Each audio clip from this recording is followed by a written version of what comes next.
here for this next Let's Chat section. Yesterday got some decent feedback on the conversation I had with CW um, and other people. I've sent this to some other places, the Randos United channel, Jacob's channels. So hopefully more people will see it and more people will jump in either on the comments or just jumping in terms of coming on and chatting with me.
What are my hobbies? Ooh, that's a good one.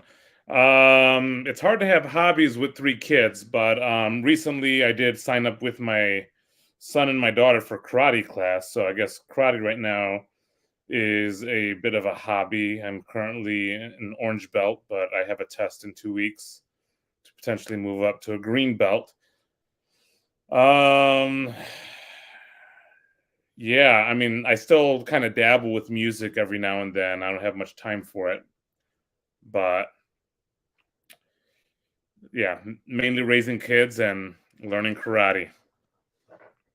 Once upon a time, I had hobbies like I like to draw comic book characters and read comic books. Actually, I have a buddy of mine that is getting ready to start his own channel with discussions on comic books and hip hop culture, which is kind of an interesting combination there. But I will likely be a regular on that as well. Um, so yeah, my kids are all starting to get into school now, so I can start dabbling into other hobbies. Yeah, in terms of music, yes, I was an instrumentalist. My bachelor's degree is in classical guitar. Although in my music career, I very rarely played classical guitar. I did a lot of jazz and rock and things of that nature. But yeah, more of an instrumentalist. Once upon a time, I also taught band at a variety of schools. But yeah, my voice isn't exactly the best for singing, although I do sing in church.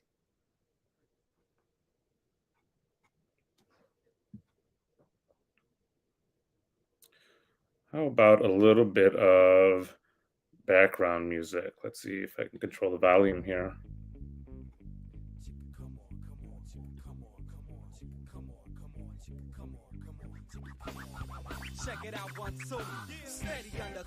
Here we go. Not too loud.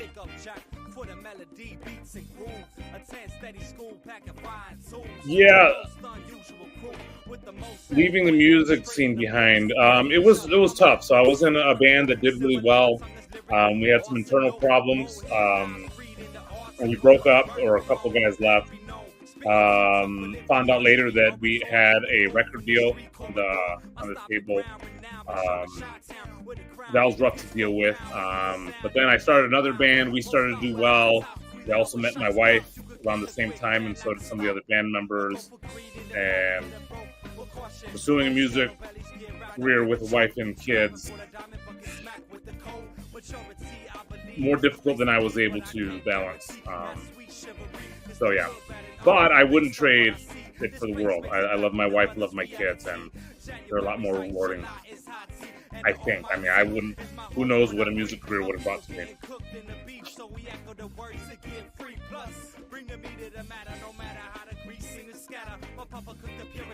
I'm curious, what kind of music did you guys play, Chad?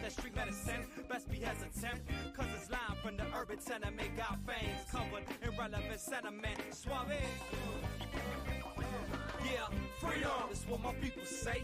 Yeah, freedom is what my people want. Freedom is what my people say. My kids are 10, 8, and 4. I have 2 girls and a boy. Boys in the middle.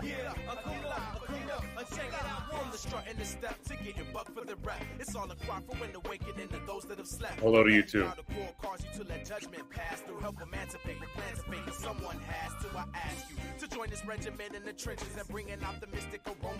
What kind of metal, Chad? Or how hard was it? And also, what did you play, sing? Tune your ears with precision, then answer the call with constructive criticism. Lift and remove the blame as we soothe the pain. Keep in mind, sometimes we gotta lose to gain. Aim for the promised land like the sand on the seashore. Then look ahead so you can see what to reach for. We need more troops that'll shoot for the truth and loosen the news to produce the new rooted fruits of the youth groove. Ain't coinciding with the spirit. Your freedom is here, cause when it talks, I can. Jacob asked if I have the copyright to this music. Yes, this was music from one of my first band that I was in. And I was the one that got the copyright on it.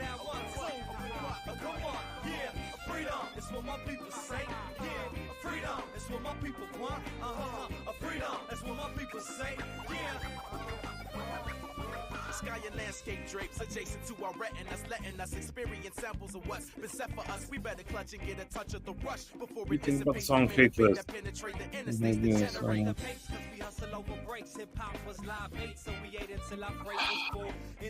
I would need to have my memory jogged for the song Faithless. I'm really terrible with song titles. One of those things, if I heard it, I'd probably recognize it.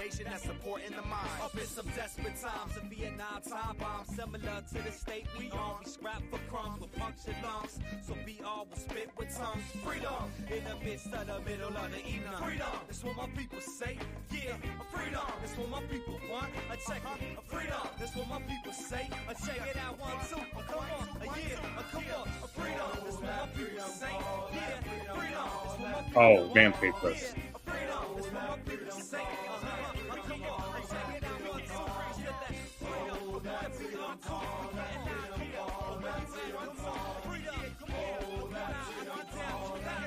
My thought on a lot of different bands is even some of my favorite bands, so to speak, have songs that I hate or really like to avoid. So I try to make judgments more song by song. But it is also tricky because I feel like in the 90s, everybody came eclectic. So we all started listening to a large variety of things. And so, especially as one with a degree in music, I have to have certain understanding of classical music through all of those eras, Renaissance, Baroque, Romantic, etc. But then there's all these jazz genres, swing to bebop. Then you have the hip hop genres. You have the different metal genres, hair metal, things like that. There's so much to keep track of.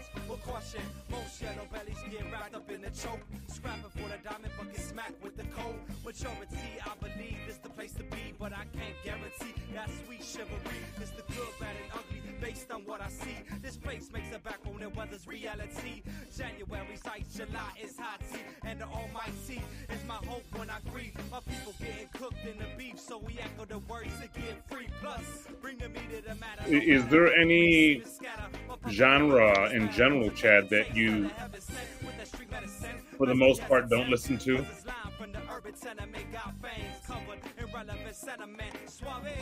I find I used to say I would listen to anything but country music, but I feel like in more recent years, as I've gotten older, I have a certain new appreciation for country music, especially the older country music. It's what my people say.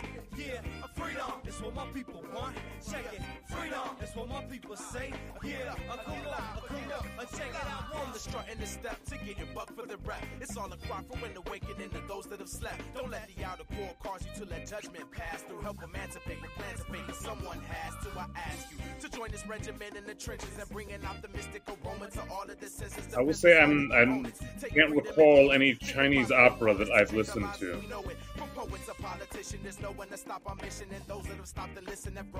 Vaporwave. Not familiar with Vaporwave. I might have to check that out. Maybe next time I visit UCW, you can leave a CD for me.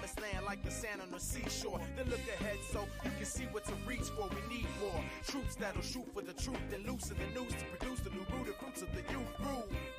Ain't coinciding with the spirit. Your freedom is here, cause when it talks, I can hear it. Yeah, freedom, that's what my people say. I do contribute background vocals in this song specifically. That's what my people say. Check it out, yes, the Eagles. It was interesting to me because obviously when I first came across the Eagles music, it was through like Hotel California, which I really perceived them as a rock band. Then I started listening to, the entirety of their CDs and some of their older stuff, and that was kind of an intro to country for me.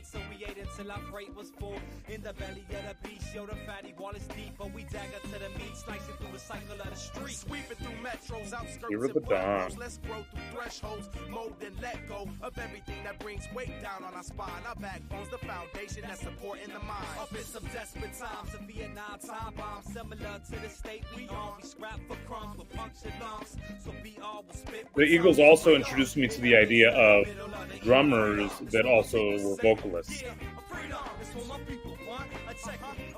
Hey, Michael, how are you? Hello. Good. How you doing? Good. How are you? I'm gonna turn this music down. It's hard for me to focus on too many things at once. I missed the last minute or two while I was trying to log on, but I was just talking with Chad a little bit about the Eagles. Oh, yeah, good and stuff. Country music. Yeah. And now, so yeah, I noticed you said the typical thing of anything but country music, but yeah, now you've come around a little bit. Well, yeah, well, and what's funny is I feel like I got used to hearing that. Like that became a common phrase. Yeah. What do you listen to? Anything but country. But yeah, especially digging into like the older and the roots of it. I get really fascinated by history of different musicians and whatnot, and that was a helpful gateway to country music. Yeah, that was like I got into country music when I felt like I guess more of the rock stuff and like the classic rock, and it had become mapped territory, or there wasn't much new exciting stuff that I was really into. And then it was like, oh, there was similarity, because like the instrumentation is fairly similar. But yeah, I was able to learn and appreciate a little bit more, but especially some of that older stuff like Glenn Campbell and Willie Nelson and some of those. So yeah, I went in a deep dive on country music, and then I actually bought a pedal steel. So okay. Yeah, which I hadn't set it up in a long time, but it's really good for like you making like kind of ambient background music for videos and things like that. So now that I'm been experimenting with that a little bit, so you may see some of that on YouTube soon. But okay, yeah, I don't do nearly as much playing. I mean, part of it is that I used to have several guitars, but in the past few years, a couple of them had gotten stolen. And then I just wasn't in the position to replace them. They happened to be my electric guitars. I had one hollow body and then a solid body. Both of them were gone. So now I really only have an acoustic and a classical. I feel that pain. I mostly just had ones that I sold some dumb reason, and then I said, why did I get rid of that guitar? And then I just regretted it later. But Yeah. So Chad says that he's going to be announcing a competing entity of the organization later. Sweet. I'll be happy to hear about that. I mean, and that's the idea that just I wanted to get on that a little bit, is the whole idea of starting an organization was hopefully to get the ball rolling on other people starting organizations as well. That would be partially competing and then also ideally cooperating to gain more exposure. Now, Mike, I don't know, you've shared with me what you're doing, Yep. which I think is pretty cool and awesome. I don't know how many others that are here have been in on that. Do you want to talk about that a little bit? Yeah, so I mean, I've talked about it a fair amount on my own channel and some of the other chatting things. I haven't released the official the name and all that stuff, but I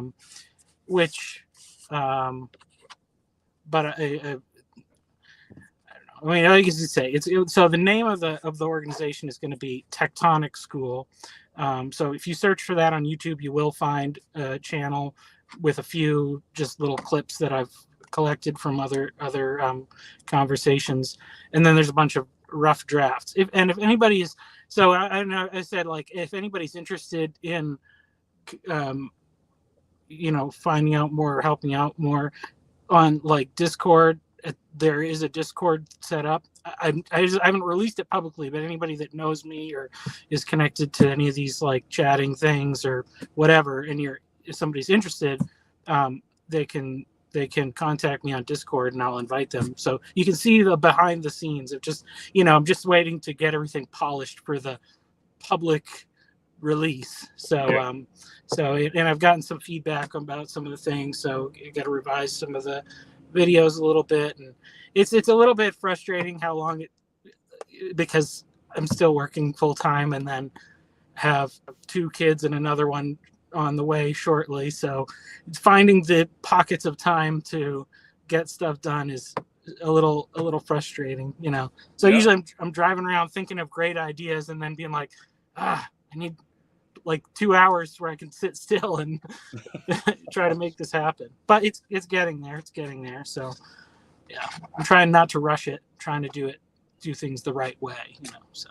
Yeah, and that is a tricky part of doing all this kind of stuff when it comes to organizations. I'm a pastor of a church, but it's a church plant. Yeah. And so that takes a long time too, a lot of energy. I have 3 kids. You have these great ideas and it's hard to execute. And also with this little organization that we're trying to get going, obviously it's moving slower than I initially envisioned, but to a certain degree I'm happy about that because it's allowed me to get input from a lot of different people, which to a certain degree I don't mind the what some might classify harsh criticism. I don't think one's been that harsh. I feel like they've been blunt. But I appreciate that because obviously I'm new to a lot of this stuff and I would really like other sets of eyes on it. Yeah. Now, have you paid attention to the last couple of videos that I've been on?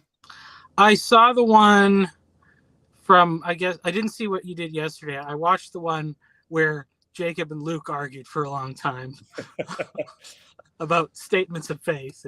And then I had Chad called me and he wanted me to watch that and we talked about it a little bit and stuff. So, but I mean, but yeah, so I don't know if there was more progress beyond that. I mean, to me, it's all, I'm kind of getting the vision in that it's not a very, it's a very loose, broad kind of concept right now. So yeah.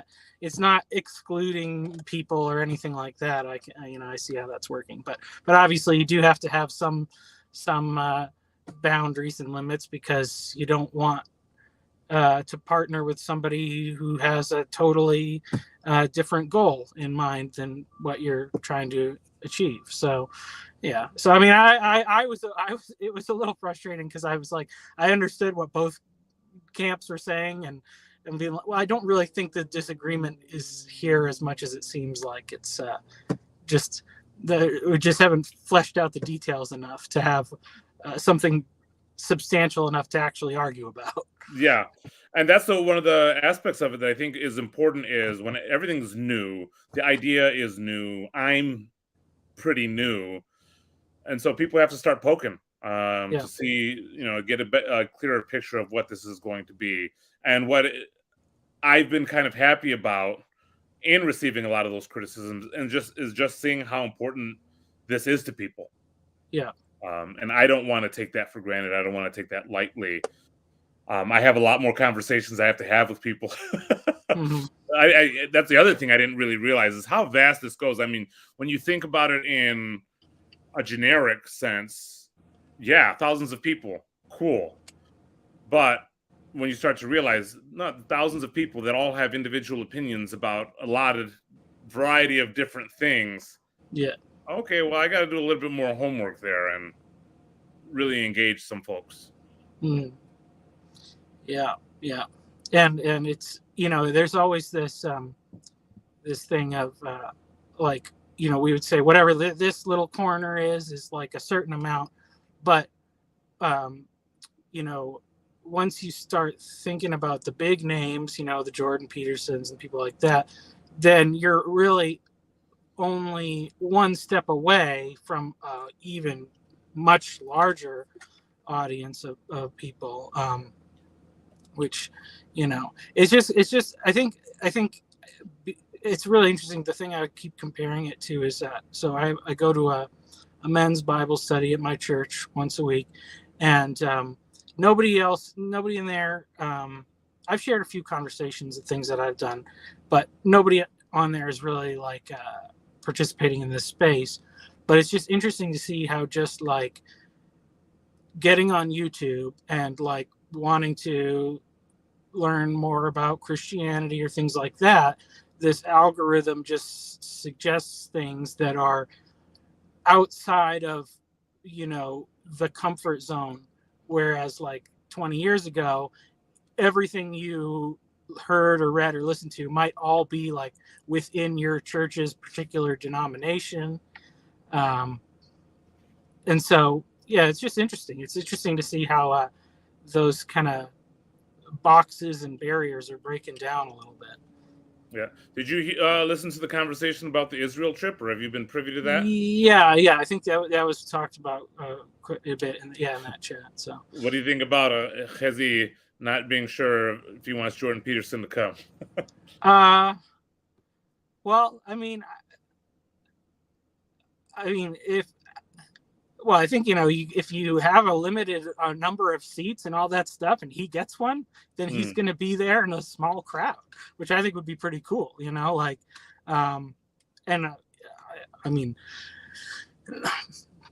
everybody has the right to sign up for a limited thing, and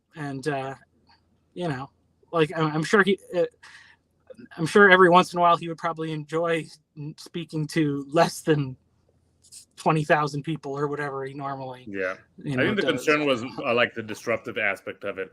So maybe if he came in disguise. Yeah. Yeah, they make pretty good rubber masks these days. So maybe he can wear one of Chad's masks. And Chad Chad is asking, why does this have to be a religious organization? Before I get into that, do you have any thoughts about that, Mike, about it being a religious organization?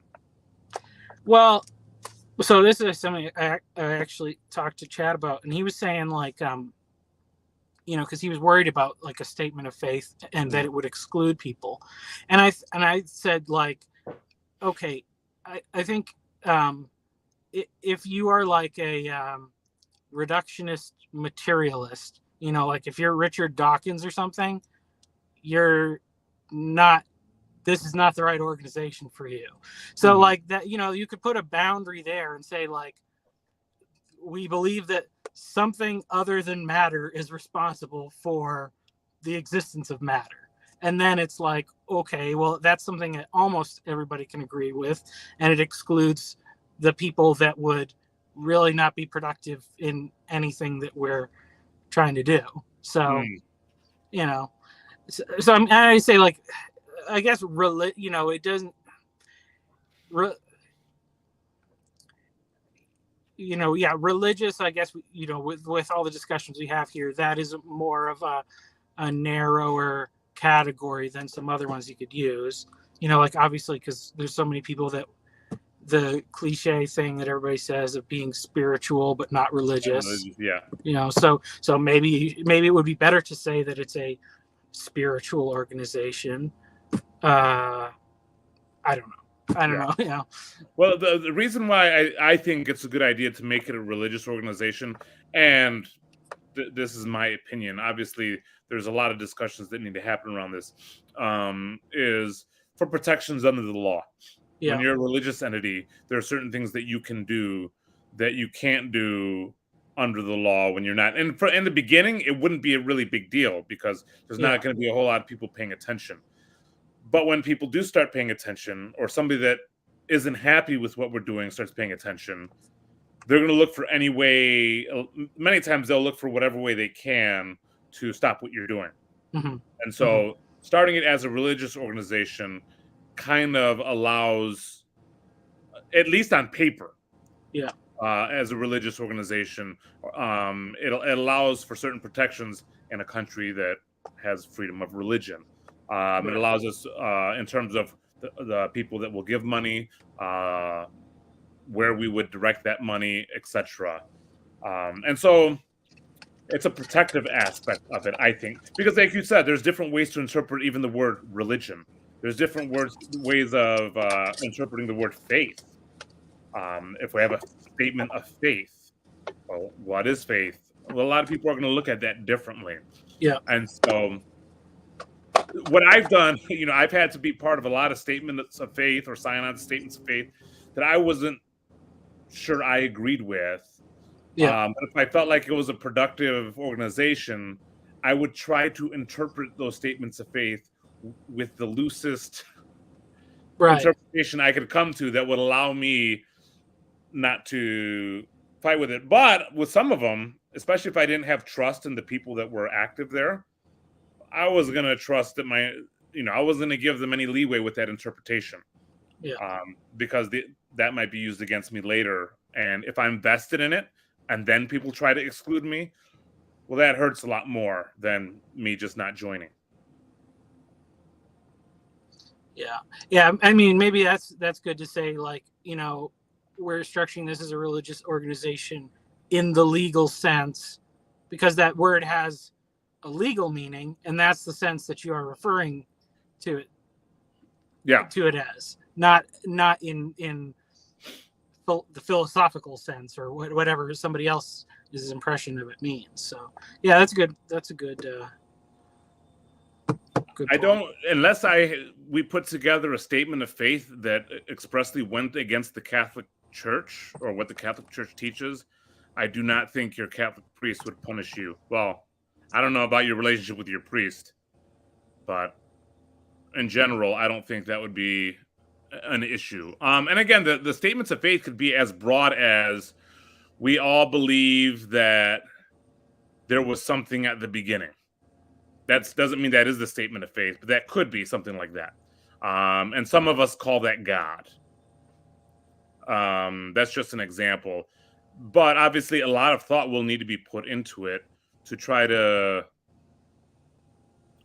Because I can do it easily for a Protestant Christian statement of faith, but we're trying to be inclusive here of people that are Catholic, people that are Jewish, people that may be Buddhist or Muslim. That's a little bit more tricky. Those are areas that I don't have a whole lot of expertise in, and so that involves me talking to a lot of people to try to figure out. I commented on one of Luke's comments on a YouTube video yesterday, or it might have been Chad's comment, but I just said, I think we can come up with something that will make them all feel comfortable. Mm-hmm. It will be very difficult, but I don't think it's impossible. Yeah, I wonder too, like, maybe it's, that's, I was thinking about, like, some of the problem with these things is that when like we get into the problem with like the Constitution. People always wonder about like, well, what did the founding fathers mean when they said this?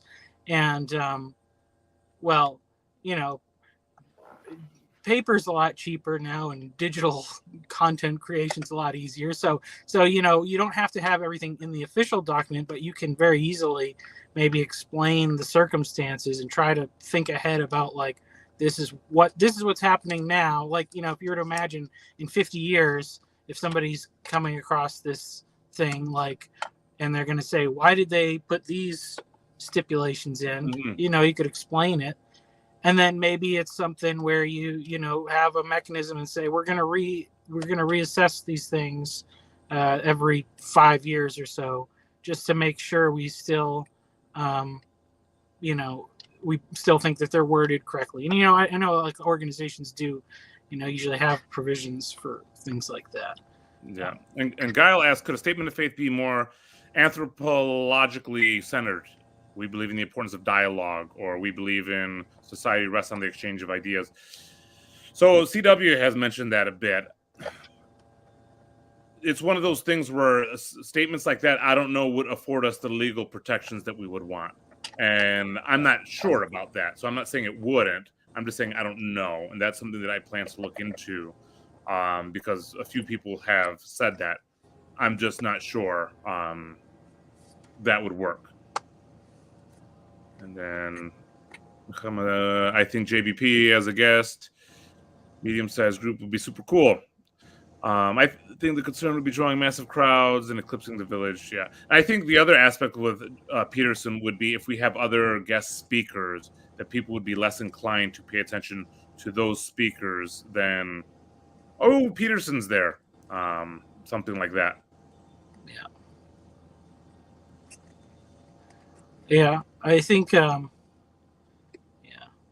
like those kind of things, like where there's like one main person that everybody's excited about, but sometimes, knowing that the underdogs will kind of like, they're going to try to like present their A game. So sometimes that's a really good situation to discover somebody new and find out about something, so, but yeah, I don't know. Peterson is in another class from most of the other people that we could probably get on a ticket. So that would be and there's part of me that wonders, like, for a guy like Peterson, who to a certain degree so many look up to and whatnot, it limits his ability to participate in certain things.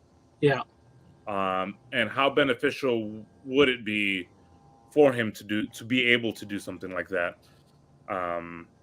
Like, I think of even him going to church, like, how difficult would it be for Jordan Peterson to go to church and then potentially be recognized with positive thoughts, negative thoughts, who knows?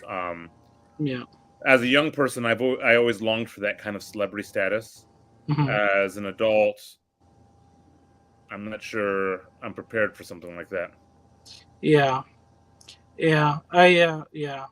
Well, and it's interesting because like it's interesting seeing how he's like come around a lot more to some of these things, like and obviously like Jonathan Peugeot's got a big influence on him. So now he it's like I remember whatever Jonathan Peugeot was saying, like he took him to a service one time, and Jordan was so bored and thought it was like, and now he's like appreciating that more, which is good.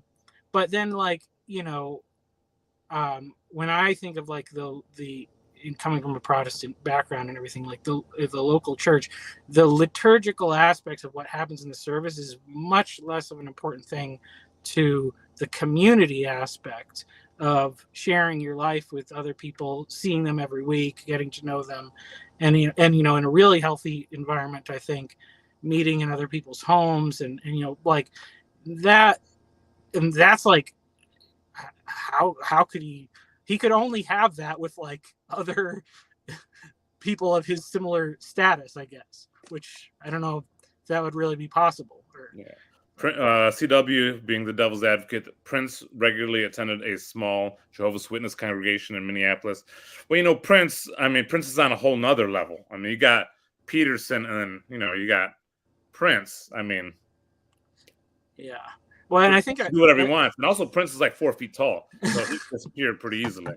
I think as Michael Jackson was JW too, and I think I heard that he would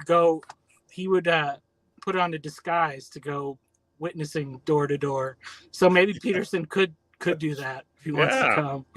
Yeah, that would be interesting. Chezi has joined the chat. Good evening. What is it, like 6:30 over in where he's at? 6:30. I will be in my karate class, which that's fun. So I'm in a karate class where I'm pretty much the only adult in the class. It's as awkward as you would expect. Yeah. Is the instructor like? I mean, the instructor is there's 2 senseis and they're adults. Okay. There used to be another dad there with his kids, but he hasn't been coming regularly. So just me and a bunch of kids. Interesting. And it also doesn't help that I'm 6'3". So if I was like a shorter adult, I could possibly fit in. Yeah, my family. Well, so my wife's a dance teacher. She's already got our girls in that. So that's what kind of dance does she do?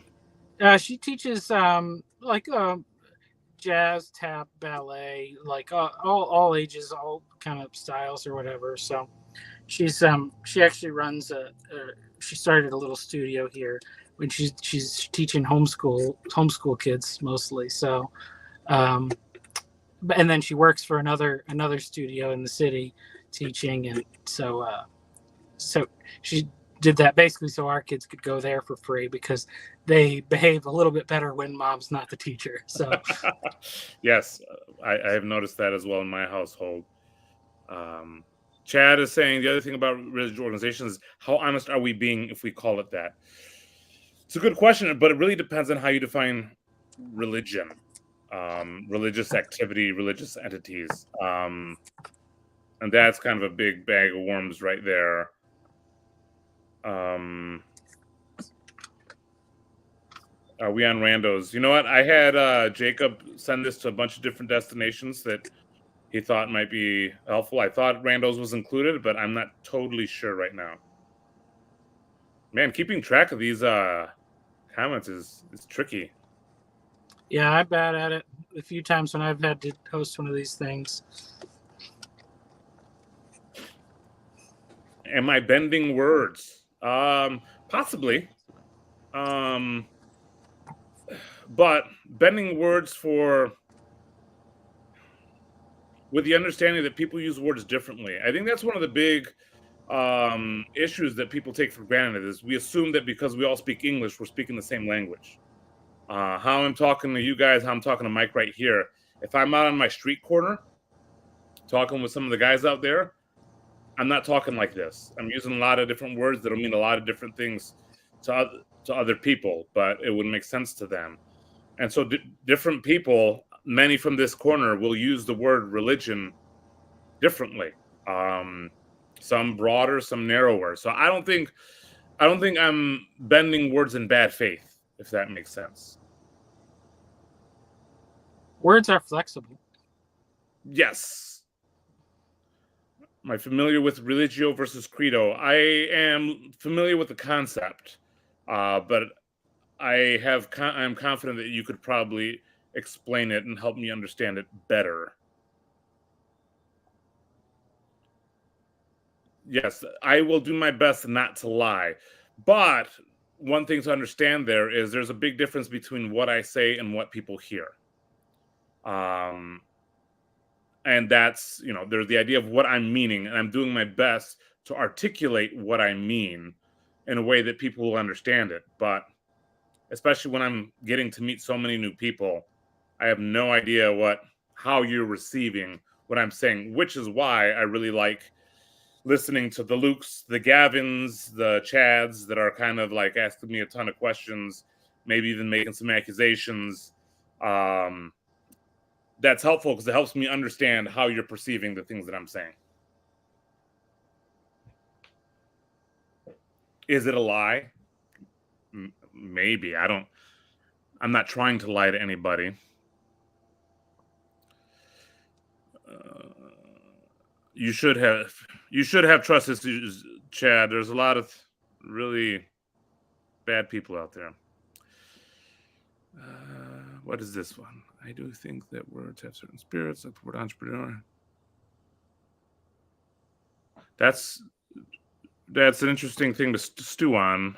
Pretty confident that I would agree. I might say that the spirit is affected also by the hearer. For example, father. I had a good father. I mean, he was flawed, but my father taught me a lot. I learned a lot from him. My mother, however, had a terrible father. So how she interprets that spirit or whatever is going to man itself slightly differently. Yeah, one of the interesting things about the God of the Bible versus, like the pagan gods, where they had a very limited, the rain god. You could love the rain god if he made your crops grow, and you could hate him if he flooded your village.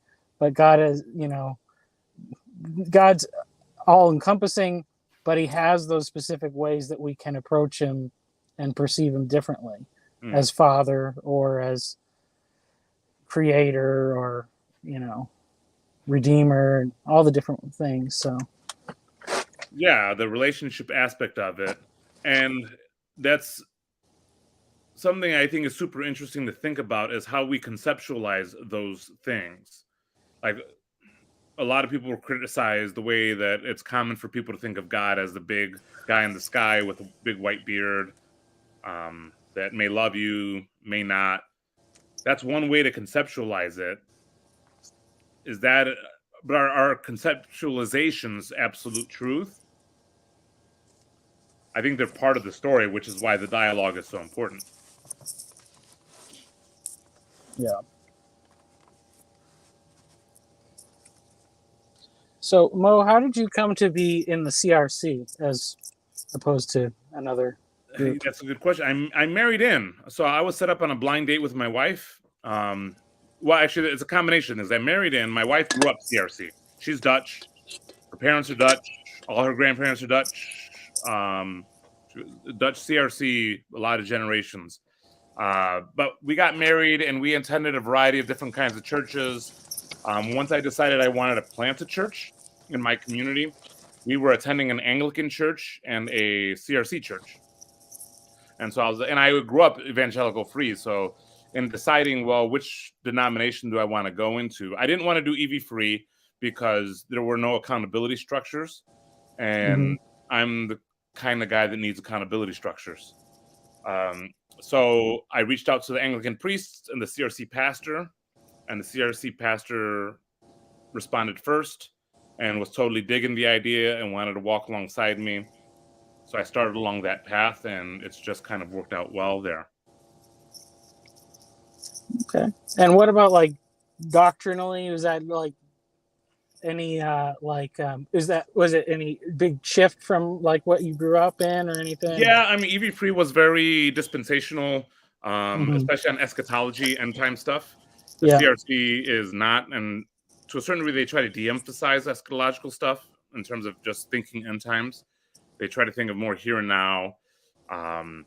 One of the biggest aspects that I kind of latched onto in Reformed theology is just the tea and excuse me, the tea and tulip total depravity, that we're all kind of messed up, and I see that in myself. I see that in everybody else, and I like that.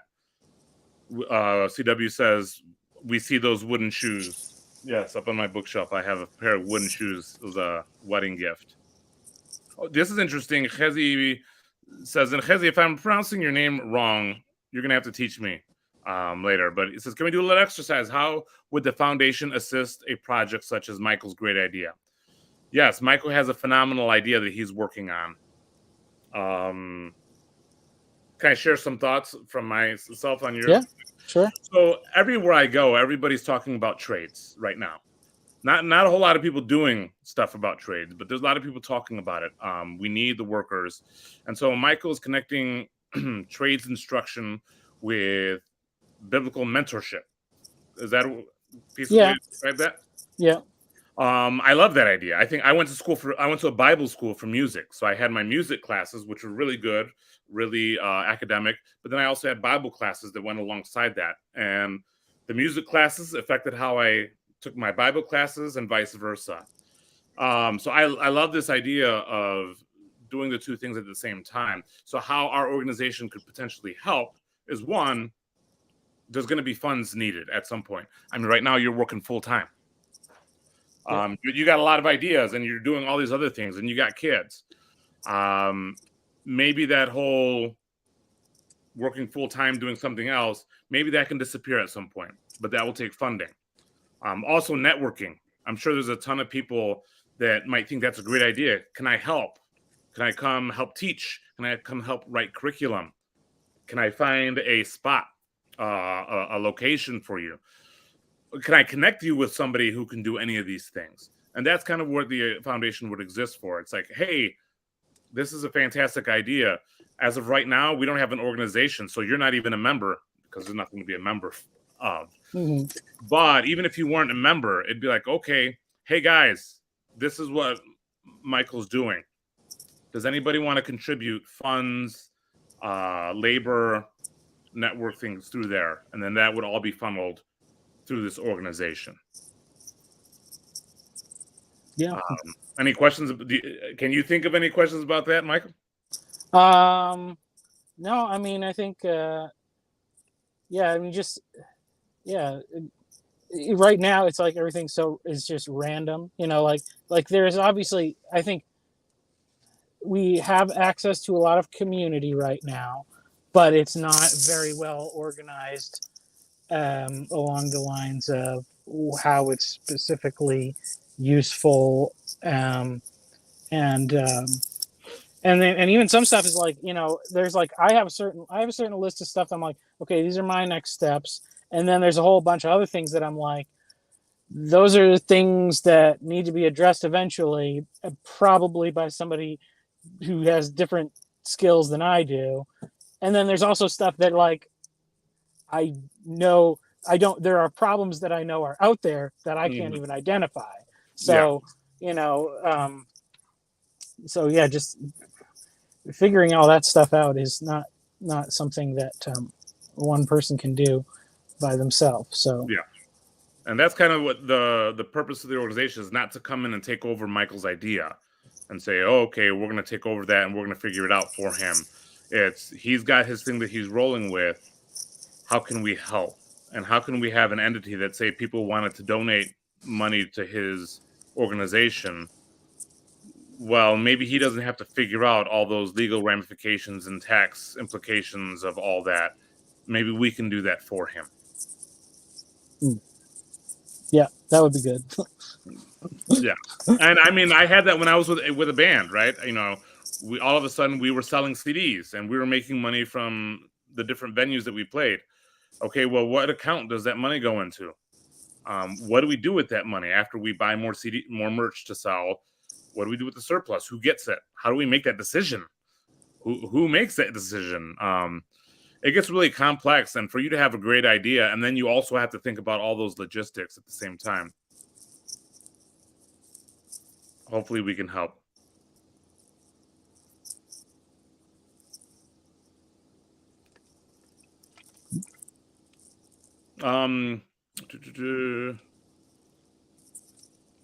Luke says, I don't want anything systematized, money included.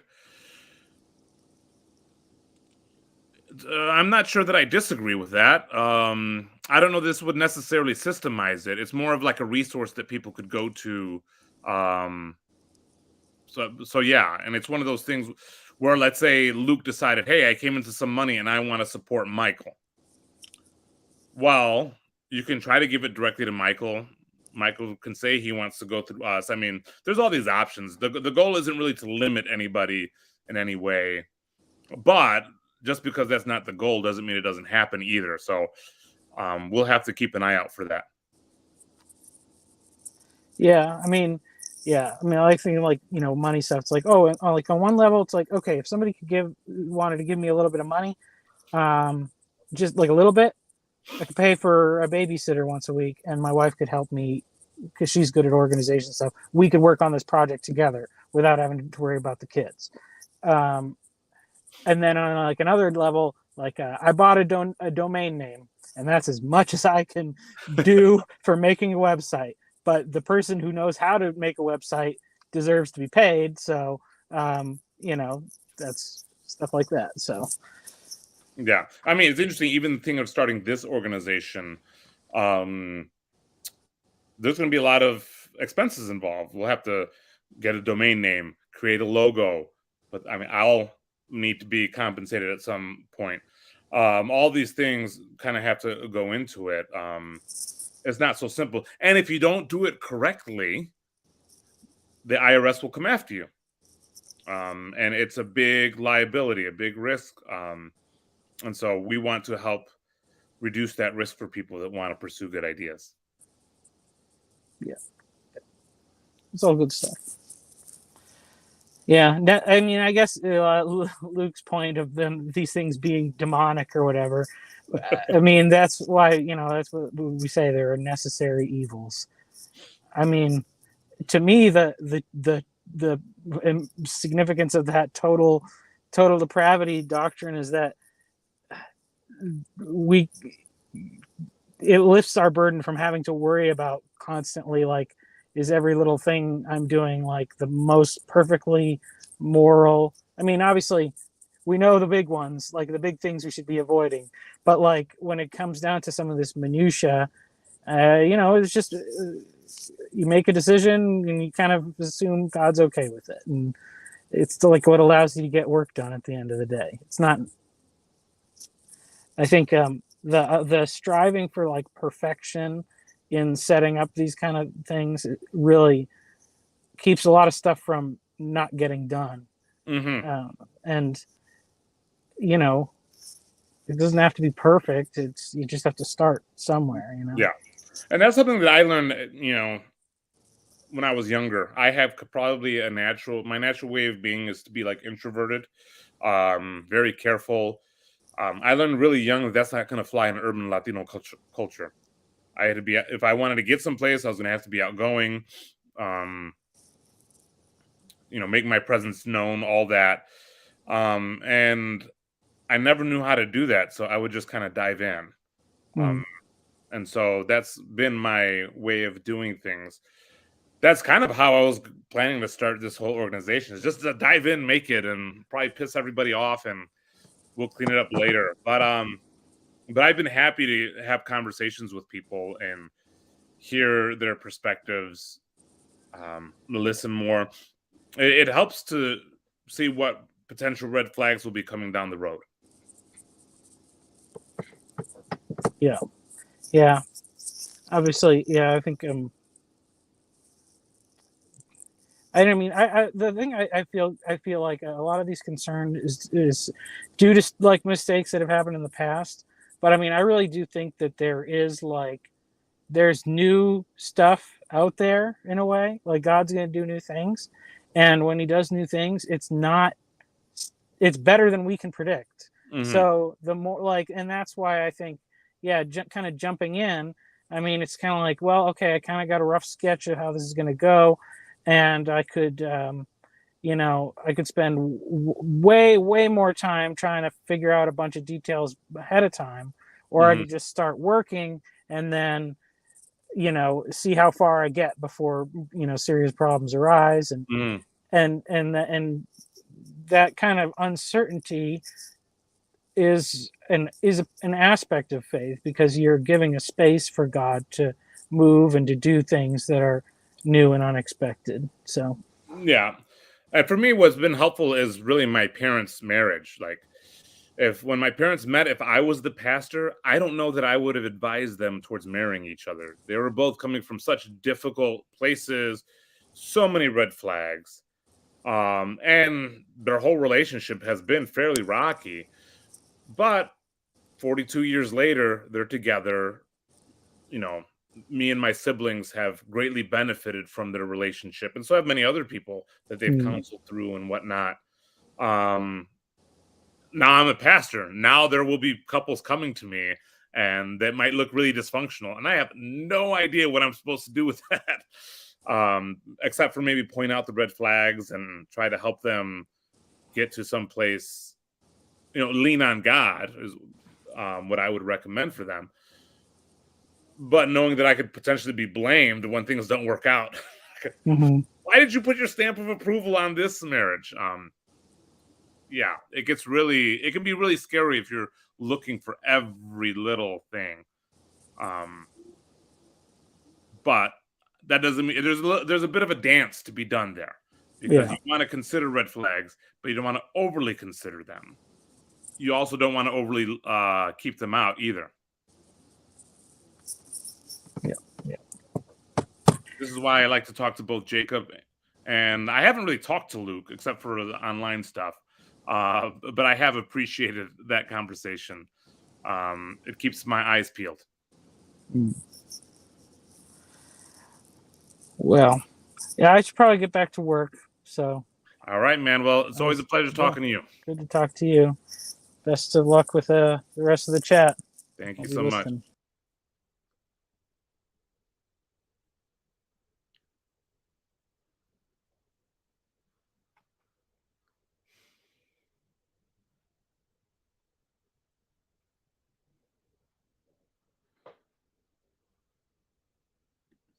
Let's get my music back on a little bit.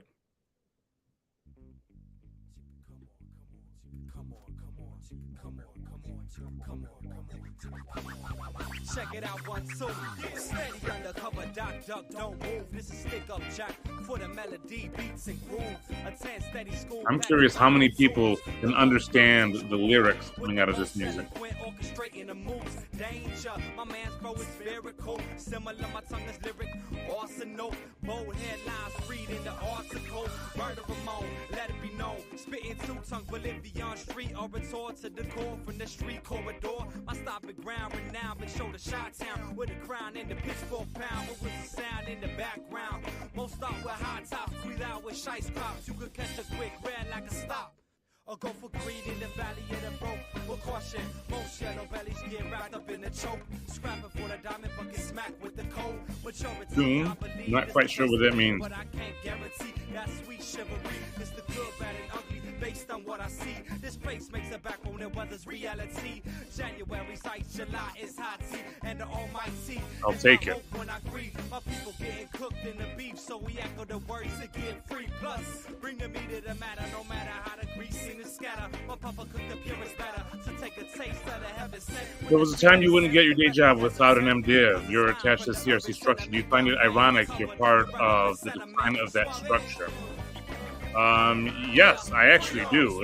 It's fascinating to be a part of, because they did give me a bit of red tape that I had to go through in order to be ordained as a minister. But even that, like, they would say stuff to me like, you have to take this Bible exam, but if you don't pass, we'll figure it out. I did pass, so I can at least take comfort in that. But yeah, it's one of those things where, what's the way to save the structure? Because I've come to really believe in the structure set up by the Christian Reformed Church. But I feel like, to a certain degree, it's being destroyed from within. So sometimes it takes somebody that started out outside to come on in and maybe affirm it. So I don't know. I do find it ironic. I do see that, but I'm still trying to figure out my way. I have started my MDiv program there, so hopefully that'll be part of restoring some of that structure.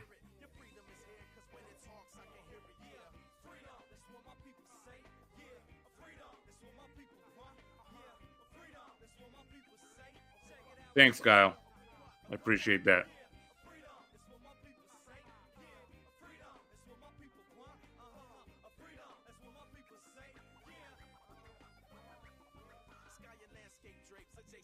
So my kids want me to get a cat, but I'm allergic to cats. But I'm still tempted to get one and just suck it up for the sake of my kids.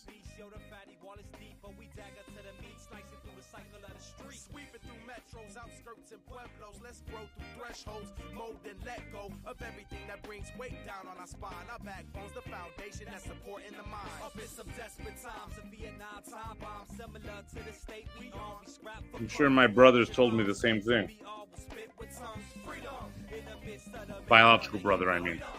And again, another example of how words can mean different things to different people depending on the context.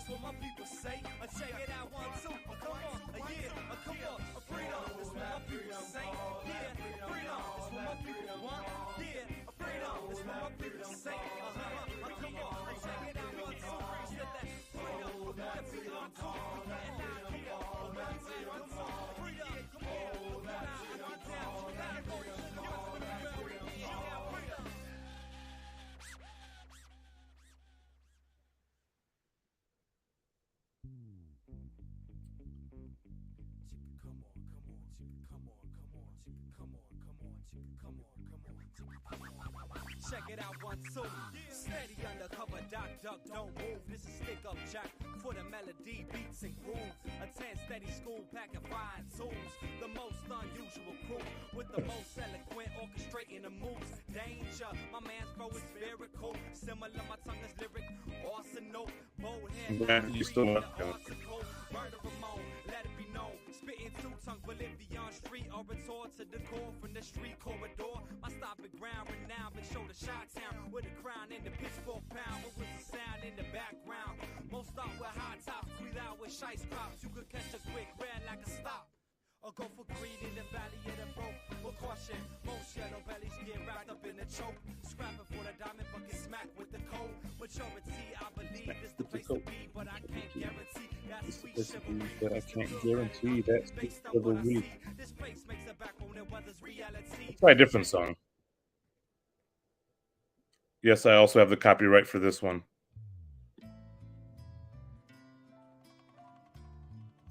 That's me on the guitar.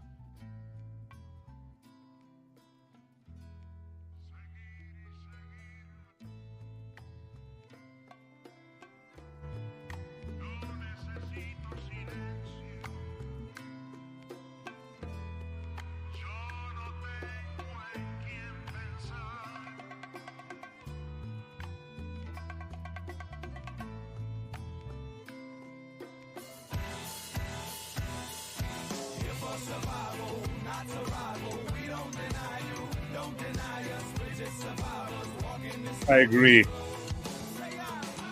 Sometimes I think I'm super smart. Sometimes I see more of the truth.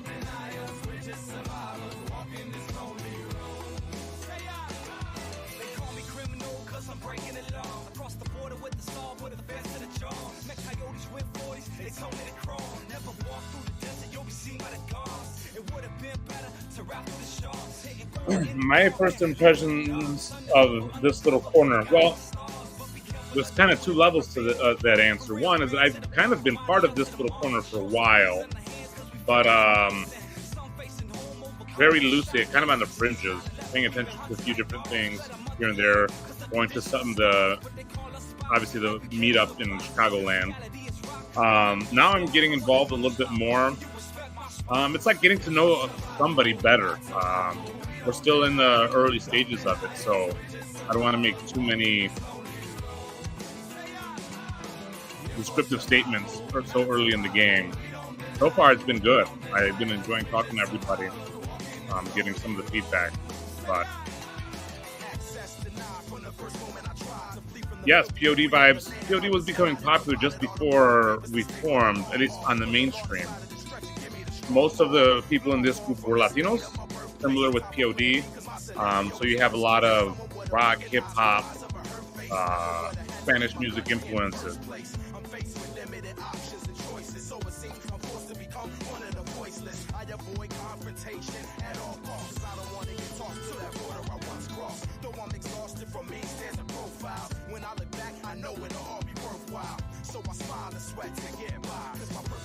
I believe I saw them at a Cornerstone Festival, but I don't remember what year. It was a long time ago. Probably around that same time.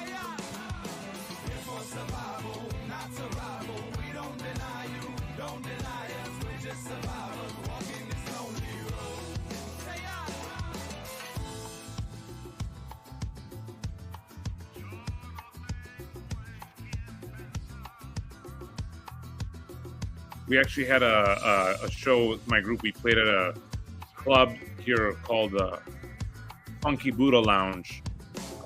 It was pretty big in its heyday. Kanye performed there, but we were mostly Christians in the band. Most of us went to Moody Bible Institute when we started. Actually, when we did that show, and as soon as we finished our set, and this was a packed club, the DJ started spinning, and his first song that he chose to play was just 2 words on repeat: mother, mother, mother.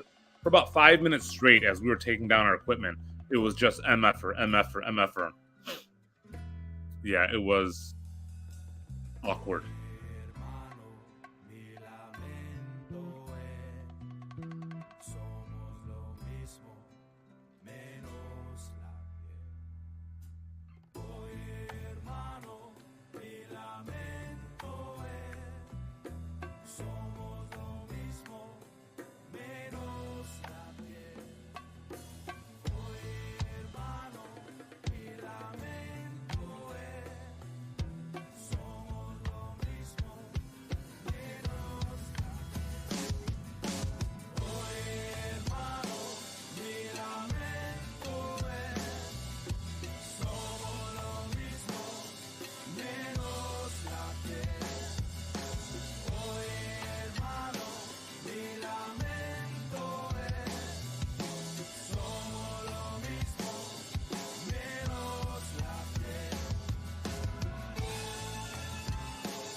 Yowzers, where's America headed?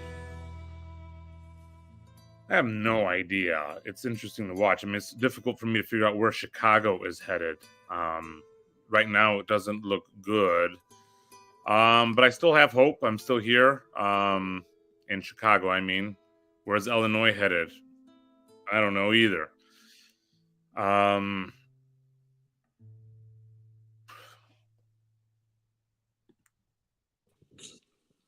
Here is Luke. What up? Luke, are you a professional painter? I mean, I'm a professional. I have to do all the things that I can't afford to hire other people to do. Ah, okay. Contractor? Yeah. Ah, okay. Yep. It's I grew up doing this. My dad was a contractor, carpenter. I mean, very small town, South Dakota.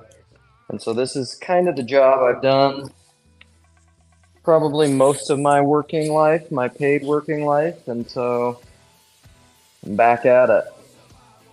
But I'm currently painting now. I wouldn't say that I thoroughly enjoy it, but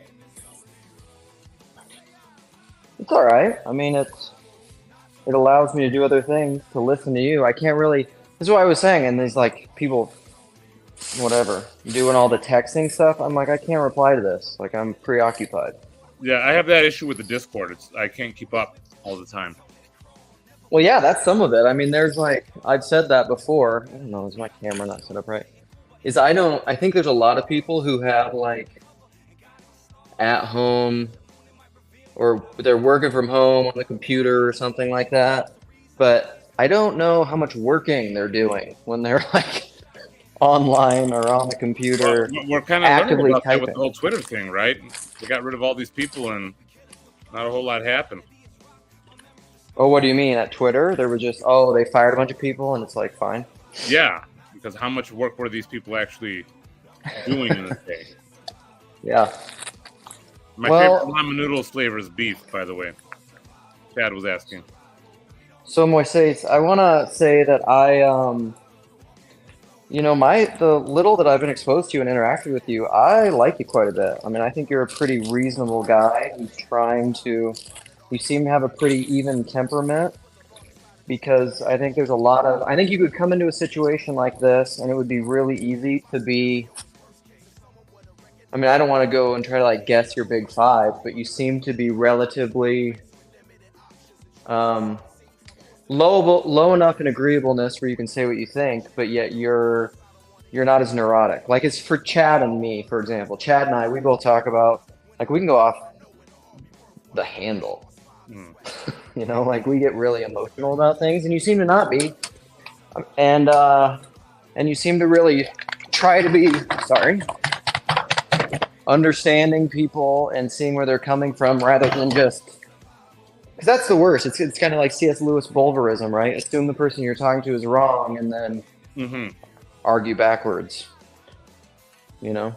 Yeah, I kind of again from the my new denomination that I'm in. This idea of total depravity, the realization that I'm pretty screwed up and I could easily screw everything up. Yes. Which was passed down to me from my father, who did screw up a lot.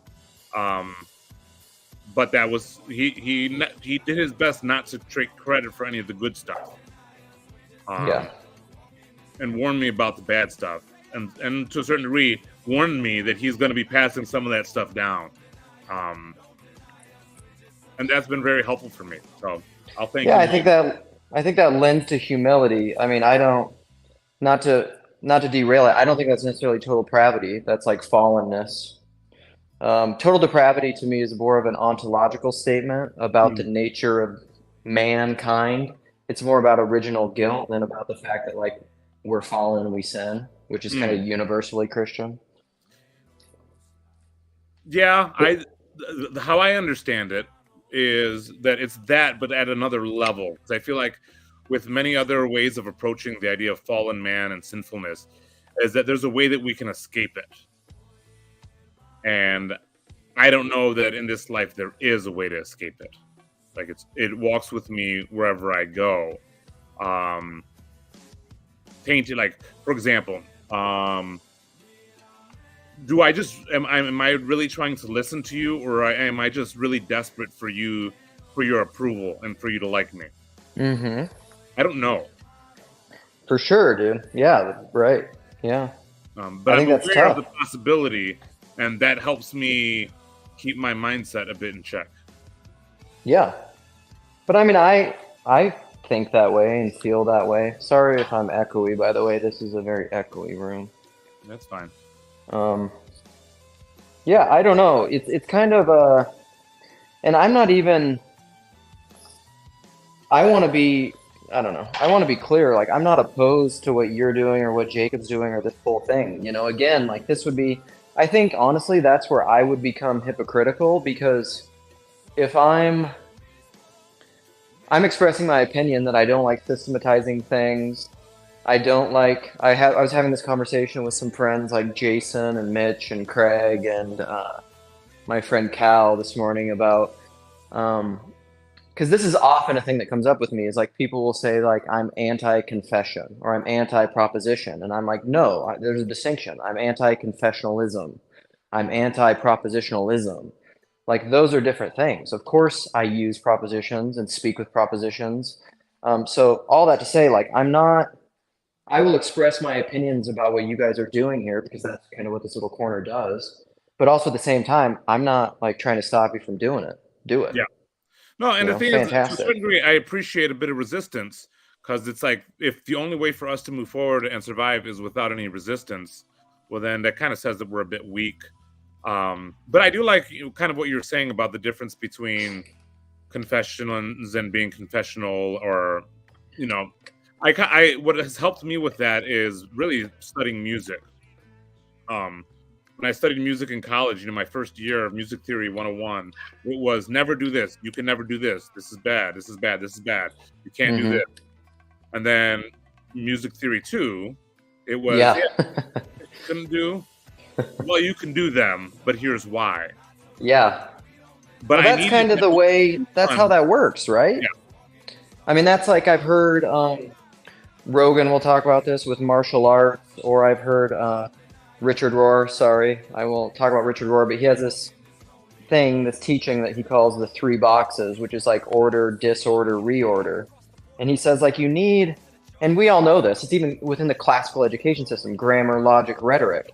Well, anytime you learn, you have to learn the rules. Like Rogan will talk about this in martial arts. He'll say the hardest people to teach that he's ever had are the people who learned the fundamentals improperly, because he's like, they just will not unlearn them. Yeah. And you have to, in order to get really good, to become elite, to get to the poetic or the rhetoric phase within classical education, you have to learn to break the logic. But you have to learn the logic. Yes. You know? So, like, yeah, I totally agree, man. Music is for sure that way. Like, anything's that way. Yeah, and that's the one thing that it's easier to see within music or arts or martial arts. But the concept there applies almost universally. I'm sure somebody will correct me about that if they'll find something that it doesn't apply to. I think it does. I mean, yeah, I think it's universal that there's, and I think Pajot would word it as the norms and the exceptions.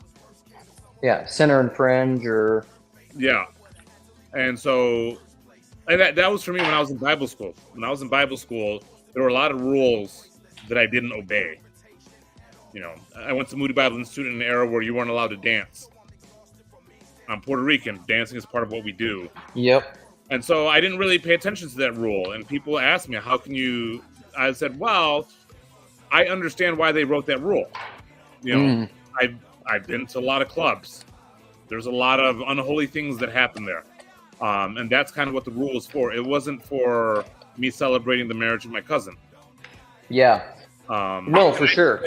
Together myself. And then one day, the president of the institution, speaking in chapel, said, hey, we have a no dancing policy.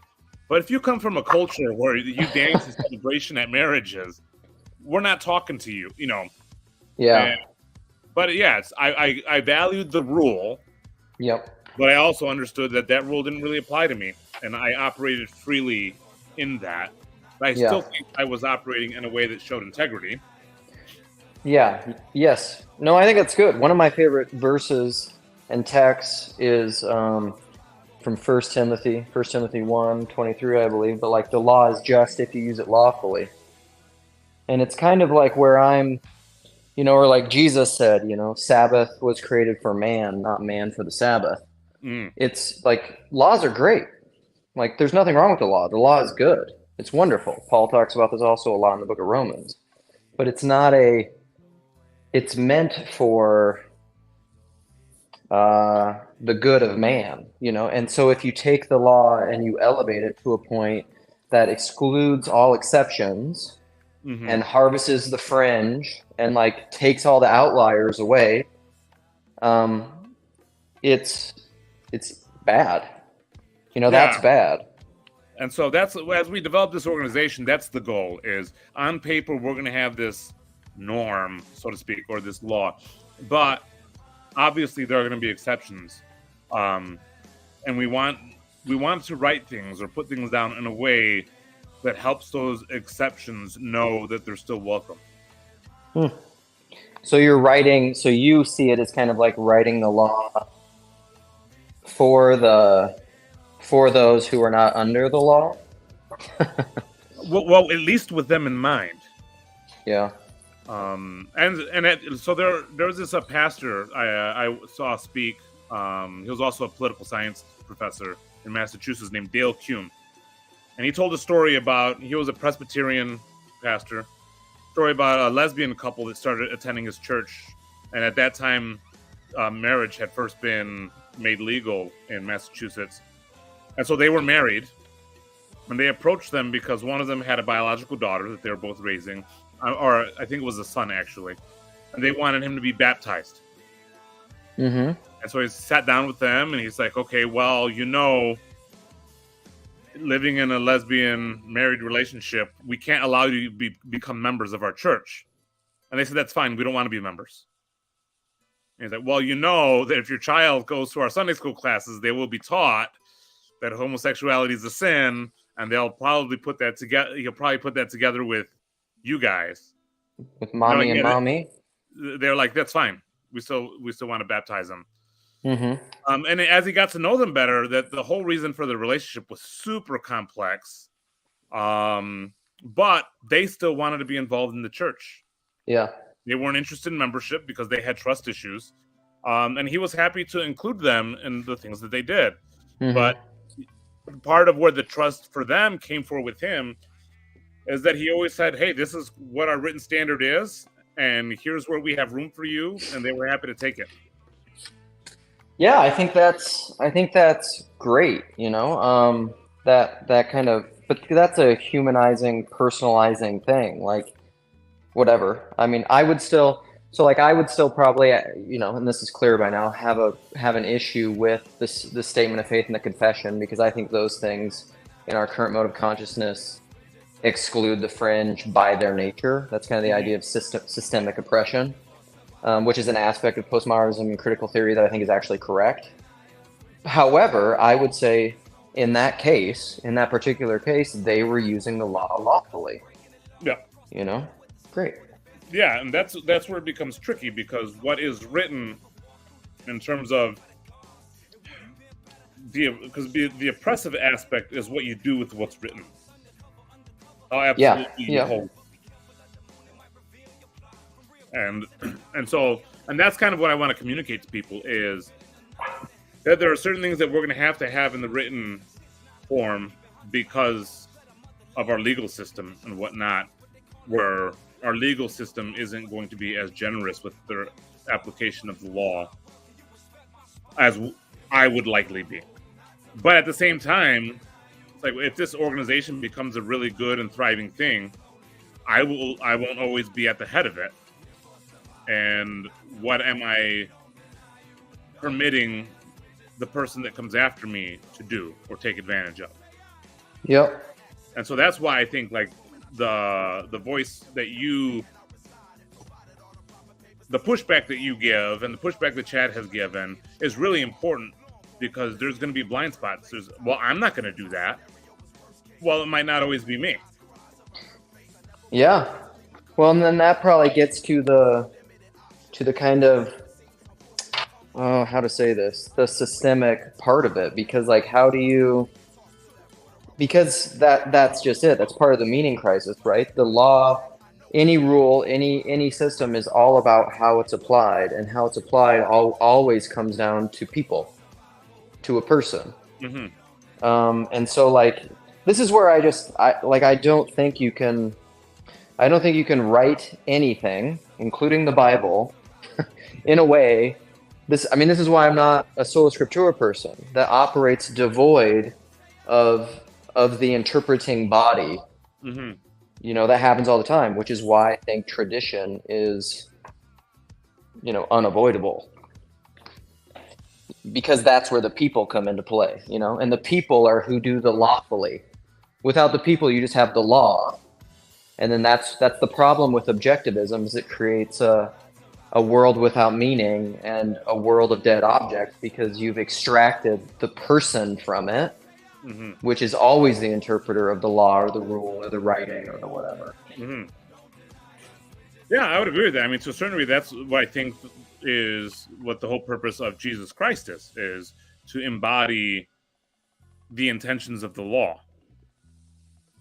Where you had the Pharisees at the time, or a lot of the religious leaders saying, this is my interpretation of the law, and it has to be what it is. And Jesus came to personify that and embody it and say, no, it actually has to be understood within a person. Yeah. I mean, that's definitely, I would agree with that as a Christian. Here's where I'm going to move around the house, and maybe my reception will suck. So if that happens. Right, these guys are having a lot of fun in the comments. Oh, yeah? I can't see any of them. Say that, Chad, will the organization support the gays? The gays like Luke. Super gay. Gay. My wife and kids are a deeply veiled beard. And then the Chris show, because Chad said gay painter. calls it the gainter. Yeah. The gay painter. Is it if people are calling me gay is even like a jokingly thing? Is that homophobia? That's a good question. How old are you, Luke? 40. So yeah, I'll be 40 this year. So you're coming up around the time where everybody, anytime somebody didn't like something, they said that's gay. Yeah, oh for sure. Yeah, that was the soft version. Yeah. Yeah. That was yeah, for sure, hugely common. So dumb. Yeah, there's a lot of the world that has become dumb in that way. It's like the use of language. And that's part of the issue, right? It all becomes about the word or the words spoken rather than the intent of the word. Like, am I trying to hear your words or am I trying to hear what you're trying to tell me? Yeah. Well, I mean, and well, that's the I never know how to say this word, but the polysemous, polysemy, the multiple meanings of words. Like they're not completely, I would say they're not completely arbitrary. Like a word can't mean anything, but man, it can mean a lot of stuff. Yeah. Peterson talks about this, where, in more developed languages, the words, or what is it, primitive language, the words get smaller, something like that. Over time, they get smaller because people start to understand it's the context Yep. that contributes to the meaning more than the actual word.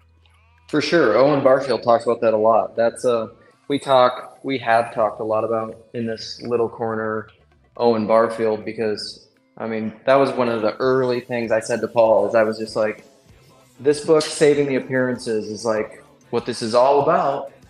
And I think Owen Barfield was like the real philosophical, and I mean, the Inklings were great in their own way, but like Tolkien and Lewis were popularizers. They're wonderful. Obviously, they're wonderful. Owen Barfield was a boss. And that's, he makes that point, is like, he'll use the example of, Hebrew is an ancient language. And so like all the narrower meanings that we have for the word, like breath, spirit, wind, well, that was one word in Hebrew. It's an ancient language. So like all of that was condensed back into one thing. And so there was a lot in a word, Mm-hmm. Yeah, and I find that, especially when I was in college, we had an exchange student from Sweden who was fluent in English, but she got assigned to a volunteer position in the projects in Chicago, the Cabrini Green projects. And she came back from her first day and she's like, I have no idea what these people are saying. Yeah. Because the English that they're using is very different than the English that she's using. Yeah. Or like as my dad would say, they're not even speaking English. Yeah. It's helpful that I'm Puerto Rican, because Puerto Rican Spanish is like the Ebonics of all the Spanish. Oh, is it? Okay. Yeah, the different dialects. We use so much slang. We slur a lot of the words. A lot of people that learn Spanish have trouble rolling their R's. We don't really roll our R's very often. We L the R's. For example, an example, a Mexican would say the word suerte. They'd roll the R. Suerte. A Puerto Rican would say suelte. Oh, okay. Or interesting. Verdad is, right? Verdad. Yep. We would say verdad. Verdad. Really? That's fascinating. Yeah, my grandmother, who didn't even really speak English, she would use so much like anglicized Spanish words for her, like the color brown, which a lot of Spanish would say marron or café. She would say brown. Okay. And so, yeah, it's interesting. And so, as one that grew up on the west side of Chicago, speaking, some of the Ebonics and whatnot, translating just different English words, people trying to say things in different ways. It's fascinating.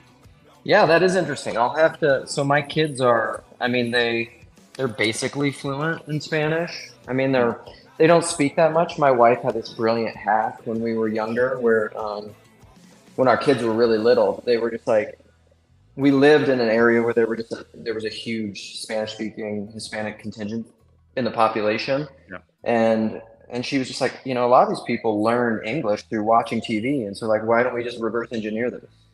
So like our kids, their whole lives have only ever watched TV except when we do family movies in Spanish. Like they only ever watch in Spanish, and like my son now watches Spanish YouTube all the time. So it's funny.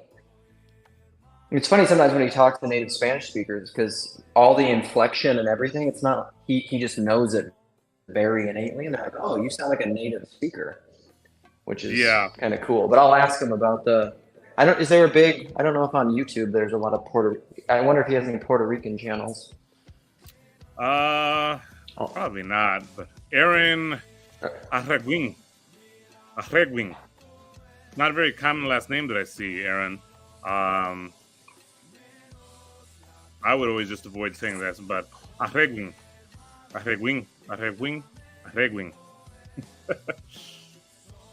Aaron. That's the other tricky part, is how would a Spanish person pronounce Aaron? Aaron.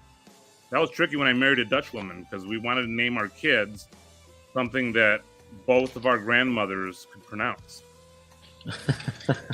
And her grandmother, had a very Dutch accent, and mine Spanish accent. So we have Gloria Moises after me, and Joanna. Huh. Or you could just be like my grandma who never could pronounce any of my kids' names. That's just rural South Dakota thing. I don't even want to say my kids' names, but they're not like Sue and Tom. Yeah, and a lot of Puerto Ricans don't go by their names either. Okay. Like I have family that I never found out their real names until we were grown, until I was an adult. Oh, that's hilarious. So many nicknames: Papo, Kiko. My brother, we call him JJ because he's the third. So the J's stand for Junior. But I didn't know his real name till I was like 8 years old. That's awesome. I like it. I'm a big fan of nicknames. So sometimes, when I was in junior high, my nickname was Noses. Oh, well, that's a mean name, though, right? But that's the thing in Puerto Rican culture, or maybe it's not even Puerto Rican culture. It's more like urban culture. It doesn't matter if it's mean. That's your name. We used to. I had a guy that I used to play basketball with in high school who was an albino, and we called him Cornbread. And I never learned Cornbread's name. To this day, I'm curious about where he ended up, and I can't look him up. I'm guessing you guys use white corn for your cornbread? Yes. Well, we actually probably just use Jiffy Mix. Oh, man. No way. Come on. You guys are, like, disappointing me. Hey, I grew up on the west side. Nothing was real that we ate. Yeah. I suppose I grew up really rural poor, though. So we had, like, gardens and we like ate like Joe Rogan because we had to. We were poor. We couldn't afford the Jiffy Mix. Yeah, that my grandmother and my parents kind of grew up in that mix. But like, the 80s and 90s in the inner city, it was all, oh, look, we can synthetic foods. They're great. High fructose corn syrup. It's the same thing. Yep. Am I pissing anyone off with what I'm saying now? Is this stuff pissing people off? Not right now. Okay. Let's see, Sandy is saying, I tried to log in, but it's detouring. Oh, there she is. You figured it out? I guess so. How are you? Okay. Now I'm in a bolt so that I can work. I'll just listen. All right. You took over. Tag out, Sandy. Well, I noticed that you got comments on your painting tips. So. Oh, I got painting tips? I didn't see any of them. I'm sure they were that great. was a while ago. Chris said you weren't doing it right. I'm sure. I don't do much right. Okay. Okay, some other time I'll catch up with him. How are you, Moises? I'm okay. How are you, Sandy? I'm good. Am I saying your name close to correct? What did you just say, Moses? Moises. So in Spanish it would be Moises. Moises. Okay, with the emphasis on the S, on the last. Moises. Yes. No. Yeah? Yeah. Okay. I don't speak Spanish. I just know enough to remember very, very basics from high school. Which would be Very quite a few while. people call me Moises. My mom will say it when she's mad, or I'll say it to my son when I'm mad. Um, Okay. most people call me Moses or Mo. Okay. Do you want to? Okay, so either or. So, Yeah. I mean, how are you doing? And I've caught a bunch of this, but not all of it, because it just popped up in my phone, which had been on listening to something else. So you started talking about taking over the This Little Corner stuff. Well, not taking it over. Although you Yes. did say in your conversation with Jacob the other day, what was it? The CRC are taking over his channel and you're taking them over. So therefore, by definition, you'd be taking over this channel. Yes. I'm taking over his channels. We're figuring out how to work some of that stuff. And we're trying to start an organization to help with networking and funding within This Little Corner. So it's not an organization to be over This Little Corner. It's one little organization to just help people get going. I noticed you were talking about starting it as a foundation, which I found interesting because my oldest, who I've talked to Jacob about a bit, being deaf, where he is now is one of several, what would you call it, under the heading of the name of the overarching organization, but it automatically tends to link you to Bob Rumble Associations for the Deaf with the original, plus Bob Rumble Foundations for the Deaf, which then became this rather awkward acronym, which is from something longer, where they kind of melded everything under one umbrella. Yeah. So I was thinking of all of that as you were mentioning that component. Yeah. And for me, the idea of doing a foundation as opposed to just a general nonprofit is typically a nonprofit is doing something. The goal of the foundation is not necessarily to do something, but it's to back up those who are doing something. So like Michael is doing his program. We want to support him. We don't want to do what he's doing or tell him how to do. Is to help him do those things. I think there's a lot of people doing a lot of something in this corner. Yeah. I only jumped in I think possibly November via Jacob's channel. I was listening awkwardly and directly to Paula a little bit in the summer after the whole synod. I watched all of synod this year. I've been away from church for 6 years. Following. Yes, and I've kind of invaded my ex's apartment to get some cooking help with something. I was saying somewhere, or I started to say somewhere that it wouldn't let me type, that I'm also a married-in. Okay. Anglican, Presbyterian, and United Church would be the main background, although my family managed to have a number of other layers. I basically just say I'm a mess. I love it. Yeah, I know what that. I mean, to a certain degree, when you grow up, like, so my family, my mother had a bit of Catholic background before she joined the EV Free Church, but she also had a bit of, in her family, Pentecostal, which she didn't like very much. But when I grew up in an EV Free Church, but it was made of all Puerto Ricans, some of them that came from Catholic, some from Pentecostal, and they still held a lot of those traditions. And so, yeah, you end up being kind of a mess anyway. My grandmother, my Scottish side grandmother, was, what was it called? Anyways, it'll come to me. I'll tell you another time. But there is a somewhat Pentecostal, but not named that, in Scotland from her era. And actually, when I was 10 or 12, her and my aunt took me to Toronto to see Catherine Coleman live. You know who that is? An old faith healer from quite a while ago. Yes. And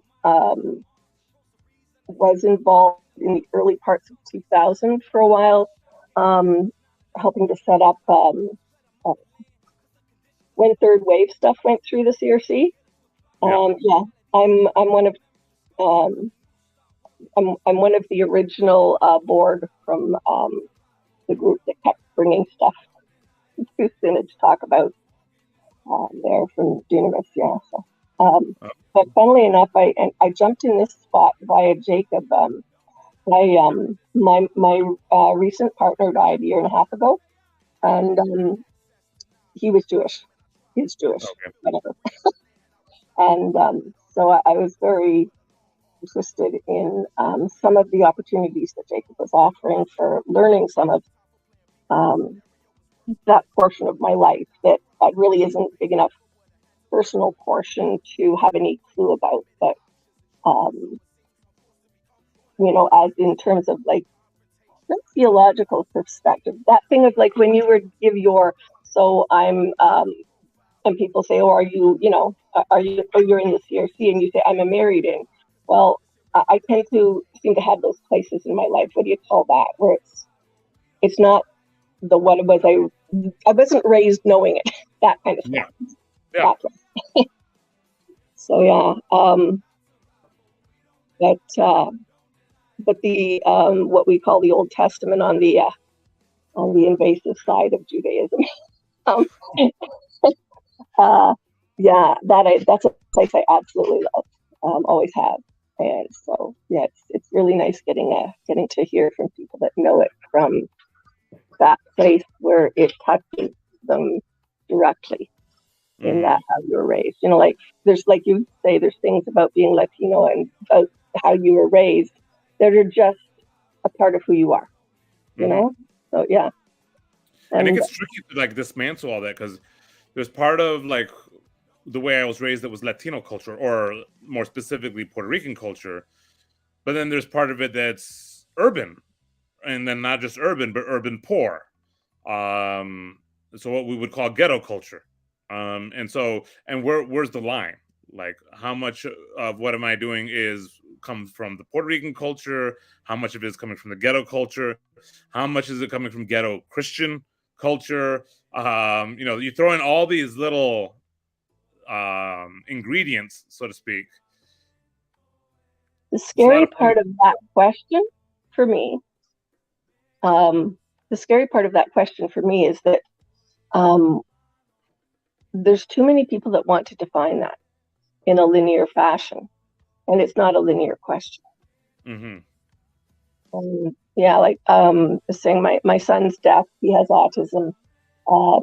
He had some surgeries and things that he needed to have when he was born. So I'm a Scottish English background Canadian married into Dutch culture context.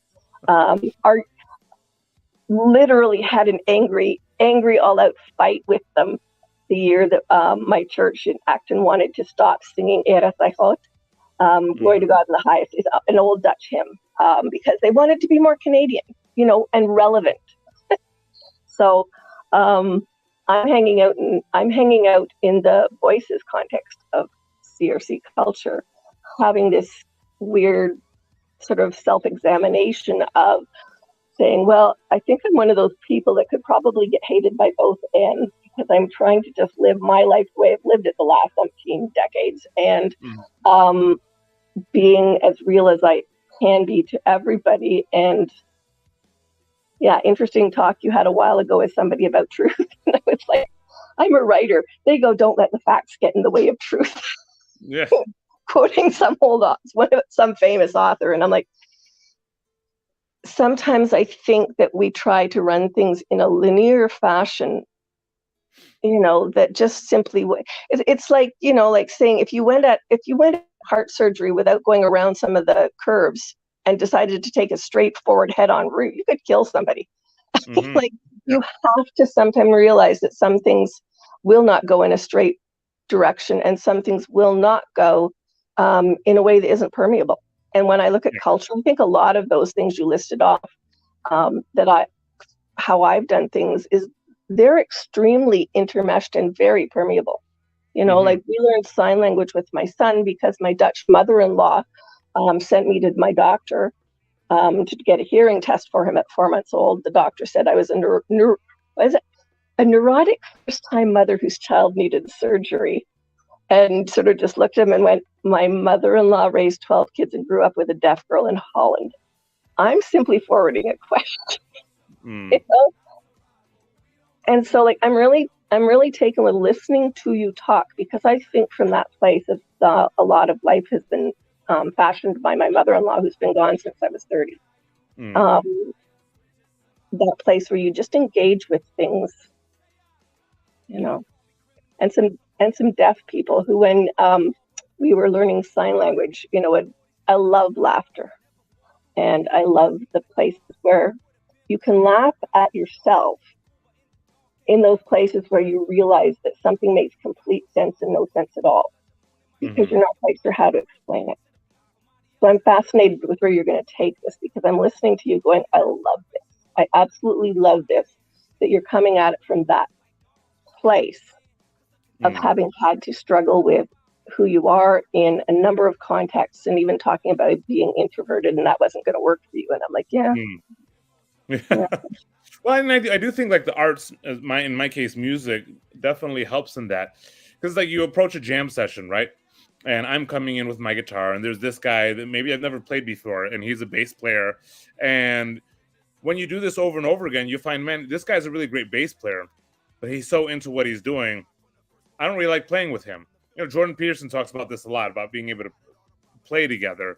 But on the musical scene, it's like, but there's this guy that isn't that great, but he's listening to me, and we could play off each other. And then in the context of church, one of the most fun things in the world is taking a kid who plays an instrument, but you know probably isn't a professional, but making them sound good. That I get to use, you know, the years of study and playing that I've had, and my wife does this very well, too. Using those skills to make this person be able to utilize their gift and still sound great. I think that's awesome, and I've had the advantage of being able to play with people that do country music, that do Spanish salsa or merengue music, rock and roll, a little bit of metal, some hip hop, you know, all these different things. And you kind of, the main goal when you're playing with these musicians is to make the end product sound good, not necessarily to show off. And so you learn how you have to listen to the other players, feel their grooves, and then be able to contribute to that. And I feel like Paul PVK does that really well in his conversations. He's able to make other people sound good. I need to talk to him. I told him he scares me. What's that? I talk to him. I told him he scares me.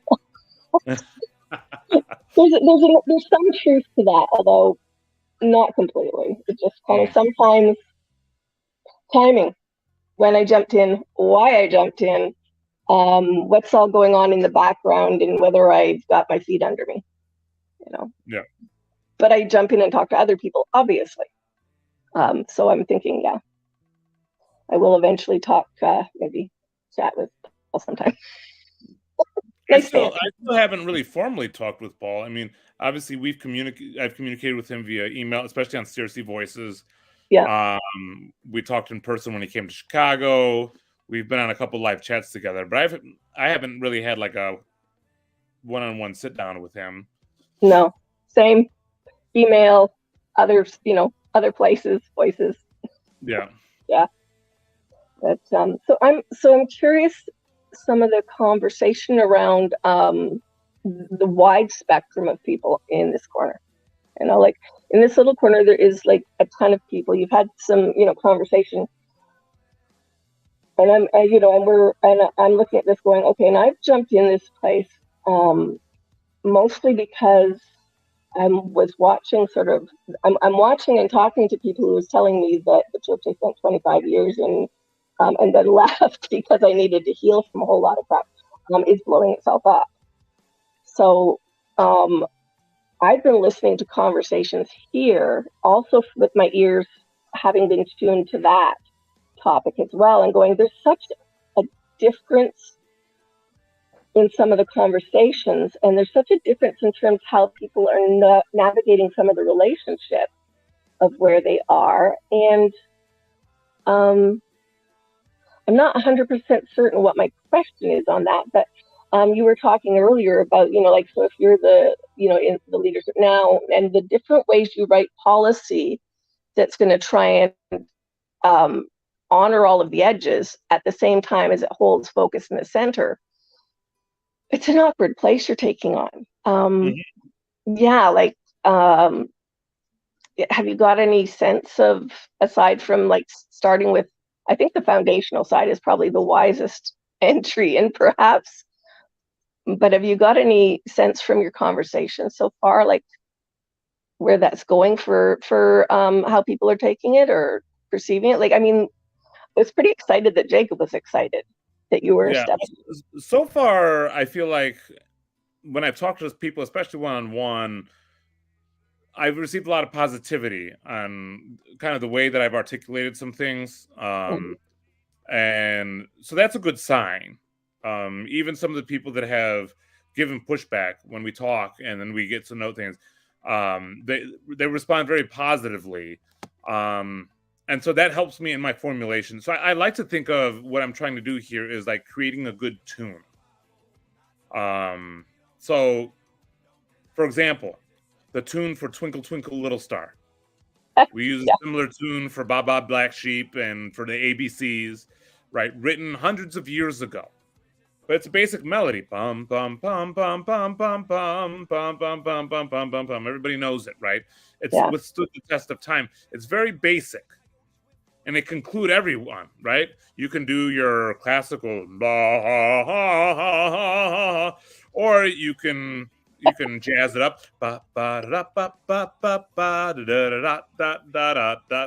You can add passing tones. You can do all kinds of I sing, and I took piano for 10 years and can't play piano. Guitar for a few years and can't play guitar. You're up to the third class and passed and don't get there. But I'm following what you're saying. Yeah, and so that's what I'm trying to create. It's something that's going to be a foundational statement, but that people can play with it and they can interpret it in a variety of ways, but it still has to stay the statement. And I'm not sure what it is. Amazing definition of, that's an awesome explanation for foundational. Something around which you build, that it's going to, a melody, to have a melody, you can't. And that's interesting. My mom and my sister could sing harmony. Used to make me always just do the melody. It's the only thing I really understand. But the whole point was I could have somebody, and in church I have had people that were a little tone deaf singing beside me, and you can hold the melody.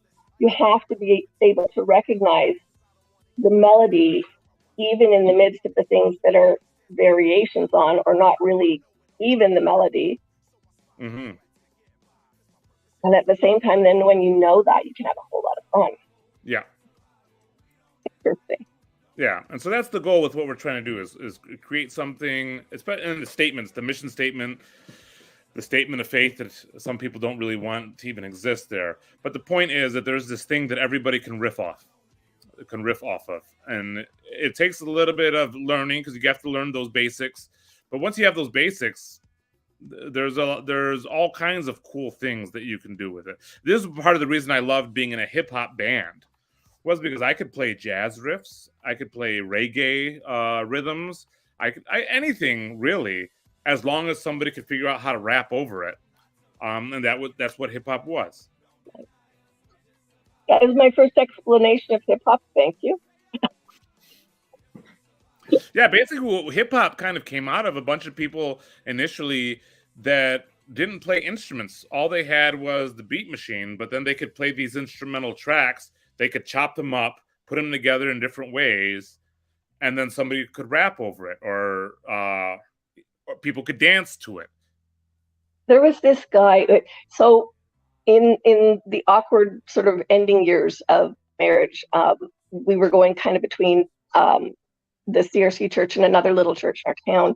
And there was a young man there, extremely talented in music and keyboard, I think it was mostly. I don't know if he played guitar. I can't remember. But one of the families had started once a month. They'd gather musicians from the general area because their daughter was also in. They weren't Christians, it had nothing to do with the church. They just gathered musicians.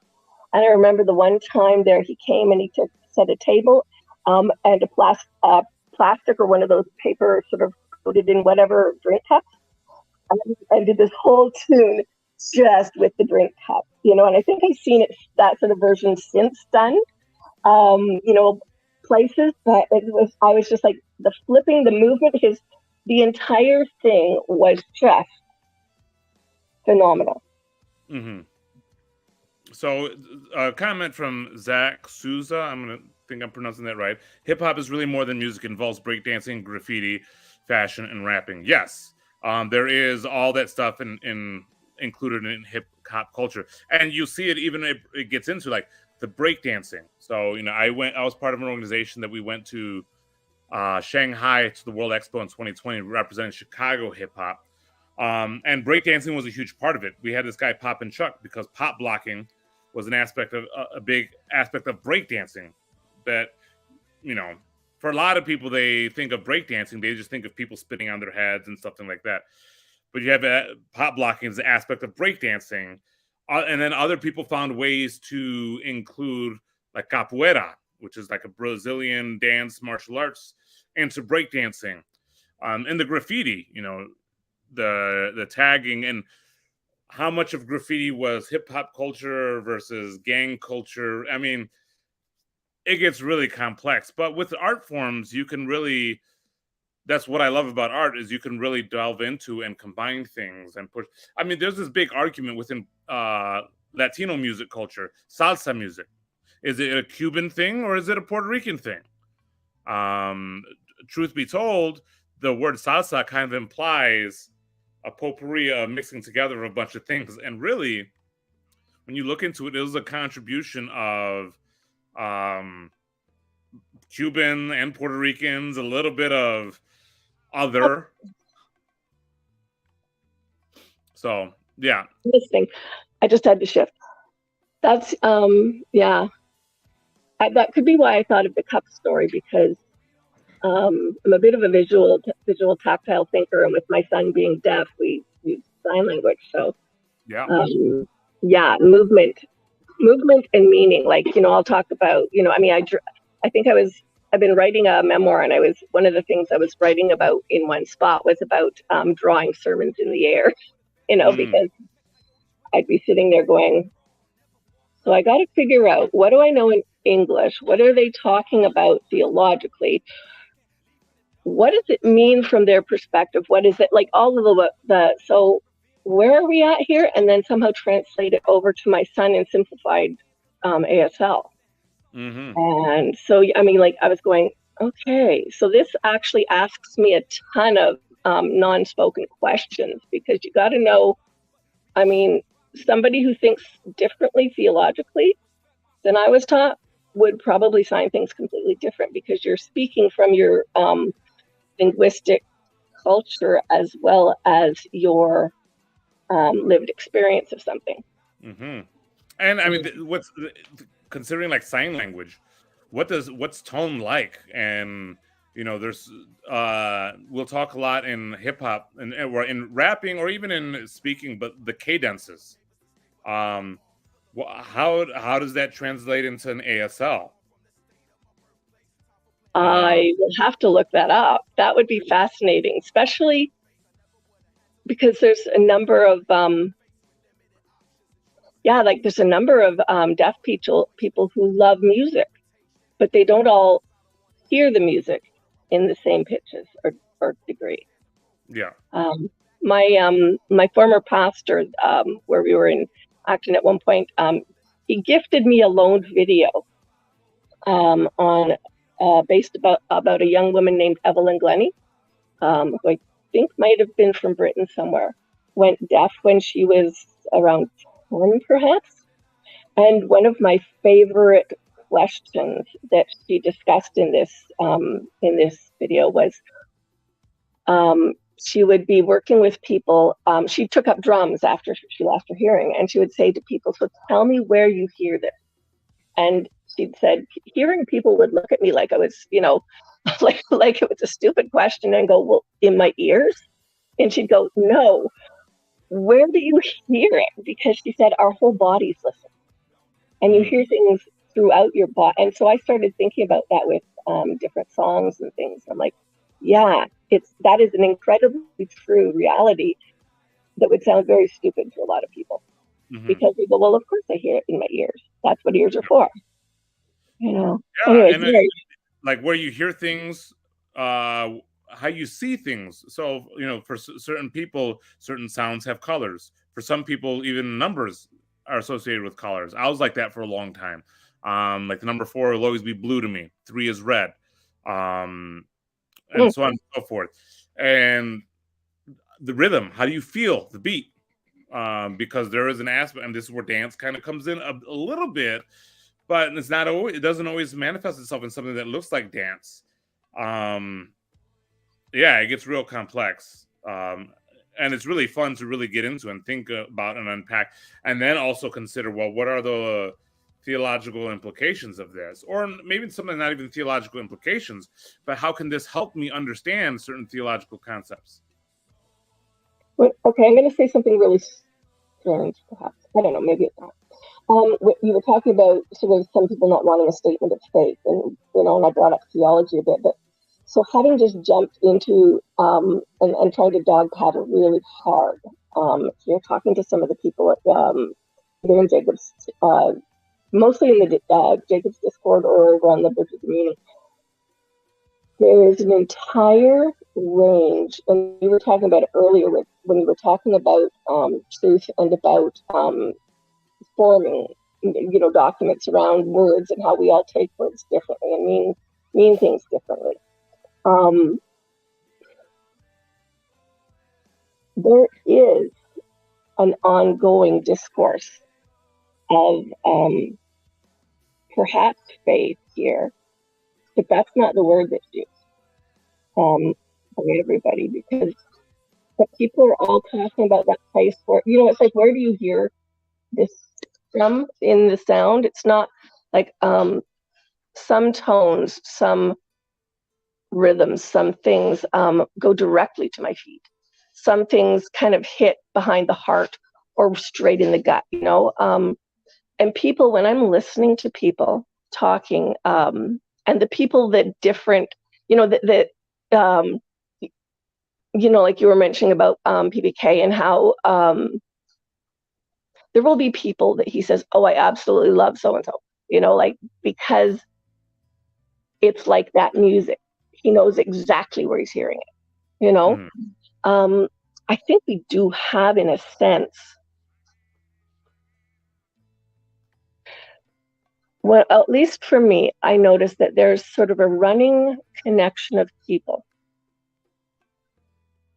in my time here in this little corner, through the Discord streams and some of the conversations that I'm listening to very deeply because of how they question some of my stuff, listen to it, perceive. There's a part of me that thinks that in a way is a statement of faith in itself, because I don't know, like last year I finally started writing about faith in the memoir component. And then when I got into last summer and reflecting back on some things, that post-synod stuff, started writing about forgiveness. And there are things that exist, and all of those things have changed my interaction with my family. But that's what faith does. Jacob contested me on a couple of Christian outtakes on what faith is, and he said, no, like from a Jewish perspective, faith is for when you're in the darkness. I'm thinking, well, I spent an awful lot of time there in some respects. So I tend to think of faith as a beautiful light. It's just that something that kind of, I know what the sign for it is. I know how to spell it. I know a lot of things about faith. But when I was writing a piece for an anthology that a friend of mine was doing last year, the year before, I defined it more as, well, what I was, or maybe it was on my blog. Well, somewhere I wrote this thing where I said, the context in which I was using that word was more that thing where when you say you have faith, it's, you're putting your trust into it. So I think this place has something of that. It's just a matter of how you describe it. Mm-hmm. Yeah, and how that's described, how it's articulated, is really important. And I think there are some people that think it can't really be described. I tend to disagree. I think it can. I just think it will be difficult. It's tricky. At one point, I think it was Mozart wrote that little melody, bum bum bum bum bum bum bum bum bum bum, and to this day, there's a lot of people that don't even know it was him. If it was him, maybe somebody can correct me if it wasn't. I think it was, but it's one of those things where he had to do it at some point, and I'm going to try to do it too, and we'll see. Yeah. We'll see how it goes. I think you're doing fabulous already. Thank you for jumping. I don't know if this was scheduled and other people knew about it, but I'm certainly glad that I got it. I'm glad too. I'm not always exactly sure how to market these things. Let people know that are happening. I put it in the Discord promos area in the Bridges of Meaning promo section. CW told me to do that. I put it on my Twitter. So I don't even know where to let people know that they can follow me on Twitter and try to get information there as well. I will look for it. I've at the moment mostly only used Twitter for following some of my poet friends and a couple of my writing buddies. So yeah, my YouTube channel is just my name, Moises Pacheco. Okay. My Twitter handle is Pasta Mo Betta, because it reminds me of my immature days where everything was Mo Betta when I was a teenager, and I don't want to think of myself as matured too much past that. Don't. Honestly, I've been told by a few people that I don't look as old as I am, and I have very strongly advocated that they stick with my theory of life is immaturity counteracts chronological time, and I'm sticking with that. So very young. Anyways, Hank have you met Hank? Hang on, I'm super blind. I don't know that I have. I knew somebody in my church named it. It's a very good Dutch name, but you can ask Hank if he knows me. I'll ask Hank. Hank used to be my boss. But Hank is also a friend. Nice. I had somebody in Voices say hi to me and my ex via Voices, because past history. Yeah. So that was nice, because most of the people I'm talking to now, I'm not sure who they are, except from there. But are you these people? Whenever anybody says, do you know this person? I always say, I don't know, because I meet so many people, and sometimes I'll be with somebody, I'm like, yeah, I don't know this person. And then I'm like, oh, wait, no, I actually did meet this person. I was talking to Richard. He says, well, I was talking to you in Voices. And I'm like, oh, I didn't put that together because... Yeah, I don't remember knowing his last name or anything like that. So yeah. Yeah. I will probably re-listen to this so I can read all those little comments from people. Has anybody ever been to Willow Creek? No, but it was a big thing in my church for a while, and I know people who were. Yeah, that's an inside joke. When Laura and Hank and I were all part of the Chicago Bridges of Meaning, and Hank brings up Willow Creek a lot, so we always give him crap about it. Did you like it? I mean, it had some good feedback to our church in some respect through my dear friend. But after last summer, I was listening to some stuff on a lot of the difficult components of, what do we get to do with a little bit of power? So yeah, I'm glad you're not letting this go to your head. CW is speaking gibberish to me. Is it?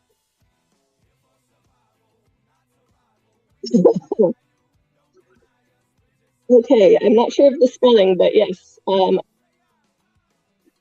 are you from, CW? CW is from Minnesota. Hey. Hi, Sandy. Hi, Moises. Oui, je peux parler seulement un peu français, and it's not even proper Canadian French. It's not Québécois. A French folk song. Hey, is Nechama? Is that how you say that?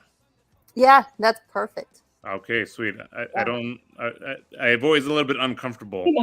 saying other people's names when I'm not sure exactly how to pronounce it. No, that's really good. And you got Chazi's name right too. Sweet. Yeah. Yeah. How are you? I'm good. I'm good, thank God. I loved what you guys were talking about, like the parallels between music, dance, and language. Because to me, honestly, like in my life experience, they're kind of like there's hardly any separation between those. They're almost all the same thing. Like when I'm experiencing language myself and with others, to me, it's like primarily not the word. I think very deeply about the words that I say, but underneath all of that, like first is the body language, and to me, that's dance, and then the tonality, and like you were talking about I forget the word for it, but like that's the music. So it's just language is like dance and music. It's like how well can we play together? I know we're talking about like the statement of faith thing, which I think is very interesting. I can't speak for anybody else, but like my brain is going, oh, maybe people are thinking that we all have to agree on something. Like we all have to agree to this belief or that belief. I think we actually do play really well together. Like relatively speaking, for this day and age, it seems like we play really well together. And so maybe some of the anxiety, again, this could be all me projecting. I'm representing myself, not anybody else, you know? But like maybe some of the anxiety is like, oh, is this thing going to ruin the good play that we have? By like forcing us all to believe something or have some faith or something. And yeah, I really like what you said about like the tune, the row, row, row. We're just looking for a tune, because it's like, oh yeah, maybe we just want to continue playing together and play at higher levels or more multifaceted levels, and like bring this out into the real world and create cool things together, and without having to be like, we all believe in the same thing. And that's, I think, completely unnecessary. There's no reason why we have to believe, agree, and all of this stuff. Like I'm not and it gets tricky, because it's like, well, when we're all having a good time, when we're all playing together and it's sounding good, well, what happens when we write it down, or when we write down the melody? Does that limit us? Does that mean we can't play any other notes? You know what's really interesting in that question? I think in that respect, I would rather see us defer to the Jewish side of the discussion, because they've had the written law and the oral law, and the written and oral components of the rest of all of the Old Testament. When I was working with my son, and he was little, one of the I don't know if it was the one parenting course we took, or anyway, it was really early on. I had gone through University of Toronto psychology, religion, double minor, thinking at that point I was going to go into the United Church as a minister. One of my favorite psychology courses was psycholinguistics. First place I started to read a little bit about sign language. So then we hit the course where we're learning about language from are you going to, so in our context in the Toronto area, you could go to the Canadian Hearing Society or to one of the other organizations teaching you ASL, American Sign Language, which, by the way, I've got questions from people is, why would you teach him American Sign Language? He's not American. And I'm like, no, like as in the continent of. And you can also, and I had a friend used to spend, this is an aside again, spend time in Florida retirement communities where people would say to her, oh, you sign Northern. Okay. Anywho, what I was going to say to Nechama is, in this course, one of the first things that they told us is language is 20%, because they were teaching us the difference between, oh shoot. Use this later. See me okay? So language is 80% nonverbal, 20% verbal. Yeah. And so if I was to, what's a good sign? For that. Hungry. Oh, okay. So hungry. So if I was to sign hungry, I make a C handshake, and I trace the line of the throat down towards the stomach. Okay, so that is the verbal component. It is the shape, the position, the movement, making up a sign, all of which are the verbal and the legend together. But if I say I'm hungry, I could say that very sort of generically, or I can go, like, oh my God, I'm hungry. I'm starving. I'm starving. And so when I'm saying that I would love to, in a sense, to defer to that sense of it, people who understand not just writing language in a written culture, but in an oral culture, I think really is an important component of what we're doing here, because we live in that context already where we've got a real blending of, and yeah, and then some of the people who I don't understand at all speak in yeah, which I think is fine. I think that's always going to happen. I don't aim to understand everybody unless I'm going to be interacting with them and working together with them on a regular basis. I don't think I need to. I can just accept that we're different and we have a language difference. We have understanding difference. Cool, you know. So I was thinking of, you know, like I hung out with this kid this morning on Grim Grizzly's channel, and I'm listening to all the gamer talk, and I'm going, I am lost. I don't even have a beginnings of a cultural reference. Yeah. One of the things that's always helped me is that, to a certain degree, I have in my life been a kind of a jack of all trades, master of none. So I'll like go into a context. Like I had lunch a couple weeks ago with Hank and a couple other guys, and they're talking sports. I haven't really been into sports for a long time, or in terms of watching it and whatnot. But I have enough of an understanding of sports from watching it when I was younger and competing, and that I can hold my own. Similar with music. I'm not an amazing musician. Like, even when I was a musician in my heyday, when I would hit a guitar solo, I'm sure there's a lot of people who'd be like, that was weak, or it wasn't super fancy, but I could hold my own. And that's the goal, is to, and I feel like that's what this little corner has done well. It's made people feel like they can hold their own in the conversation. And critiquing religion or talking about religion, what's the difference? What's the difference between critiquing religion, talking about religion, or being religious?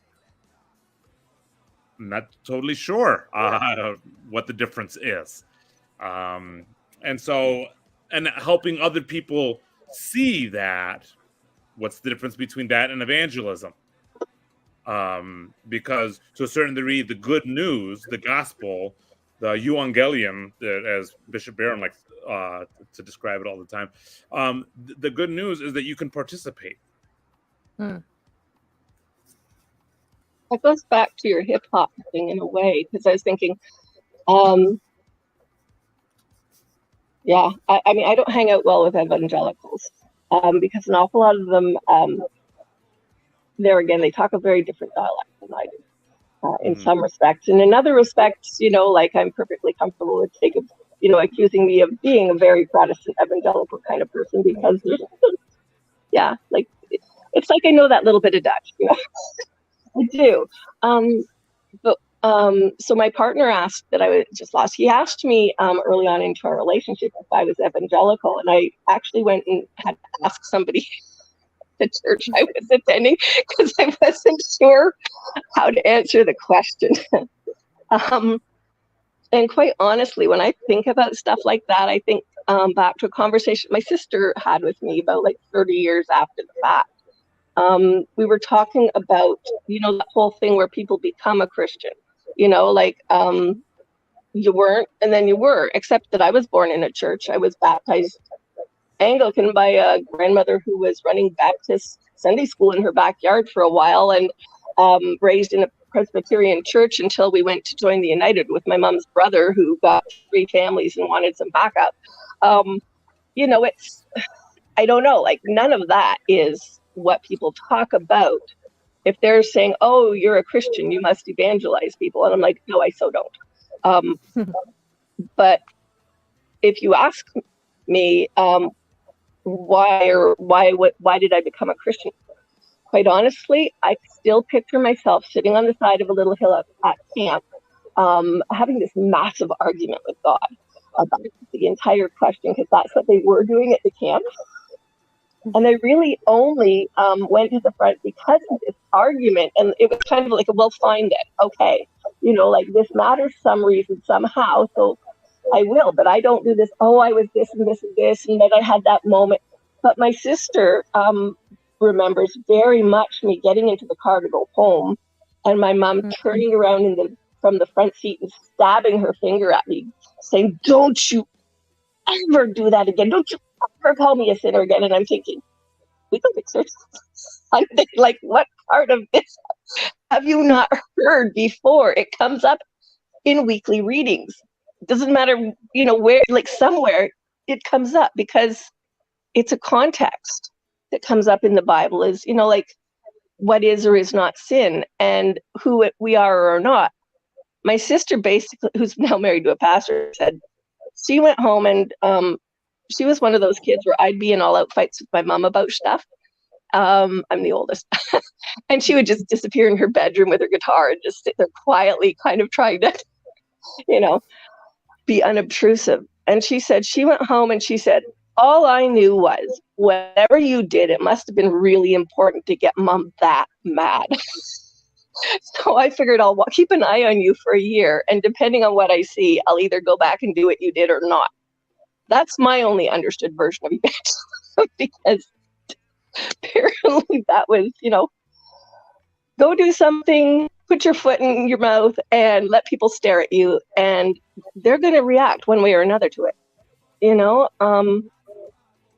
That's kind of all I've got in life is I talk to people, and I'm not afraid to talk to people and let them be who they are. And I have no idea why I was telling you that story anymore.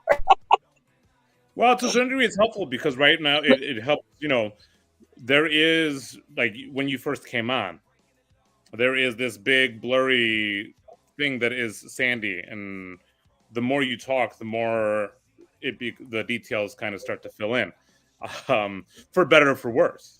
I am laughing. I have to challenge Bruce on what is his 4 something of knowledge? What's the word for? Or the 4 P's? I don't know what maybe they're all P's, but it wasn't how it was phrased this morning. And I was like, if there are 4 elements of knowledge, he left off my personal favorite, the big number 5, which is laughter. Yeah. Forms of knowledge. And it's weird because it's like there's things that we know and there's things that we can articulate. And sometimes we get lost in the articulation. For example, I worked at a Christian school, was one of my first full-time jobs out of college. And we were doing a talent show. And one of the kids wanted to play a Van Halen song in the talent show. Van Halen song, I was impressed that he could play it. But I knew that there might, at this pretty conservative Christian school, I went to the headmaster and said, "Hey, there's this kid that wants to play this Van Halen song. It's a rock song. Would he be allowed to play it?" And he's like, "Yeah, as long as there's not that hip hop crap." And I was like, "Okay." Now at the time, I was in a professional hip hop band. I don't think he knew that. Maybe he did, but I was like, "Okay, whatever." So I let the kid play. But all of a sudden, I knew this guy's understanding of hip hop. But his reason he was calling it hip hop crap or whatever was that hip hop meant something to him. It meant something different to me, but I wasn't going to address that at the time. And actually, I never really addressed it with the headmaster. But I did notice several months later that while he was leading the staff little Bible study devotion that we did each week, that the placeholder in his Bible was one of my band's flyers that somehow he had come across. Probably, I assume, from somebody else in the school that let him know, "Hey, Mr. Pacheco, he's in a hip hop band," and eventually he was curious enough that he would put our flyer in his Bible. Wow. That's yeah. But it's one of those where I understand that what people hear when I say faith, or statement of faith, what they're hearing may not be what I'm meaning. Maybe it is, and maybe they still hate it. But that's going to take time, and it's going to take some conversation to figure out. And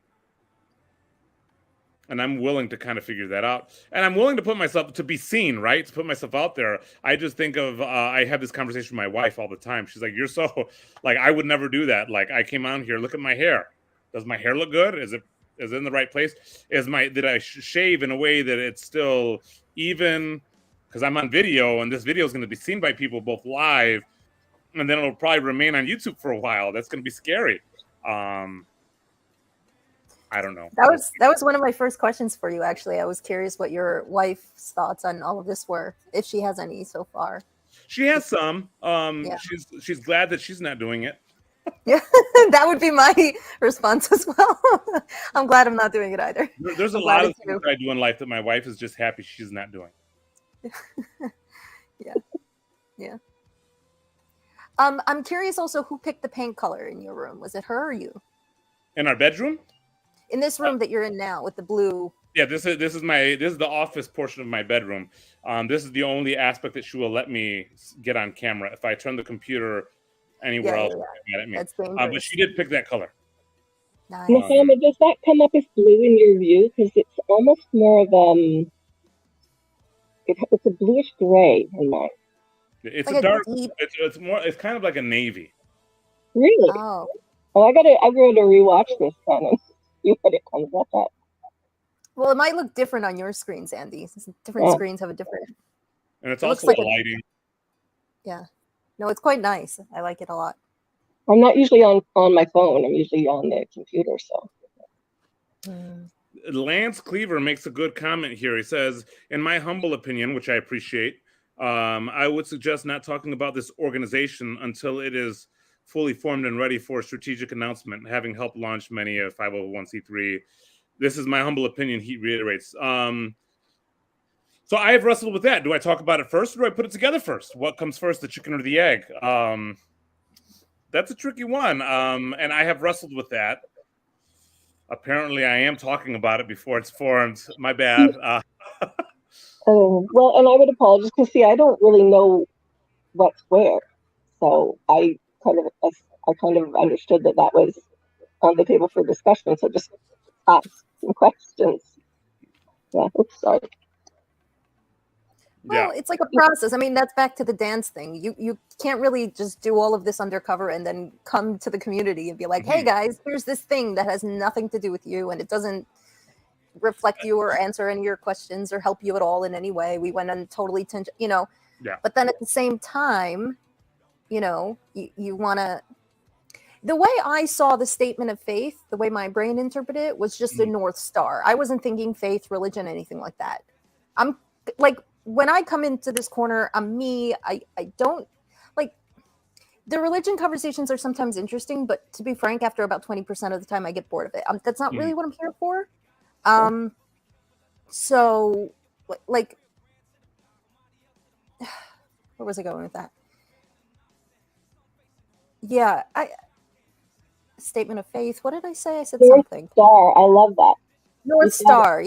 Yeah, North Star. Because you do kind of, in my mind, need to work a little with community to see where does that North Star go. But I was thinking about the dance aspect of it, because there's even dance. There's quite a variety there.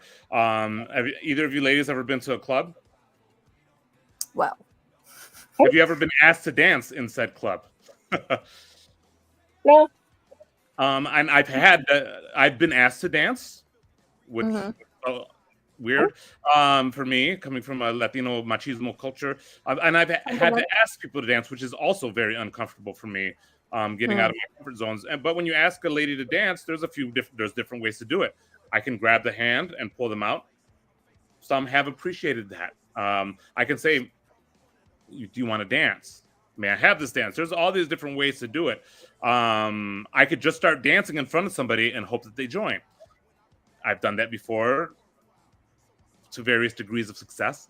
And so there's so many different ways. At some point, you just got to pick one and run with it. Yeah. talk to him. I was going to say something, but I'd like to hear your thoughts.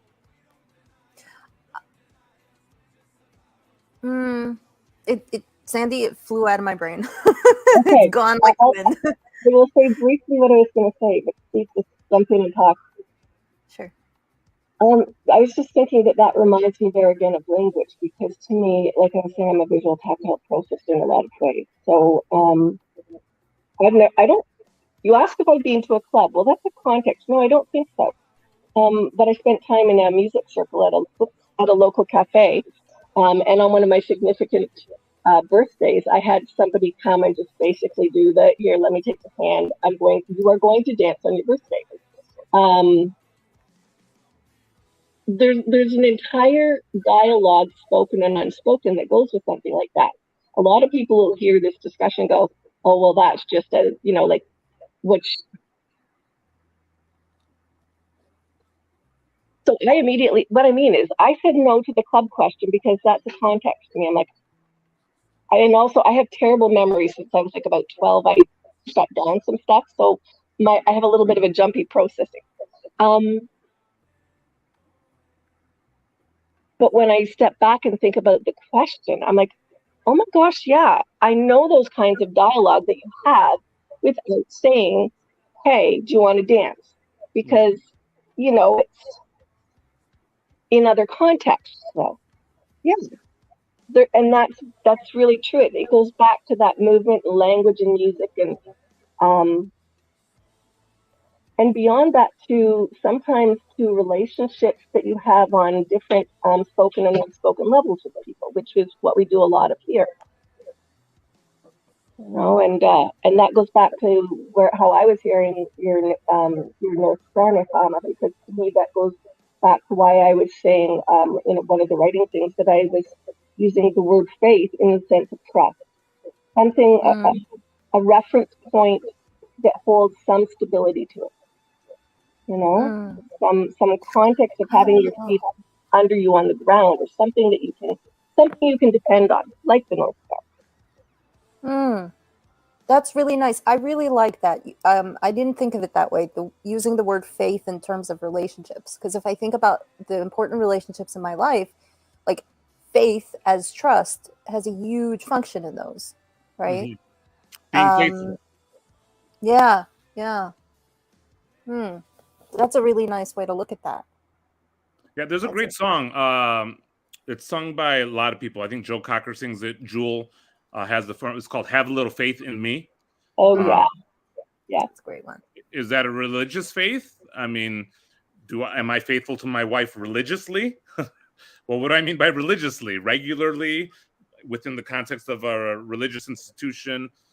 And I would like to, as I think when I think about statement of faith, I think about all those things. When I think about religion, I think about all those things, regularity.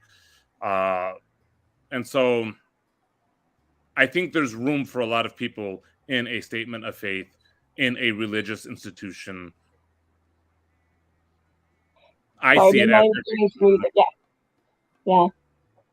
Have a little faith in me. Yeah. You pinged me off of something I was thinking about when you first came on, which is not at all really related to this topic, and yet totally is, because so I hang out in some of the music circles, and I don't play guitar, which makes it really awkward when I go to song critique things. And had somebody ask if they could participate in a song I was writing. Can I write this with you? Which happened at the beginning of COVID. And I was really, I spent all of my time sort of either in my retail zone that I have, or my small apartment that I have. I wanted that interaction of, hey, maybe we can get on Zoom, maybe we can bounce ideas off each other, maybe we can whatever. Because I had taken this, while things were still open, a few in-person group, and then gotten an email. But there was really no interaction around it.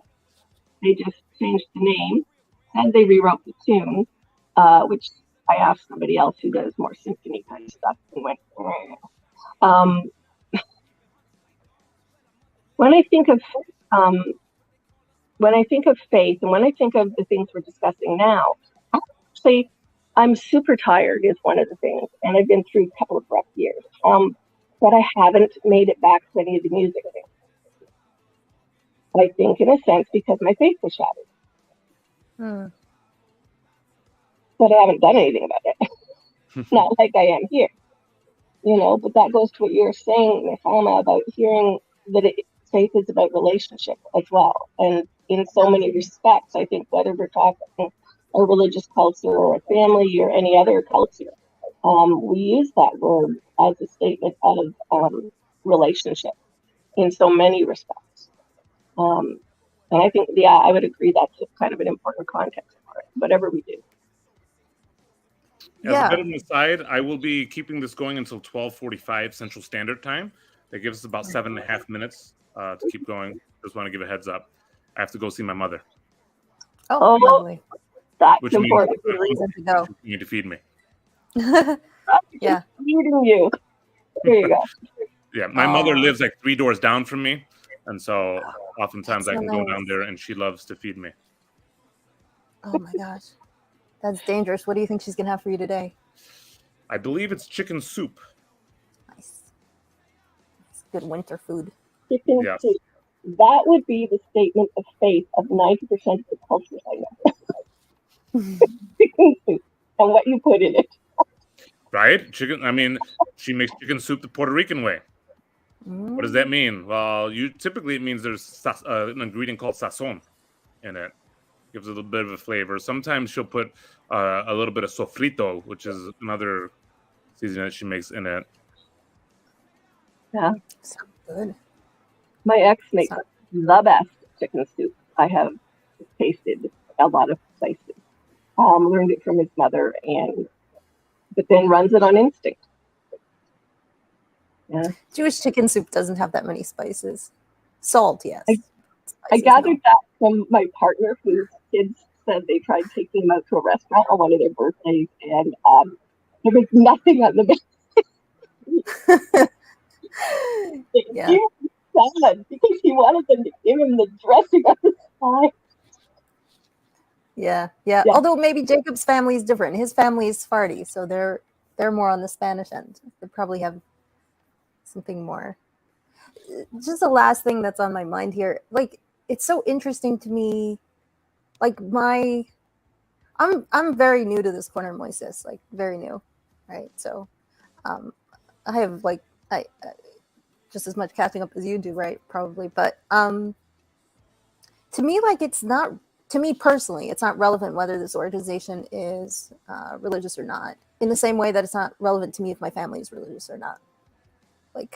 Like Sandy was saying, to me, it's all relational. And I like the thing I'm excited about, and whether this is how things play out or not, or what other people's goals are or not, that's like the past couple of years has been really rough for most people on this planet, and particularly in socialization. And we've sort of taken a step back and like sort of regressed a bit in terms of play and dance and interpersonal dance. So that's what I find interesting and exciting about the corner, is talking to people who are Baha'i and Muslim and Jewish and from different Jewish denominations and learning so much about Christianity, different Christian, the fact that people here are religious was sort of like a side thing to me. It was like an after thing. It was like, oh, there's a lot of religious people here. That's interesting. Yeah. Why is that? But for me, first and foremost was that relational aspect, and then like sort of getting our feet back into the water of the dance of interacting like as humans, where this, like, I can respect all of you for what you believe, and it doesn't really matter to me. And I frankly don't even have to know what you believe, as long as we have some joining North Stars in our interactions. There's a couple comments here that I wanted to point out. One, Luke says, religio, that which binds us, is relational. Same thing. I kind of see it in a similar way. Chad also said earlier, and I wanted to point out, I'm honestly fine. I just want to know if I'm dealing with honest actors. Lots of this feels fudgy, and intentionally so. And to a certain degree, I would say I'm honestly being fudgy. Like, I'm, honest. I'm trying to be honest with everything that I'm trying to do. I'm honestly wanting to include Chad, because I talked to him and he seems like a really cool dude, and I think he's got a lot to offer.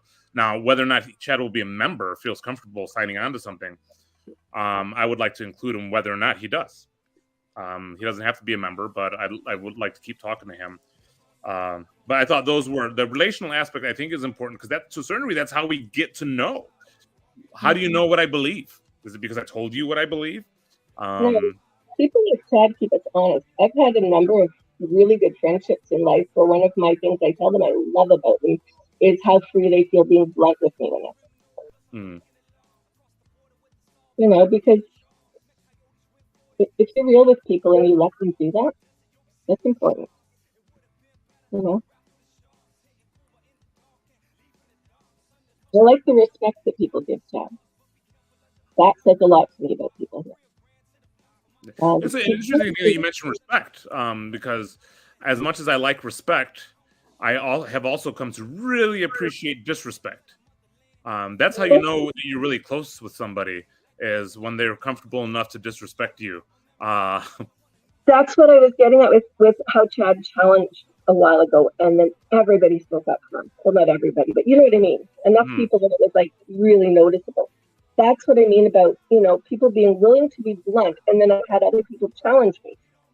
Chad's not afraid of Chad is not afraid of disrespecting a concept, an idea, in, you know, a person perhaps in a sense, and then saying, I'm not being disrespectful. I'm just telling you how it is, sort of thing, you know? That is full of life in my mind in relationships I've had. Here's something that Jacob says: Nechama can keep the stream going after Moises leaves if you so desire. I don't know how to make that happen, but if one of you does, neither do I know how to make that happen. But I think we just don't shut it down and we say, hey, but I'm not doing it.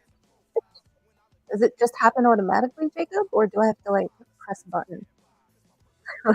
I'm new to this StreamYard thing.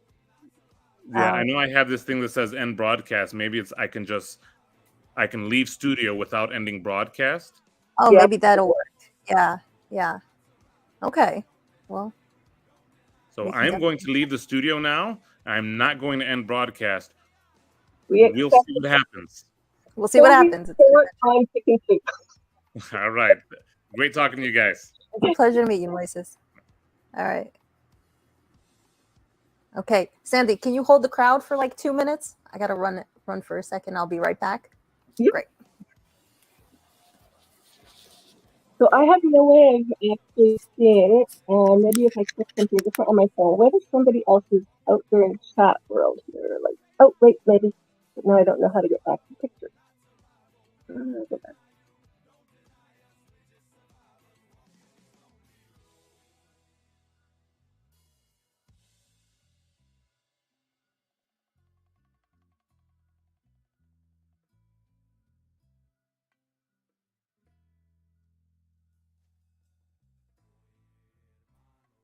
Oops, sorry about that. I hit the wrong button. So, yeah. So one of the things do you want, oh, that's awesome. Do I know you yet, Laura? Your name looks familiar. Are you on Jacob's channel? Does she know you? I think if you go, I don't know if, so this is where Nechama and I will both be sort of figuring this out, but I'm not sure where it shows up, if she can just let you into the studio once you click on, or how that works. If you scroll up to the top of the, yeah, please.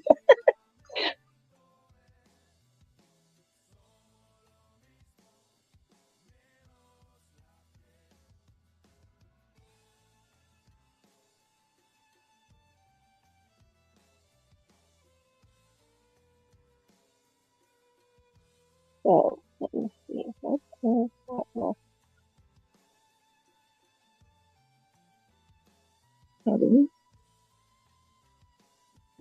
So I am in. Oh, you're in. Okay.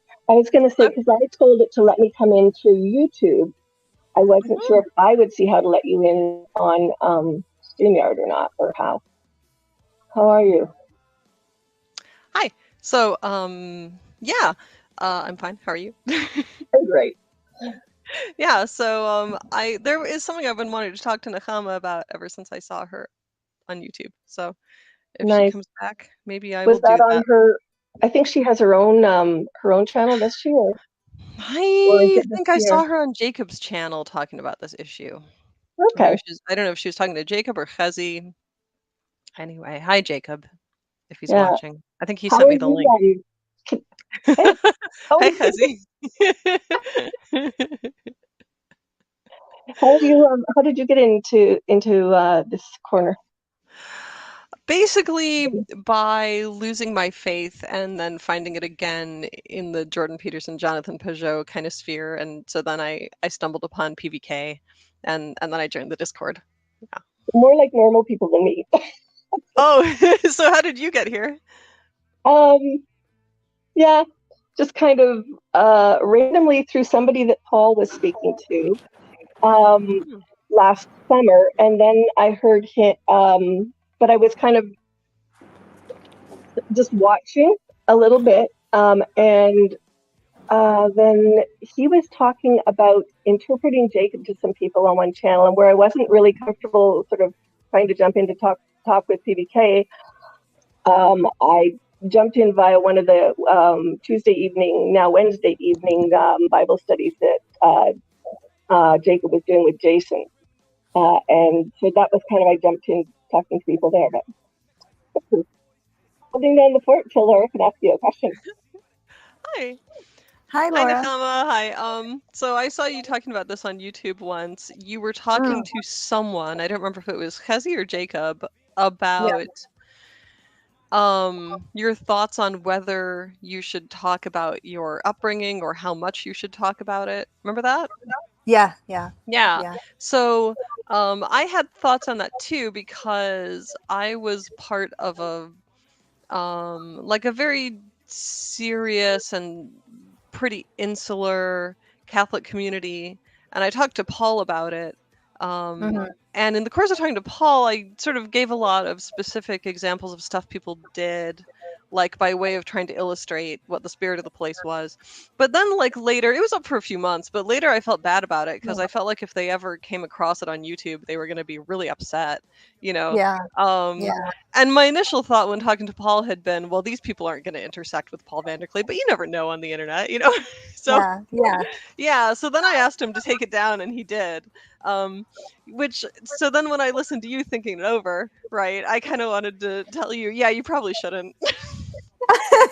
Well, that's what I told Paul. He did ask Yeah. if I would do a talk with him, and I was like, "Oh, you've got too many people on your channel. Sorry." Like, Yeah. what is it, 24,000, something like that. Oh my gosh, yeah, that's a lot. Yeah. I did I don't know if you're familiar probably with Grim Grizz. Yeah. I did a talk with him on his channel, and I reviewed all the footage back before posting it, before he posted it. Because I was like, because sometimes you're talking and I'm in my mind, I'm talking to the person I'm talking to you. I'm talking to Laura. Yeah. I'm not thinking about all the people in the chat until Right. I get on the side of the screen and get distracted. I remember they're there and I'm like, oh, so yeah, I don't know. It's like, it's a tough one, right? You don't want to you have to, like, I'm thinking I want to consider the people in my life, but then there's a lot of cool things I want to talk about. Right. So there's like a fine line there. It's very difficult because I think it's an interesting topic. Like, what are these really insular, really conservative, however you want to put it, communities like? What are their characteristic flaws? Because they have common patterns of characteristic flaws, and that's kind of interesting. What's good about them? And some big questions about what's the right model of life. Is there one right model of life? All that kind of stuff. Like, it's very interesting to talk about, but then it's hard to do it without either. It's just hard to talk about it in so many ways, like you don't, because you don't want to you don't want to be condemning specific people, in front of a crowd. Yeah. You don't want to or even condemn a whole way of life and then Yeah. have an individual person interpret that as, I think you're bad, I think you're wrong, which is not Right, the case at exactly. all, Yeah. you know? Yeah. And yes, exactly. And then like like when I was trying to describe some of the problems with this stuff, a lot of the comments I got on the YouTube video were very positive, but the ones that Mm. were negative tended to be along the lines of like, why would you complain about people wanting to give their children a good upbringing, you know? And like, I don't know, it's really complicated. You know what I mean? Well, yeah, that's the thing also. Okay, so I don't know how I'm gonna sound when I say this, but like, there's a lot of people who I don't care what they have to say. Like, if I don't know who you are and I don't know the context of who you are, and you don't know the context of who I am, maybe what you have to say isn't so relevant, or like, do you know what I mean? Yeah. But you mean in so- terms of YouTube commenters and whether you Yeah, think there's- yeah. But when I read stuff like that, I think that person is probably the kind of person I want to talk to about this. Yeah. But I want to be able to talk about it in a way that that person will get, and that they're not going to see me as someone coming from the outside who wants to attack them, that they're just seeing me as somebody who lived through something and now kind of wants to assess it and figure out, I don't Yeah. know, all the stuff we need to figure out about it, you know? That's one of the reasons I'm really so far liking the StreamYard stuff, is because I found that when I'm typing, I personally haven't been able to like accomplish that sort of dialogue. So I'm like, well, then that's not the medium for me. Maybe it is for other people. I don't know. It's not for me. And then when I was on Discord, just with voice, I found as well, I wasn't that kept disintegrating. Even if that sort of conversation was accomplished, it would at some point fall apart. Too many If people. it was pure voice, or if you were also If it was in pure video? voice. Oh, okay, It was pure voice. I was hanging around places where people were really only using voice. They weren't using video on Discord. I think if people were using video, it would have been a different story. But with the live with the face thing, I find this is a lot easier for me to, I mean, look, you're sitting here, you're listening to me, I'm listening to you, so we're actually making an effort to see if we understand, and we're having the same conversation. Yeah. And we can fill in the gaps and ask the questions, and like as if you're sitting here in my living room and I'm giving you tea, you know, like that's like my ultimate goal. It's like, I want to have a vibe where you're sitting in my living room and I'm giving you tea. You know, exactly. Yes, that's the conversation I want to have. Yeah. Right. And it's taken me a while to figure out how like a lot of the technology was sort of getting in my way. And then also like a lot of the stuff, I mean, look, this is such an used word, boundaries, and it can be, you know, but like boundaries is challenging for people in everyday life. Then you put it into this like technological space with people you don't really have the same traditional relationships. It's different, all sorts of different kinds of relationships here. And I think it's like not even what are my boundaries with other people, but like what's my boundaries with the information that I have that I want to give to other people, and who do I want to give that to, under what context, like what's appropriate. Not even about like, I don't know. It's something I'm constantly thinking about and sort of trying to rework. I'm a little nerdy about this, Laura. Like I've made myself a couple little rules that I experiment with when I interact with people online. I have one rule where I have to be wearing, this is going to sound so crazy. I have to be wearing, well, probably not actually, but like clothing wise, I have to wear what I would wear as if you were in the same room as me. Like I'm not going to interact with you, even if like my camera is off and I'm in chat. I'm not going to interact with you in my pajamas. This is like a reminder to myself. I'm talking to you. So Nechama, act appropriately. Like if you were in my house or we were sitting in a cafe somewhere, like that's how I have to, you know, I'm trying to like send the message to my body so that the message gets to my mind, and then my language so that everything that comes across is appropriate. And I'm not blurring these nebulous sort of boundaries. I don't know if that makes sense. No, that makes total sense. I'm also trying to read the chat just now. I see there are some comments. Let's see what people are saying. How do you guys know how to highlight these comments? Do I just click on them? If you're running the thing, maybe you could click on one. It'll show up on the screen. Let's see. Oh, Chezzy asked, go. Thank you, Chezzy. Chezzy asked if I would share what about Jonathan P. or JPP drew me back in.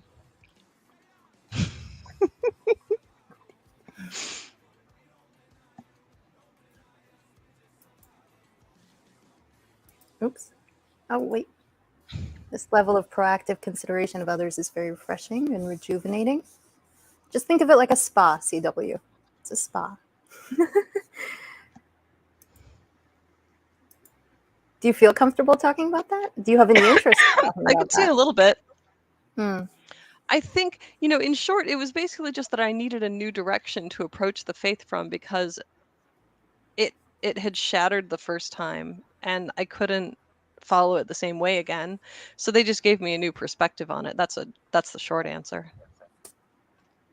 Yeah. Can I ask a clarifying question? Because I very purposefully did not watch any Jordan Peterson. Didn't watch any. I've watched, not when his name first sort of hit my consciousness a few years ago.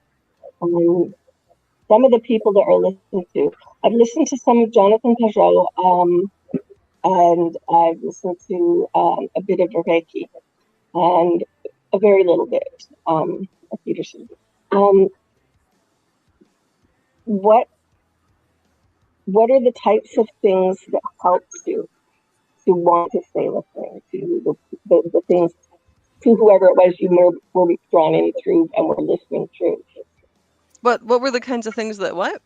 You were breaking up a little bit. Oh, apologies. Yeah, my battery's probably getting lower on the phone, so I will eventually bail, or if I just disappear, it wasn't anything said. The types of things. So, I had initially about 2019, a friend from one of the music crowd suggest that I would really like listening to listening to some of Jordan Peterson or reading some of his books. I had a brief conversation with that person about it, but knew that somebody that I really respected had gone to an event and didn't like some of the how of the people interaction that was happening. Not so much necessarily what was said, but just came back and went, well, that was rude, kind of thing. Mm-hmm. And so I went, well, maybe I won't listen just out of a sense of loyalty to their reaction. Mm-hmm. And so I don't, so I have only been around listening to some of the things that drew you in for like the last 2 to 3 months. Mm-hmm. There's no way I'm going to be caught up. Have you listened to the biblical lectures? Nope, that was what was recommended. Haven't yet. Okay, and then also his classroom lectures on personality or on the history of psychology are really great. I love those too. Yeah, don't pay any attention to what he says on Twitter. That would be my advice. He's very bad on Twitter. Well, don't pay attention to what anybody says on Twitter. Would be my thing. Yeah. Twitter is like TikTok for adults. It's terrible. It's so bad for you. Yeah.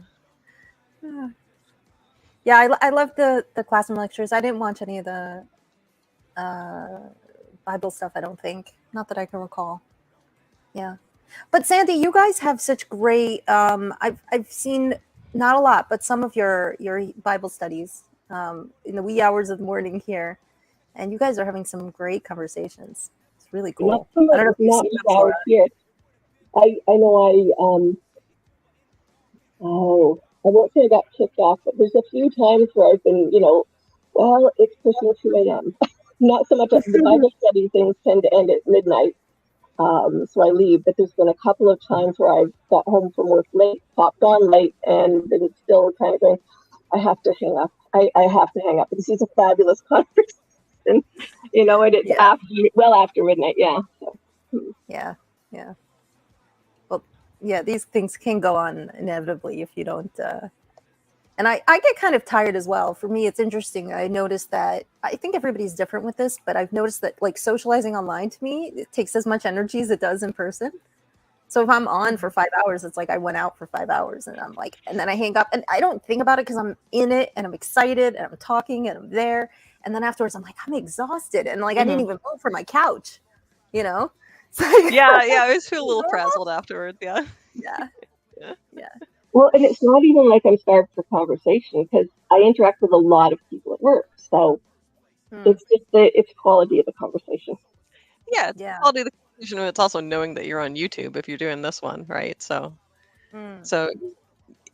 when you know anybody could see you talking to someone else, you're not going to be as relaxed as you'd just be with a few people in a house or whatever. Well, yeah, that takes up a whole lot more CPU if you're Mhm. thinking much more carefully of everything you're saying, right? Mhm. And as probably, yeah, would make sense in that situation. That's interesting. I know like a lot of my writing things happen through Zoom calls and stuff. And I find well, actually, this is going to sound really silly, but I actually have had a lot of trouble with people validating me on things, which sounds really weird because you hang out with a crowd of writers. They assume when you say that it means, oh no, I'm going to submit to this magazine and they're going to reject me. And I'm like, no, I'm terrified they may take it. So I'm backwards or something. But no, I get that.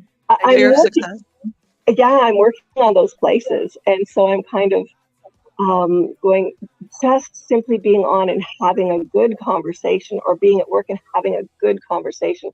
I'll go home wiped, absolutely exhausted. Yeah, but it's true. It is. I think I can see that being talking to people. I've heard a lot about Zoom fatigue and stuff too. That you're focusing on a number of different things when we're on here. Like trying to read the chats. I know someone who works for an aesthetic products, right? Basically like makeup and wrinkle creams and stuff company, and they said that the company experienced quite a boom in 2020 when people were spending a lot of time on Zoom meetings and seeing their own faces on video all the time as they talked, right? And they got more self-conscious. And the people at the company were calling it the Zoom boom because they were selling so much product. Oh, that's amazing. That's so funny. Wow. Yeah, that makes sense. That makes sense. Huh.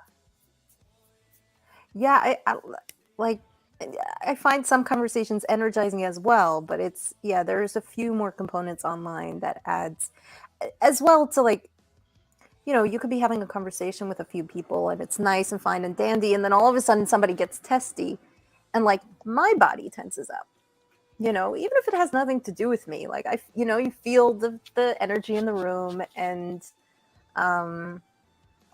it's like the other day when Luke and Jacob were going at it on the stream. I don't know if you both were there. I didn't see that one. No, it wasn't really a big deal, but they were, and Lance said, "Oh, we should have a woman jump in." Chama, Sherry, I think we were the two women who were there, and I was like, "I'm not volunteering. This is not my fight." And like, I don't need the stress. Right? No, thank you.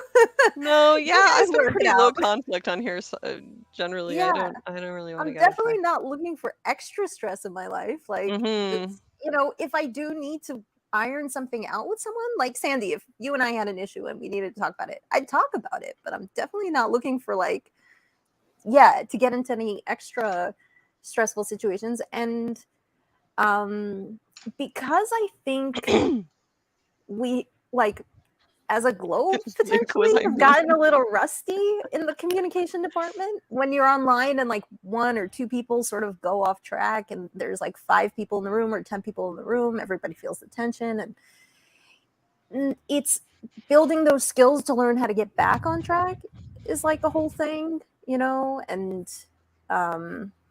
so yeah, I think that can take up some energy as well.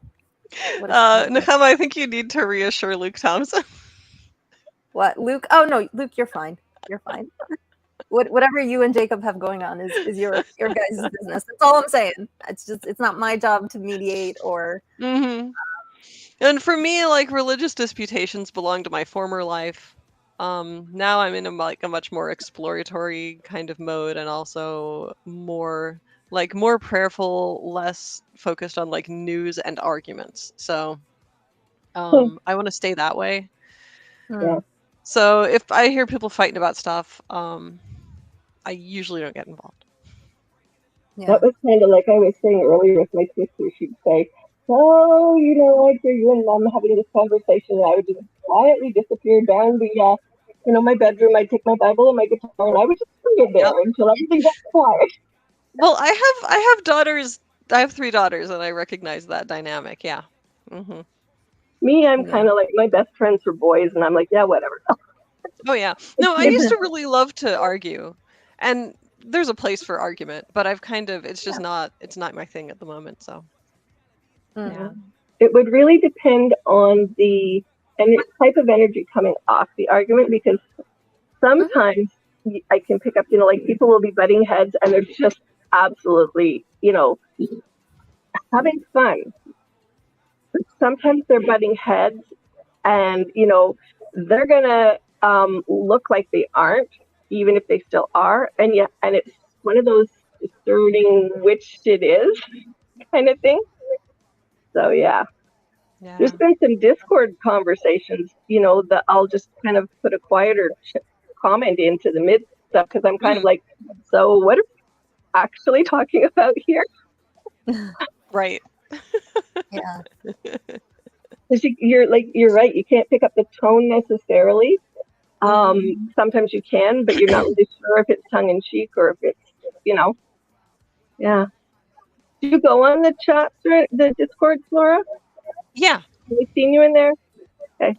Yeah, I'll ping you next time I'm in there. Awesome. You'll Thank see you. which one I am. Yeah. I'm curious, Laura, as well, what you think about this. Like, one of my other sort of reasons that I'm like reticent to share of myself with, I don't know, the world, the internet, this little corner.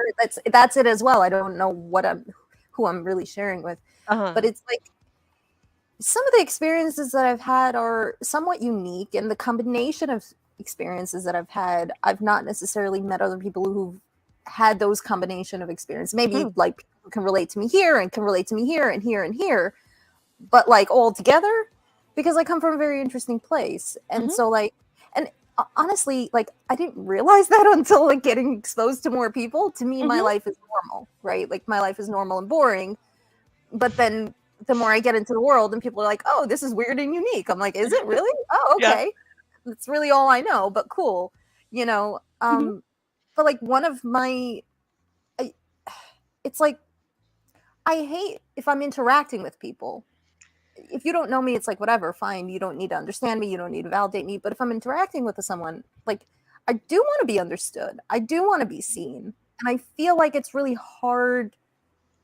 It feels difficult for me to accomplish that in an online space. Like, yeah, that makes sense. Yeah, because it's inevitable if you put something out there where the whole world can access it. It's inevitable a bunch of people are going to misunderstand you, and people get triggered because you said some phrase, that they have some association with, and they need to write a comment. But yeah, that's part of talking online. I guess you got to accept that. Yeah, you're talking to everyone. Not everyone understands you. But yeah, that's why that's a good reason to limit what you're willing to discuss online. Yeah. I tend to be one of those people that, I guess Jacob said I tend to. Did he say I overthink or I overthink? So it could be either. But I find that even at service retail, so, you're chatting with people as they're going through, because I worked in the cash area, and got to know an awful lot of people that were regulars. And then we had the last 2 years, and you find that the conversation's totally shifted. So my reaction is, not reaction. In some respects, my boundaries are vastly informed by my life. From dysfunctional family. Didn't really develop great ones. Then have a deaf autistic child, and your life is kind of an open book, whether you want it to be every time you walk into a store, every time you sit down at a restaurant, every time, whatever, right? And then some of the positive and negative off the charts comments of the last few years. And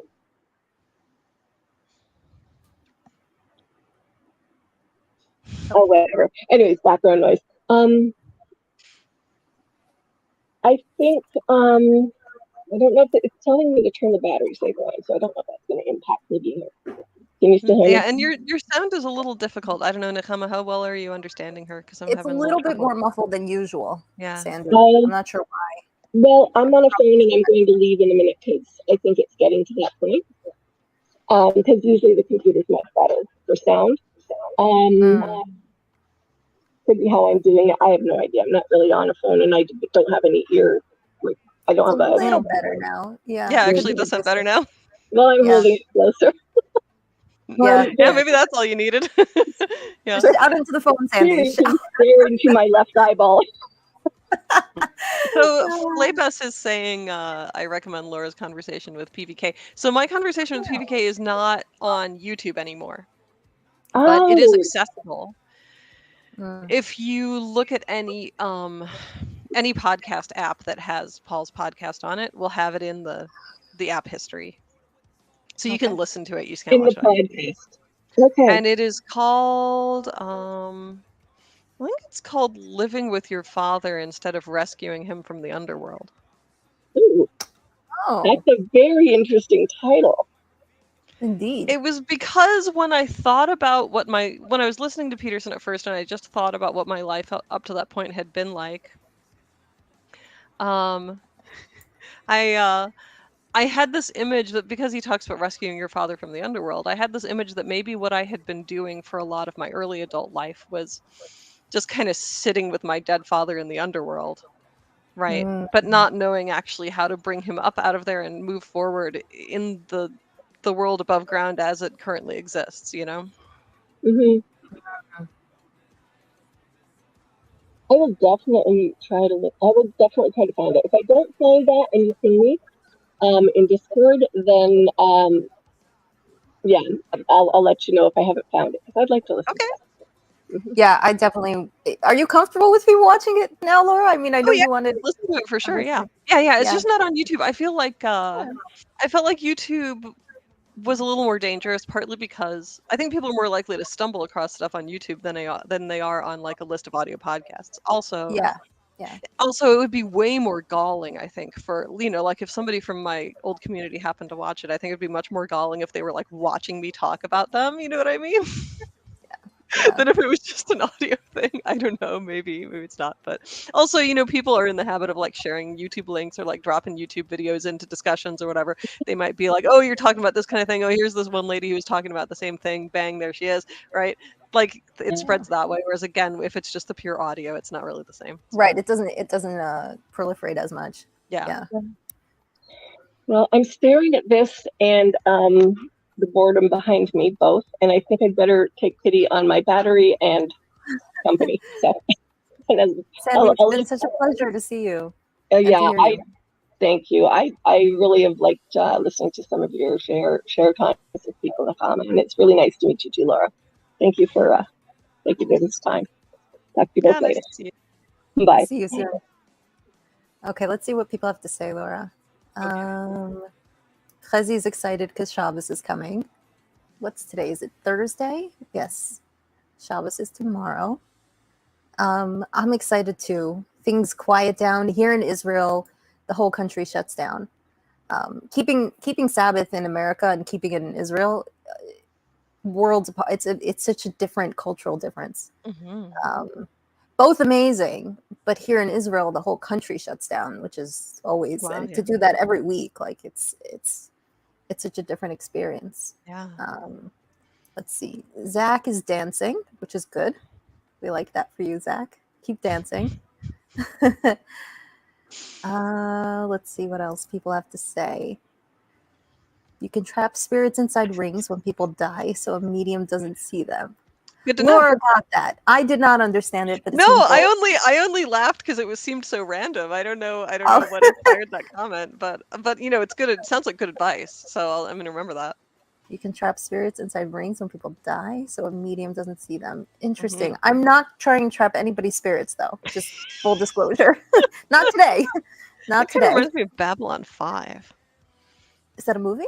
It was a sci-fi TV show in the 90s, and they had some characters on there who belonged to like a religious group that would find important people who were dying and like trap their souls in like bottles or jewels or something and keep them in like a museum or whatever. But the dead people's spirits didn't really want to be trapped inside the vessels that they were in, and eventually they escaped.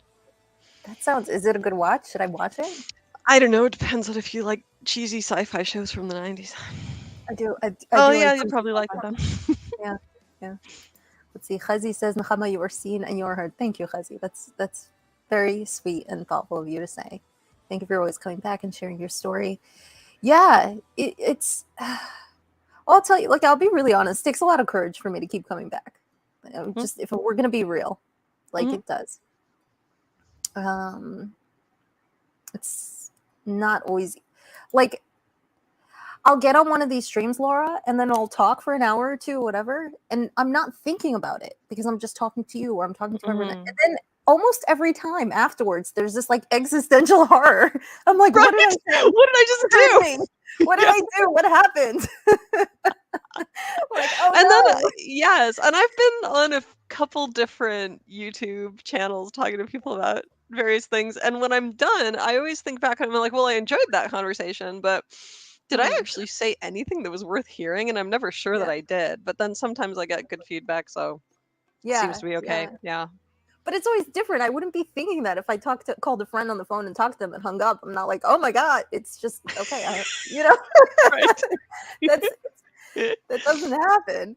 I don't know. Yeah, it's a different kind of thing. It's a whole different. I haven't really regretted it yet, though. I haven't yet had cause to. We'll see. Yeah. I have done things that I would not do again. Like I have said things online I would not say again. There are videos of me that exist, not many, but there are videos of me that exist that I will not point anybody to. That I'm like, okay, I'll own up to them being there. I'm happy for them to stay there, but I wouldn't necessarily say all the things that I said again. Oh yeah. Well, I mean, along those lines, I did regret some of what I said to Paul, which is why I wanted it off YouTube. But I haven't, like, just the appearing on YouTube thing in general, I haven't regretted as a decision. Yeah. I wonder if it's Seems worth so far like an okay thing chopping to some do. parts out, unless that would sort of just ruin the flow of the thing. Oh, I mean, I don't know. I'm happy enough for it not to be on YouTube. I don't think it would be a matter of chopping parts out, because I think like I didn't realize this is another thing, like when you're talking to everyone doesn't know you, right? And they don't really get where you're coming from if they only see you for an hour or whatever it is. So no, I don't know. There are just a lot of things. Like in order for that, I don't know. I don't want that video floating around without like a lot more context. Like people who talk to me on the Discord know a lot of context about me, right? So I think when the video came out, if they saw it, they had so much context to place it in. Whereas like people who didn't have context to place it in, like I felt like a lot of them were quite offended by it or like kind of misinterpreted it in ways that they wouldn't if they had known where I was coming from or whatever. So, whatever. Yeah, I mean that's one of the main reasons. I've said this a few times already, but it's one of the main reasons that I have been comfortable coming here. Is because Jacob and Khazi come from the same, very similar background as I do, which is very niche. Like an ultra Orthodox Jewish background, and like I've talked to some people who are like, "Oh, that doesn't exist. What you're talking about, you're making it up and you're lying." I'm like, "Okay, well, wow, I can't talk to you then. Like that's not helpful." But even like that's on the most extreme end, obviously. But even as far as just being able to have certain conversations and people just understand the context, let's see what I missed a bunch of comments here. Yes, Fawad, I do live in Israel. I'm curious if you're interested in disclosing what area of the world you are. I'm curious where you are, but of course don't have to share that. We're doing Fawad. We're doing a Israel trip, February 2024. So you're most welcome. You and your wife, feel free to join. I don't know if you guys have children, but I'm sure they can come too. So plenty of time to plan for that. If you guys want to make it out here, that'd be super, super cool to have you in person. What does Zach have to say? I think maybe this little corner would be better sometimes if we were all essayists. Instead Get of on just that. people shooting out all their random thoughts on Yeah. video. Maybe Well, I there's like a beauty in being human too, I don't read anymore though. I have such a hard time reading these days. It's so It's frustrating. becoming harder for me too, and I have always done a lot of reading and writing. But like I was working in a writing career for a long, long time, and towards the end, I started to get this feeling that like I'm putting all this effort into making these texts really, really good and Hmm. really clean. Hmm. Um, who's ever gonna read them? Especially just like I don't want to go into too much detail, but the particular things I was writing.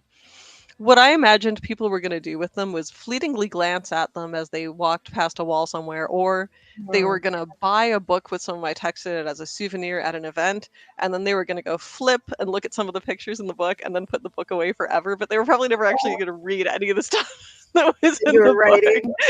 book. Yeah. Oh, well, what kind of writing do you like to do? Like, what do you like to write about? What do you like to think Um, about? I like to write about language questions and literature and like literary history and etymology, stuff like that.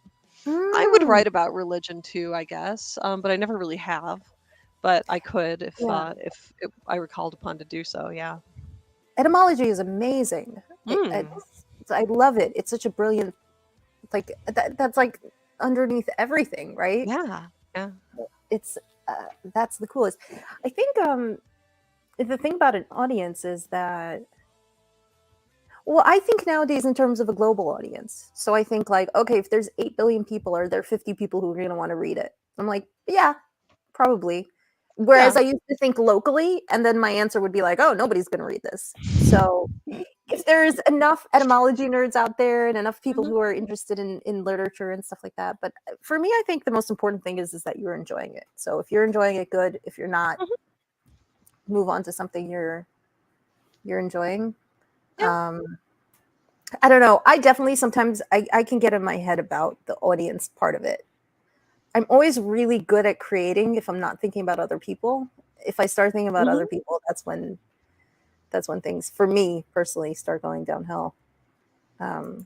Yeah. But in terms of the discussions we're having in this little corner, if we were all just trading essays, do you think it Mm. would be anything like what it is?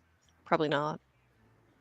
No, but it is cool to see.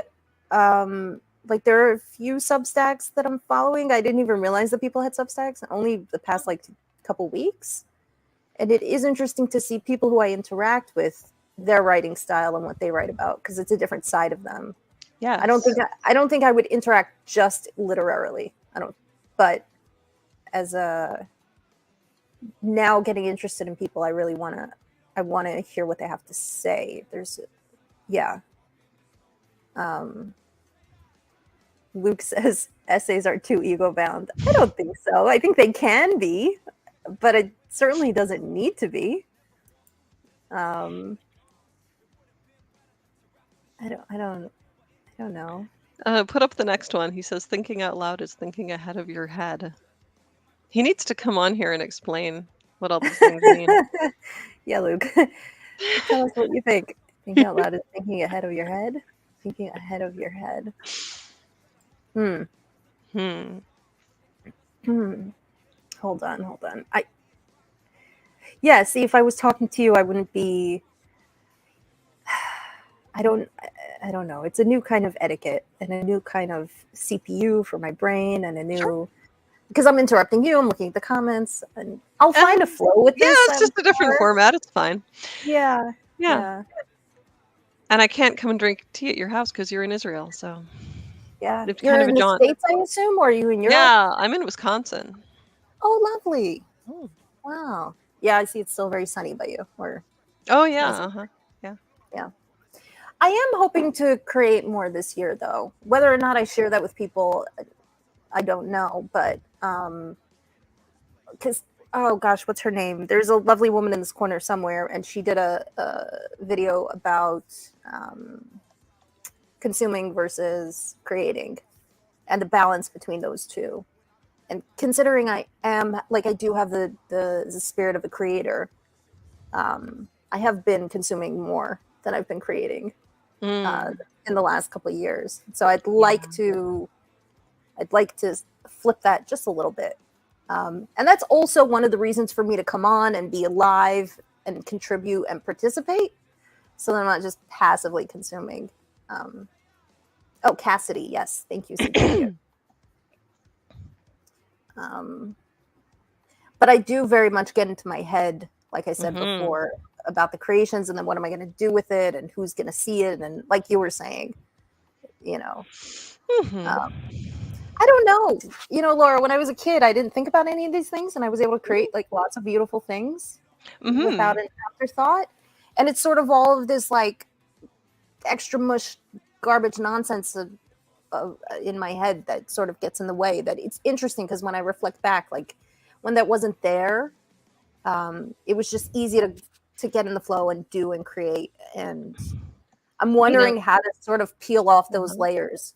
I'm glad you said that, because there's some one of my children is an excellent artist, but she had a huge drop in creativity and a big drop in her willingness to like create art or share it or do anything with it or think of herself as an artist. And I think it may have been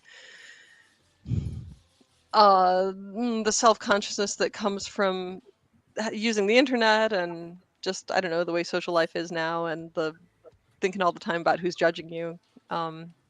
Yeah, maybe that messed her up to it. And like, so maybe she's thinking too hard in advance. Like she thinks too hard before she even starts making something about what all the reactions to it might be. Right. And then she just doesn't make it. Yeah. Because then the anxiety sort of takes over, and then the creating is no more fun anymore. You know, right? It's like, hey, it's Griswold Grimm, but he doesn't understand what we're doing. It's just that, you know, we're talking and painting as usual. We're practicing being alive, Grimm. That's what we're doing. Grizz, come in and just drop a few profound sentences and then be like, I'm out.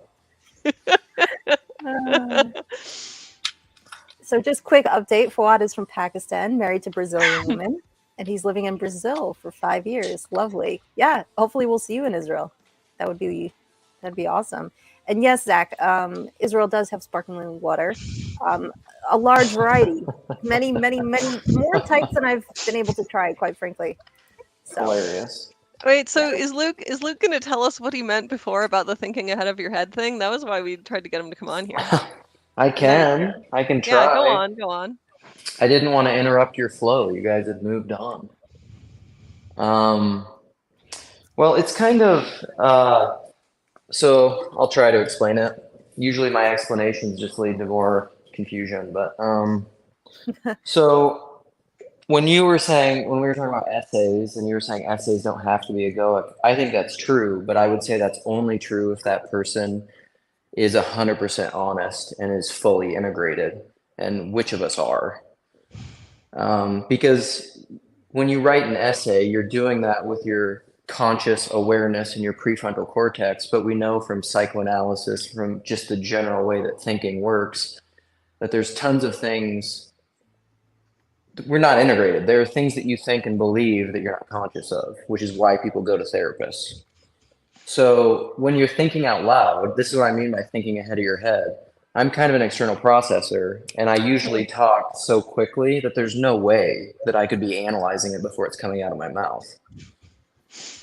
I mean, it would be impossible. Like, I'm talking too fast.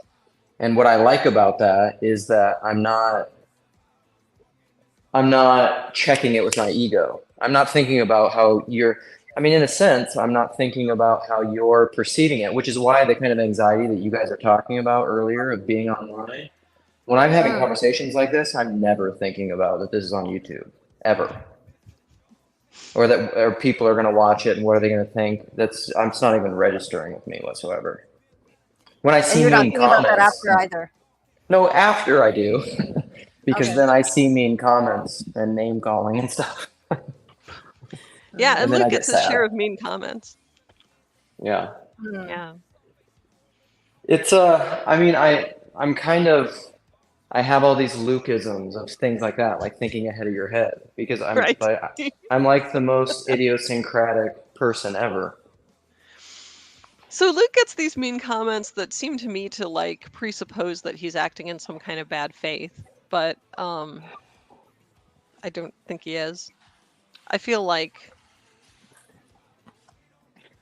I don't know. He's fully within the spirit of this little corner. Well, would you what's- say you're like off the cuff, Luke? Like it sounds For like the way sure. you. Yeah, yeah. I think what's hard about judging someone's intentions or whether or not it's bad faith is like you have no idea. How could you ever know that? You know, and it's I had a pastor a long time ago who told me I learned a long time ago to stop judging people's intentions. It's a complete waste of time, and I agree, it is because I mean we're not even necessarily self-aware of our intentions. So how could somebody else be self-aware of it? Right. Mm-hmm. And so, like, to do that is a bad idea. However, like being cruel, calling someone names, being an ungenerous person, well, that's obvious. That's not someone's intentions, that's someone's actions. Mm. You know, and I will judge that. I'll be like, that's not a nice thing to say. You shouldn't say that. Well, in certain circles, that could be teasing, right? So context is very Yes. important, and getting and knowing who you're talking to is critical to knowing if there's a good or bad intent there. When is someone calling you a name teasingly, or are they making fun of you? No, You know? for sure. I mean, that's context driven, but you know, we know those things largely. We're intuitive. I mean, sometimes you can be confused by it. You know, I have an incredibly dry sense of humor, so my wife will always be like, like in conversations, she'll be like, "He's kidding," like Yeah. he doesn't really mean what he just said because he's not a terrible monster. I think a lot So- of that, at least for me, gets lost in chat. Mm-hmm. But Oh, for because it doesn't sure. have Right. I was tonality. just thinking of a couple of experiences I had in the early years of Facebook of trying to say something in a dry humor and having it be completely misunderstood and like turn into a whole incident. You know? Yeah. Yeah. Well, and I've talked about this before with people. I mean, you guys were mentioning this earlier, but I've had a lot of conversations with people about the nature of the different mediums of this little corner. Because I think the most easily the medium where people are most easily misunderstood is text. Then voice is much better. It's harder to mischaracterize what someone's saying in voice, and then video, it's really hard. I mean, it's the least. You have the most There's information. yeah, there's Yeah. more of the person communicated through the medium, and then in real life is better, but even that can be hard, you know. What's Voxer? Oh, who's commenting that? It's like From Grizz. it's because I push Voxer so hard. No, I don't. The Voxer group is already too big. I don't pay attention to it most of the time. I started this like little Voxer's it's like a app where you record audios and then people can listen back to them. So it's kind of an interesting format because you just record your own audio and text, and then people can listen and reply back. And so I've had like I don't know what it is, 4-year Voxer group with people in this little corner. Laura, you said something interesting earlier. Like, what if we wrote essays to each other? What would that be like? And my brain just went, "Oh, wait, letter writing." Like we used to do that. Yes, but like, right, but we're a group of people, right? Like, it's not like writing a letter to a friend. It would be more like having a Substack, right? You're writing essays and then hoping that people in this little corner would read your essays and respond to them with their own essays. I don't know. Probably too slow for nowadays. Maybe not. It depends. I think there's some people who might have the sensibilities to want to do that. Like, just because so many stuff are fast. If anything, the more fast things are, the less I want to interact with them. Well, I guess, I mean, like, there's this immediacy of these kinds of conversations that we have, like we're having right now, that we can just trade our thoughts all at one time, right? It's not like I write an essay and then you take the time to read it and then you take time to write an essay, you know? Yeah. That's what I would say, because dialogos. We've been talking increasingly, like there's this Christian theologian Robert Jensen. That said, what did he say? Now I'm going to try to quote something that I don't even have down. Let's It's go. like all being is essentially dialogical. It's a dance. It's a communication, and that's something Vervaeke's been talking a lot about. And I think in essays that's hard. In like letter writing, old school letter writing, if you have this long-standing kind of loving relationship with people, it's maybe different. But like one of my least favorite things is when two intellectuals are writing combative essays back and forth. I'm just like, this is not that great. Well, it's boring to me. Like people wanting to be right is boring to me. Absolutely. Oh, so well said. Quote that. Right, and I used to be really into that stuff, but now I find it kind of boring. So, yeah, It gets old. Hmm. You know? Like, you who can kind cares of if you're burn right? out. You can kind of burn out your argument circuits or whatever it is. Like you can get so, I don't know, just so into all the arguments that one day your brain just explodes and then you can't argue anymore, or you Yeah. don't want Yeah. And you're left in a dark cave by yourself with the only person who's right. to. I won. I'm right on my own planet by myself. Yeah. Yeah. I did do some arguing once. I was on a debate team when I was in college. And I didn't realize this at the time, but I actually produced some, what do you call it? Propaganda for the CCP. That was Really? accidentally. Yeah. Huh. Well, I didn't know until like, I really didn't know until much later. But they had they had like their main media arm come from China to our school, and they did this whole program thing. And a friend's sister asked me she needed some people on her debate team, and she asked me to participate. I was like, why not? It'll be fun.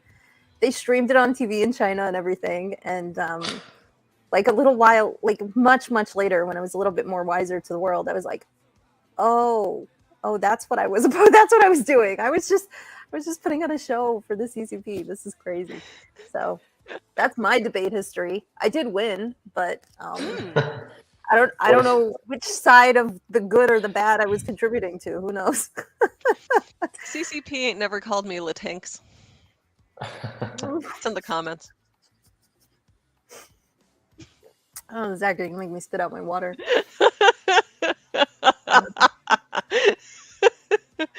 Oh my god. What does Grim have to say? Yep. Mm-hmm. Yeah, I love how Moises' music is still subtly going in the background. Is it really? Oh, I don't hear it. Yeah. Oh, I can't hear it at all. I wonder if other people can. Huh. Or I'm crazy. Or I just love Moises' music. It's actually just in my head. No, it's very impressive. It's very clean sound.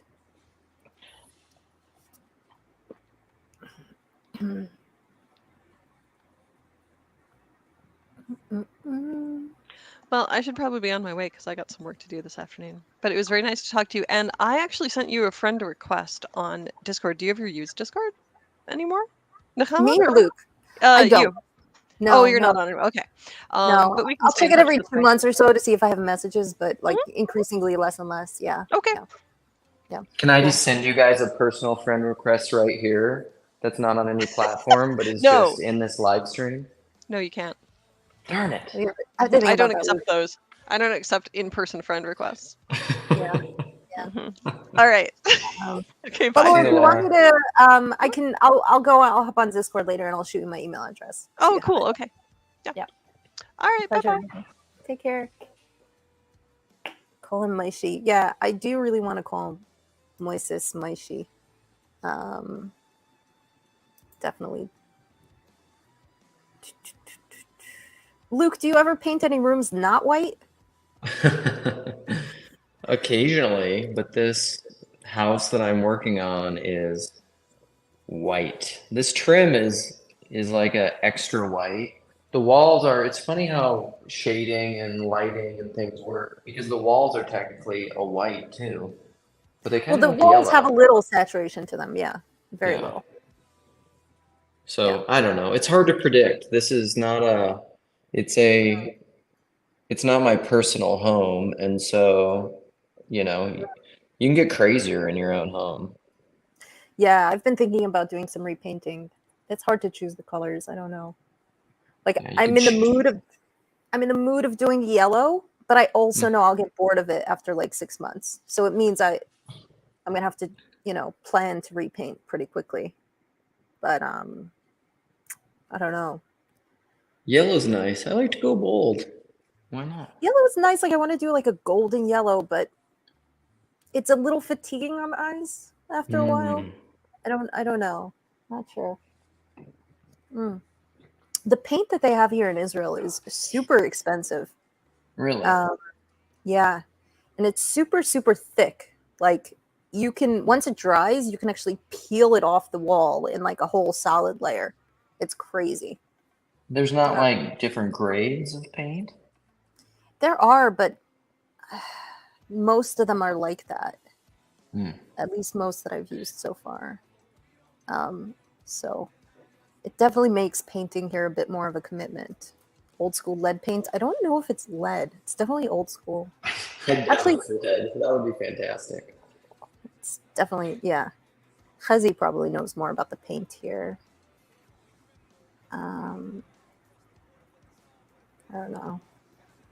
Okay, Luke, I'm going to hop away for 2 minutes, but I'm going to leave this on. I will be right back.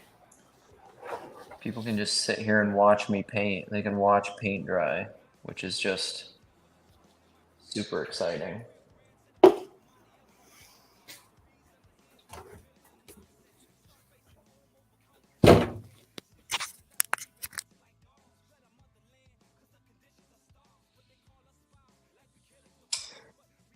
I don't like edging. I don't like painting, really, to be honest, but I have to. So, yeah.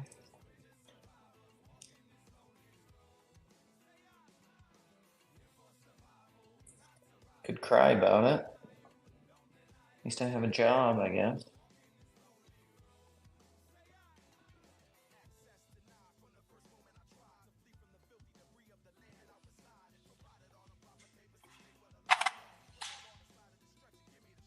How long has this live stream been going? I can't read any comments. I'm like flying dead.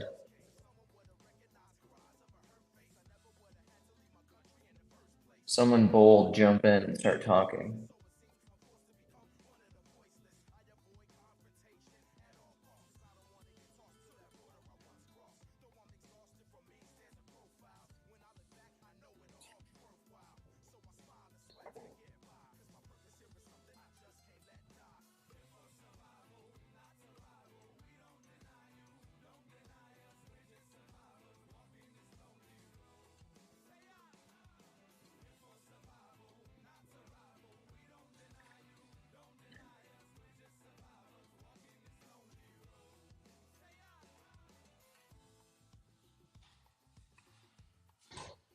I can't see comments in StreamYard anyhow.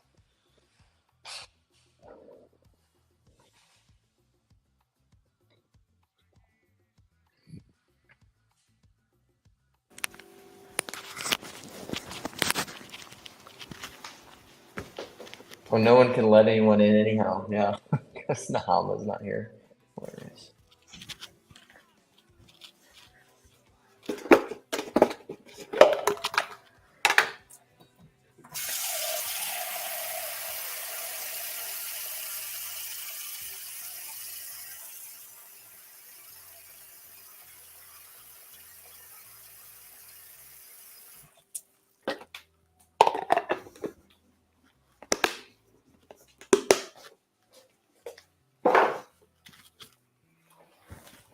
Did someone else pop in?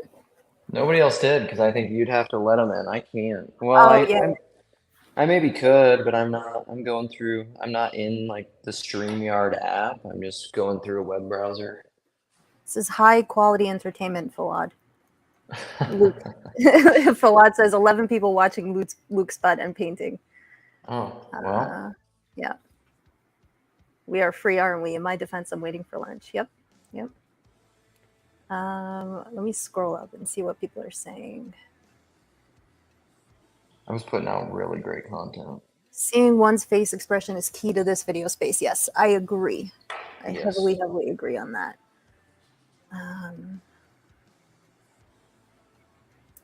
Has it been 3.5 hours? Well, I haven't been on that long. No, probably since it started. Yeah, it started like Voices started? yeah, that sounds right. 'Cause it was 10 o'clock my time. I have no idea what time it is in the Holy Land. There's super chats on here? No. In StreamYard? It's not like a YouTube thing?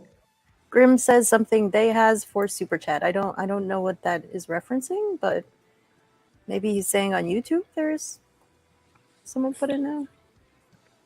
This is a postmodern masterpiece. Thank you, Zach. Thank you. Khazi and Khama have made it, so I started saying 40% of my age is funny. You're welcome, Grim. You're very welcome. Can you pronounce the kh, Luke? Probably not. Yeah. Oh, it's not in the English language, so I don't fault anybody for it. Mahama? Is that how you Yeah. say it? No? It is a little awkward though, because Nakama means revenge. So if you pronounce Okay. my name that way, it's a little. I'm getting used to it trying to pronounce Kessie all the time. And Mm. that's actually easier for me than rolling your R's. Like I was saying that to Moises earlier, that my kids speak Spanish, and when I try to say something in Spanish, they all just laugh at me and think I'm ridiculous. How old are they? They're 3, so they range from like 11 to mid-teens. Oh wow, full-time So hobby they're- having those kids, huh? Yeah, they're at a, I mean, that's just like what parents say all the time, busy, but they're all at very, Active in, ages. yes, in my experience with all the different age categories, this is when they are, it's just a different kind of busy. You know, I'm not like changing diapers, but Hmm. running around a lot. Yeah. I'm curious if you are comfortable sharing what state you're in. Oh, Minnesota. I live in Minneapolis. I think I've said that a bunch before. Oh, So I Minneapolis. live in the land of George Floyd. That's the most recent thing. Oh, is that where he's from? Hmm. Yeah, that all happened in Minneapolis. That was the center of all that stuff. Very dramatic. Yeah. Minneapolis is it's a cool place, but I mean the George Floyd stuff, the police, politics and situation that happened. I mean, there was stuff that was happening before that. George Floyd was kind of just the Mm-hmm. straw that broke the camel's back, really. Yeah. Yeah. Well, it's one of the reasons I'm like happy to not be in New York at this particular moment in time. Just I don't enjoy being at like the flashpoint places. Mm-hmm. I kind of want more of a quiet existence. Yeah, theoretically. Yeah, well. I grew up really very rural though, and so I like living in the city, but I feel you. Like there's I've always benefits thought to it would. not being. Yeah, I always thought it would be nice to do like 50-50. That is my dream, to have 2 places, 1 country, 1 city. Suburbs is a Yeah. no-go for me. Yeah. No. Look who we've got, Khazi, in the flesh. Virtually. The man himself? The man himself. The man, the myth, the legend. There's better paint in Israel. I gotta go. I gotta look at this guy. One of my life goals is to like dress like this man someday. And you have better paint in Israel. You have like Benjamin Moore paint, but it is more expensive. First of all, in general, everything in Israel is more expensive, aside for Rent. healthcare and education. Right. That's it. and Everything who needs else those? is who needs those exactly. And like the level of construction in Israel, generally speaking, is like it's still the 70s over here. Yeah. My parents and I, we did renovations during COVID in Givat Zev, and we paid an American guy like double the going rate of everything. He did a fabulous job. but literally double. But it was worth it. It was 100% worth it. And people walk into my parents' place now, and they go, "Oh, it feels like I'm in America," because we've got the like an American paneling and like everything. It's a very American design. I didn't know your folks were living in Israel. I thought they were back in the States. They made the full transition. So I came March 2020, and they had a place in Givat Zev, and I stayed there. And while I was there during like the first couple of quarantines, I renovated for them. We turned a machzan, which is a porch. We turned that into. I made like a huge bedroom for them. And so I did most of the renovations, like with my mother on WhatsApp. I went to all the showrooms and picked out the How was that tile. for you? I'll tell you what, it was actually a really great experience. Mainly because my mother and I, our styles are exactly opposite. So if I loved something, she hates it, and vice versa. So us designing her kitchen together was like a really interesting, cool relational practice for us to be like, oh, how well do we get along? How is this going to go? It's just like picking out colors and designs and styles. And it was a real challenge for me to design a kitchen for her retirement kitchen when she's not there and she can't come, and make it so that she loves it and it's her dream kitchen. And I can't design something that I hate. Like, I refuse to do it. It's just impossible for me. So being able to combine my sensibilities, my style sensibilities with hers felt really satisfying. We did hire someone to kind of take me around all the showrooms because I wouldn't have known all of that stuff from the get-go. And then we hired the American contractor. I wonder if you know him. What's his name? Elchanan Wolf? Yeah. Okay, great guy. So he did a fabulous job, and anytime there was any issue, he fixed it right away. Your parents are very fortunate that they had you over here to assist them in that matter. Yeah, it worked out really well. It really wasn't planned that way from the get-go. It just happened. I'm sure Luke could tell us that, obviously contracting and renovating, and specifically since Luke has been doing this all his life, it could be extremely stressful. Yeah, it's yeah, for sure. And especially, I mean, when it's your own stuff, even more so. That's like why my personal house is not renovated, and I don't know if I ever will, because I like nice things and I don't like to cut corners, and I'm just like, we can't afford it. All in due time. Yeah. True. I'm actually in the middle of building a new home. My brother and I bought homes, connected homes, in the Ella Valley where David fought Goliath. And it's this new neighborhood that's supposed to be like a mix of secular and religious. I mean, it's mostly religious, but hopefully there's like a nice amount of secular, which I think there'd be like a healthy blend. However, generally speaking, I would never buy what they call buying on paper, sort of like from a developer, because I want to have like full control. But due to the circumstances, this is what happened. So it's not stressful because I know what sort of to expect. But I told my wife that like there's going to be a lot of mistakes. We're going to have to redo some work, so just don't stress about these things. But yes, I haven't really plunged into it yet. But in a year or so, and a little less, I'll start getting into that. Luke, I was going to ask you, I understand that this process right now is also a little frustrating and nerve-wracking due to the fact that it's like a property that you also want to sell, however, or rent out. Is there a part of construction or renovation that you find very therapeutic or calming?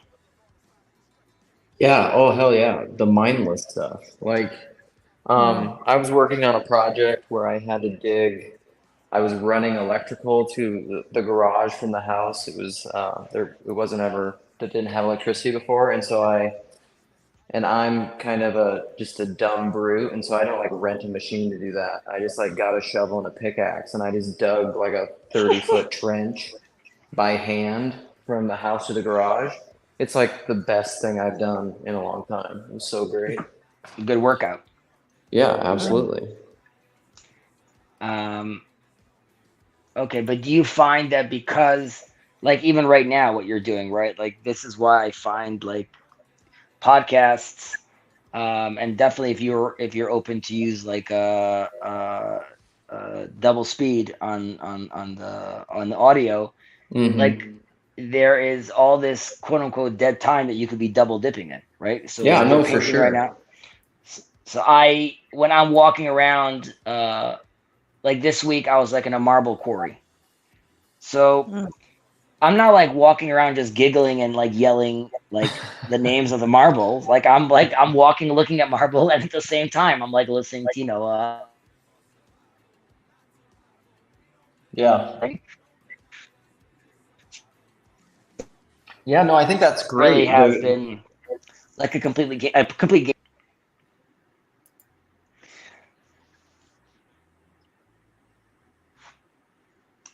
Nahama, Yeah. on your I think my conversation right internet. now with Sandy and Laura. Yeah.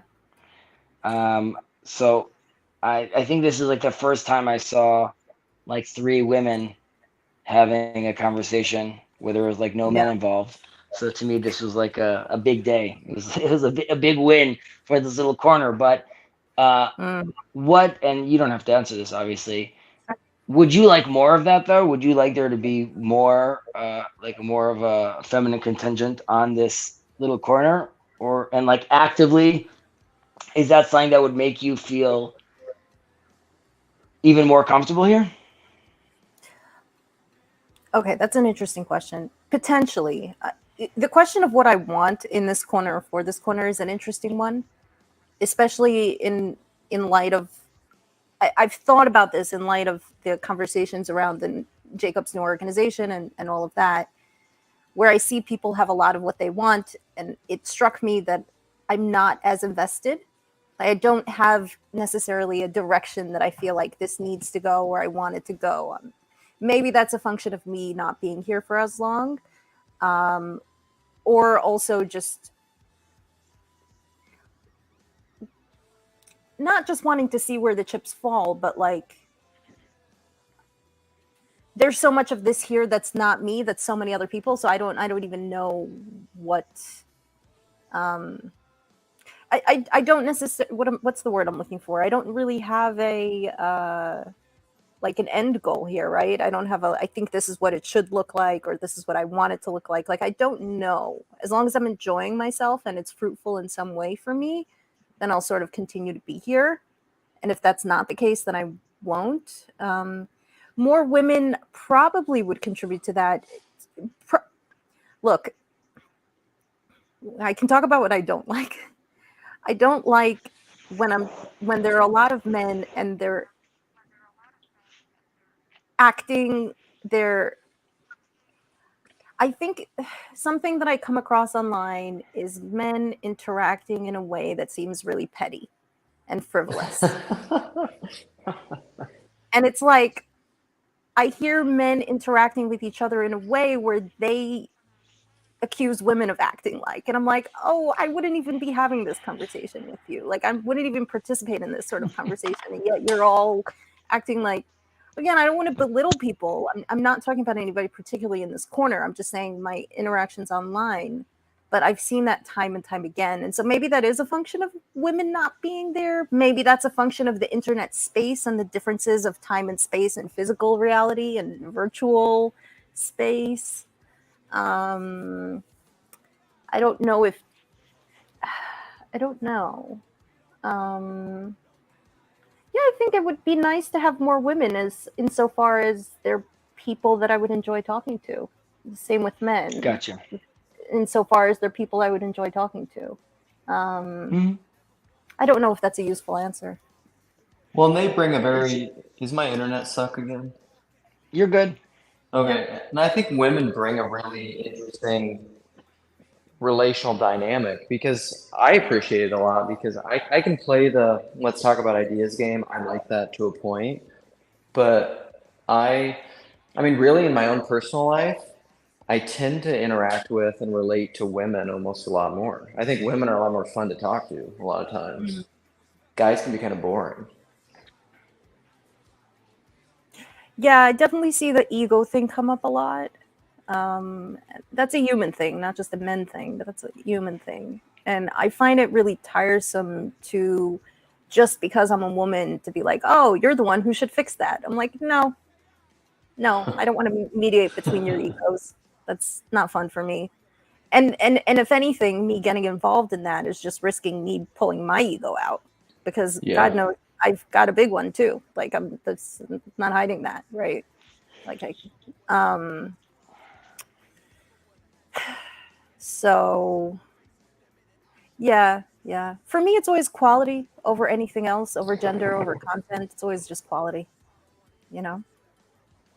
Yeah, what would more women bring? Like, what would be the shift in dynamic besides men not having petty ego disagreements? Well, Well, isn't that a lot of it though? Sorry, Nechama, I didn't mean to cut you off. Please go ahead. I was wondering if there was anything like that you've observed in our conversation. Was there a very different vibe in our conversation as an observer to others, or? Yeah, I think Yeah, it's more it was relational. just exactly. There was just a beautiful flow. It doesn't seem like anyone's trying to like insert like a specific agenda. You just see like it's not that this doesn't happen in a just chatting with just men. However, I think just like when there's multiple men talking together, at some point subconsciously there's like conquering the conversation at some point, and it just didn't seem like there's any I need to get one last word in or like I could one up this or like let me retry to explain, just like that's nice, this is good, they're having a nice conversation. So it's enjoyable to watch, and it's also a different it's like it's a different speed, so to speak, which is like I would say refreshing sort of to hear. And also seemingly, and not that I think that there's like a bad faith conversation people are generally having over here, but it just seemed like it was a very open flowing conversation. So that's why I just think it was enjoyable to watch. And that's why I said that you returning and coming back on and Laura coming back on, that's what's required. It sort of requires you, and you were saying it takes a lot of courage, which I would agree with. And you get onto this channel, but you are being representative really, and that's what allows Laura or anyone else in this space to feel more confident. So I think that's fantastic. So again, thank you. Yeah.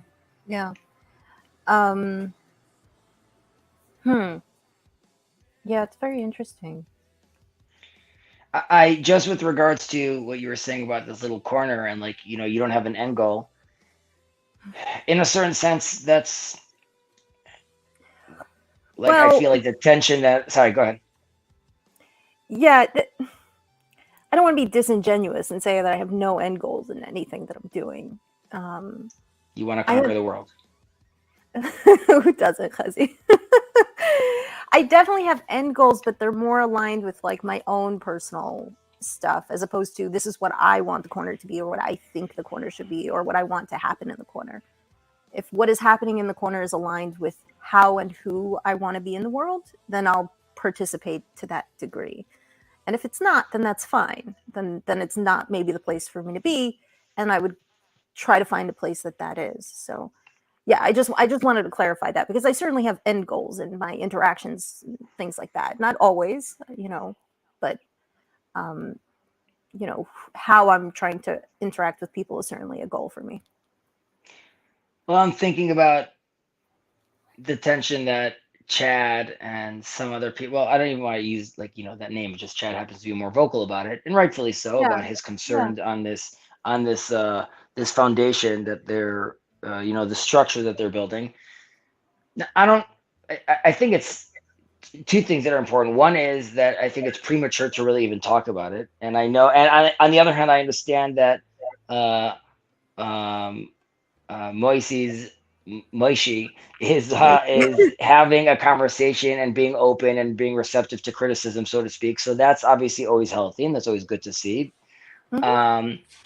But I think people could hear from his own words that he still doesn't know sort of what the deal is, and there's something too about not having that conversation publicly if you want to build confidence. I'm not saying you shouldn't be transparent. I just said like there's something about it's not seeing the sausage being made. Mhm. And again, I'm stressing that that's not to hide anything. It's just to be able to have a coherent conversation, not necessarily sharing it with the world. But I even know that Luke is very wary about this, specifically with its mixture with monetary considerations, like right if there's money being involved, and obviously that tends to usually cause corruption. My involvement is, as far as like an end goal, if it's beneficial for this little corner, which I find beneficial personally, then Yeah. my attitude to Jacob was like, yeah, I'm down to help. I don't know what that means. Like you're on a board of directors. And like I told my conversation with Moises, I told him that I don't know what you're thinking of writing down or having people sign. Obviously, like I'm a Jewish person, so I need to take that into consideration. Secondly, like if you're thinking about doing like fundraising, you have to realize that if I'm fundraising in Israel, people are going to go tell me to take a hike, right? About like go fundraising for like a Christian movement.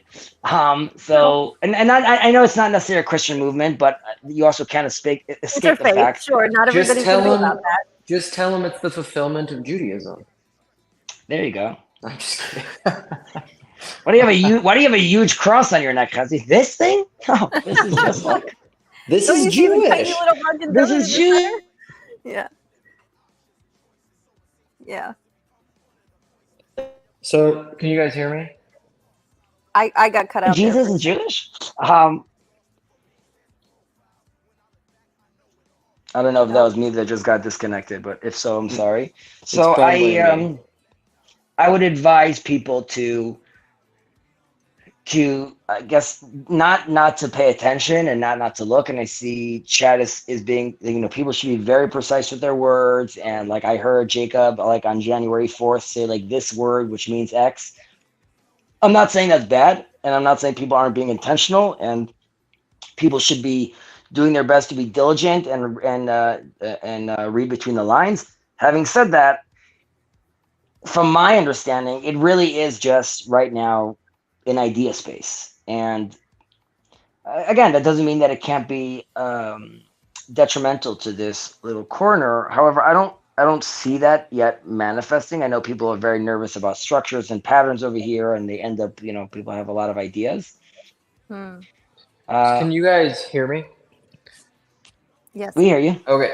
So what I would say is, I think to bring in kind of what Nechama was saying is that I maybe have a lot of similar concerns that Chad has. I've expressed those before, but kind of what you were saying earlier, if this space, because of whatever happens, ceases to be a place that's giving me what I want, and I don't mean that in a consumerist way, because what I want is not consumerist, then I won't participate. If it ceases to be what I see as true, good, and beautiful, then I won't do it.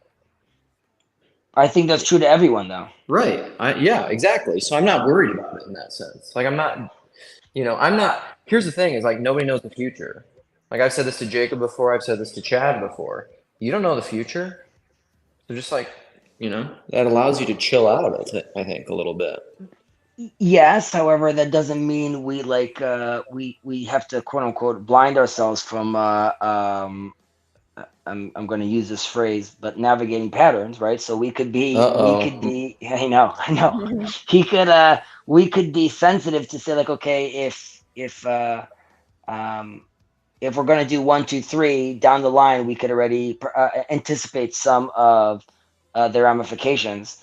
Like for example, me saying I don't think it'd be a good idea to bring Jordan Peterson to this Israel conference is first of all, let's start with why would he give two and a half craps about like what we're doing right now. But assuming that like, you know, we're Paul adjacent and Paul is Jordan Peterson adjacent. So let's say we could even get on his radar. And I very Peugeot. much He likes having Peugeot. conversations with people, not in a public sense, but like in the sense, I don't know Jordan Peterson. I've never met him. My guess would be that like if there was a conversation with Peugeot and Paul and like, and it's happening in Jerusalem, like he seemed to have a really good time here. If I would putting myself in his shoes, just as a like, I would be like, ooh, goody, like that sounds like a fun weekend. Let me forget out. I'm sure he would want to come. I'm sure he would want to come. Like I don't deny the fact that there would be an allure and interest for him to coming here. Having said that, he is a superstar. So 100%. it really matters less of like, you know, if he wants to or not. There's him coming over here, and Israel is a tiny little country.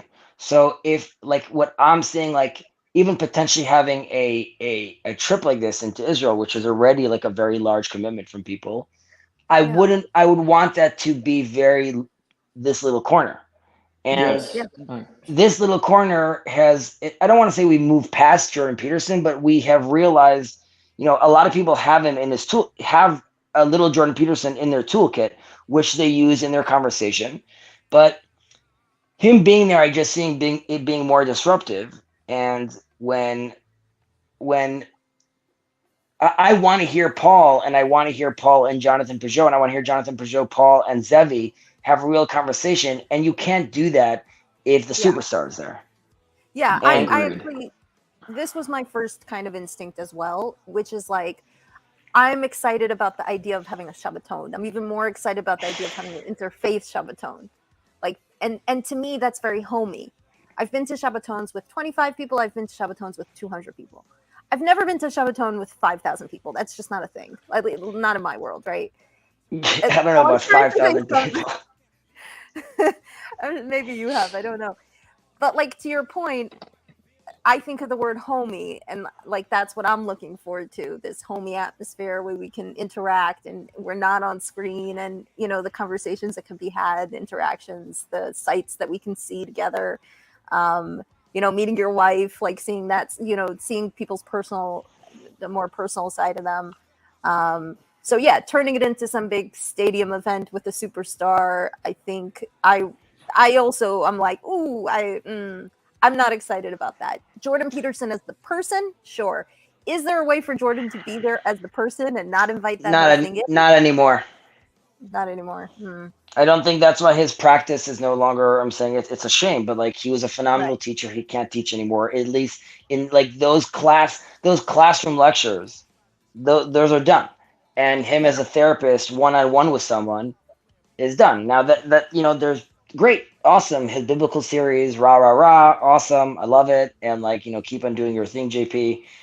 But yeah, I don't think, and that's not to say that this little corner, if it turned into something naturally more, you know, with more influence, that he gets involved in this little corner. And like, I would totally be fine. I think it would be amazing to see, let's say, Grimm have a conversation with Jordan Peterson, right? You know, that like, sure, that would be like a big win for the quote unquote channel. But that, I would say that would be enough. Like him interacting with Grimm, as far as I'm concerned, is him interacting with me.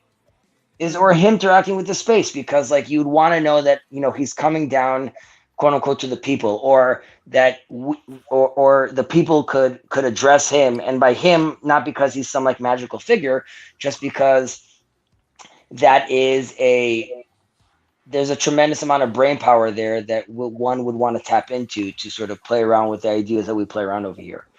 I also think that he, in a certain sense, also when he tours and when he goes, he has like a little teleprompter in his head.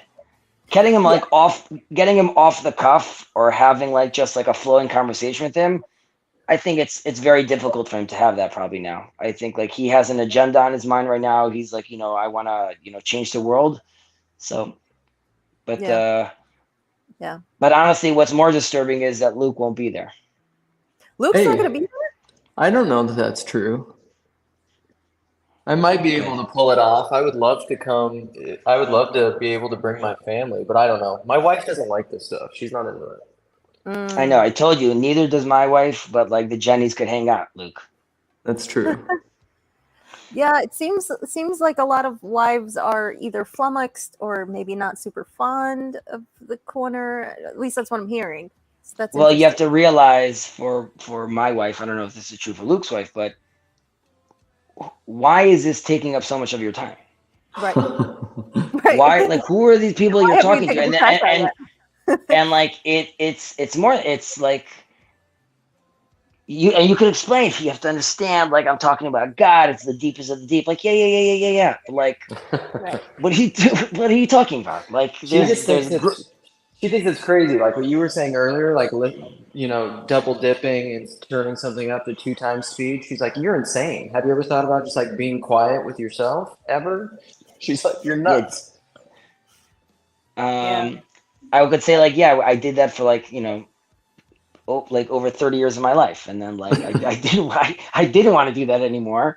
But so first of all, this is a quote unquote time suck. So while I could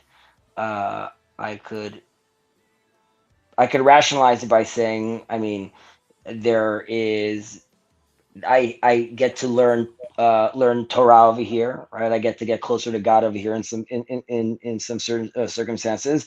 I personally have my own personal mission, which is like, I really love the idea of like the interface sort of conversation going on over here, and to me, like, this is fertile ground for that kind of conversation, which I think is definitely needed. So all those are like the reasons why, but I'm sure my client wouldn't be happy to be like, didn't you tell me like you're gonna send me those fabric colors like Wednesday, and you said like you're busy, but busy doing what? Like talking to this other guy paint his house? At least he's being more productive. He's painting his house. So I understand that claim of what are you doing over here, and attempts of honey, you could join on, or you could be part of the conversation. I haven't even tried that. That's comical. Right. So there's a temperament for this kind of thing. There's like what you talked about, Nechama, like being, comfortable. Like, why am I talking to strangers? Yeah. So I can't blame her for like not being like gung ho about this. Even the participation in this board, she's like, what are you talking about? Like, I'm in a board. People need to be married. Like, what board am I on? And I keep on like giving her a hard time. I wake up in the morning, I'm like, Jenny, you're on the board. They've been calling. They want to know what's going on. The board. They need your signature, Jenny. They want your approval. What do you think about this? Yeah. Yeah. So when Chad is like nervous about the money, he should also be thinking about that. Like, one of the board members named Chazi, his wife has like no idea what he's talking about. So like, I don't know if he has to be worried about like the money going anywhere yet, because right, this thing really hasn't fully coalesced. I think it's just a good thing that people are interested in participating. Yeah, for me, it's very exploratory. It's a very exploratory space. I mean, like I alluded to in my talk with Grim, I've done a lot of hopping around the internet and exploring and playing around with different kinds of participation. Some with more success, some with less. And it's almost like a puzzle at this point for me, in a way. It's like a curiosity. I'm not super invested, but if there is a thread, I'll follow it, in the sense of like, what does healthy participation on the internet look like? Healthy, sane participation. Is it possible? How is it done? Who is it done with? Under what context? What time? What place? All of those things. I'm very curious about this. I mean, we're talking about men and women before. So there's like a lot of unique challenges. Like, for men, one of the biggest challenges, I think, is like, personally, I think, is you guys don't have the threat of violence online between men. Like, you can't punch Luke right now. And that, to me, I think is a problem. Because if you and Luke were in the same room, the threat of violence is what mediates your interactions. Like, it keeps, right? Like, there is a real fine line of like, you don't say this about my wife. And like, that's very innately understood already. And online, that has to be, that's gone. and then it has to be ironed out, and most of the time people are not mediating that or negotiating that in a way that everybody likes, right? So Jordan Peterson mentioned something like this, that like, you know, when two men enter a room, like that's like sort of subconsciously the first thing that's happening is like sizing the other person up to know, like, if I need to. I think, I don't know if that, you know, that gets translated here on this medium. However, potentially that could be, and I'm controlling for, like, you know, people's internet connections, but that has to do with cutting people off, over talking over other people. So there's different ways how, like, this you know, this game gets played between men online. I think, and this is true. Hello, sir. This is true also, like in classrooms. You know, as far as men or boys doing better in a co-ed environment and women not doing as well, just because the female presence in general really sort of is very calming for men, or at least it creates like a point of focus, which allows them to work towards, try to impress. And again, these are sort of subconscious things that we do. So I think, like, anytime you have, and you could disagree, you could say, like, when I'm on these just chatting and they're men, like, you know, doing their yapping, I just feel like I don't want to be part of it anymore. However, I do think that a female presence is always more calming, generally speaking, in these channels. There's more legwork that I have to do to maintain that calm presence online than I have to do ever in person with men. Really? Yeah. Interesting. It is a marked difference. Yeah. There's a different kind of labor that I have to do in person with men I don't know, let's say, strangers. But it's very, very, very different. Yeah. I do find that fascinating.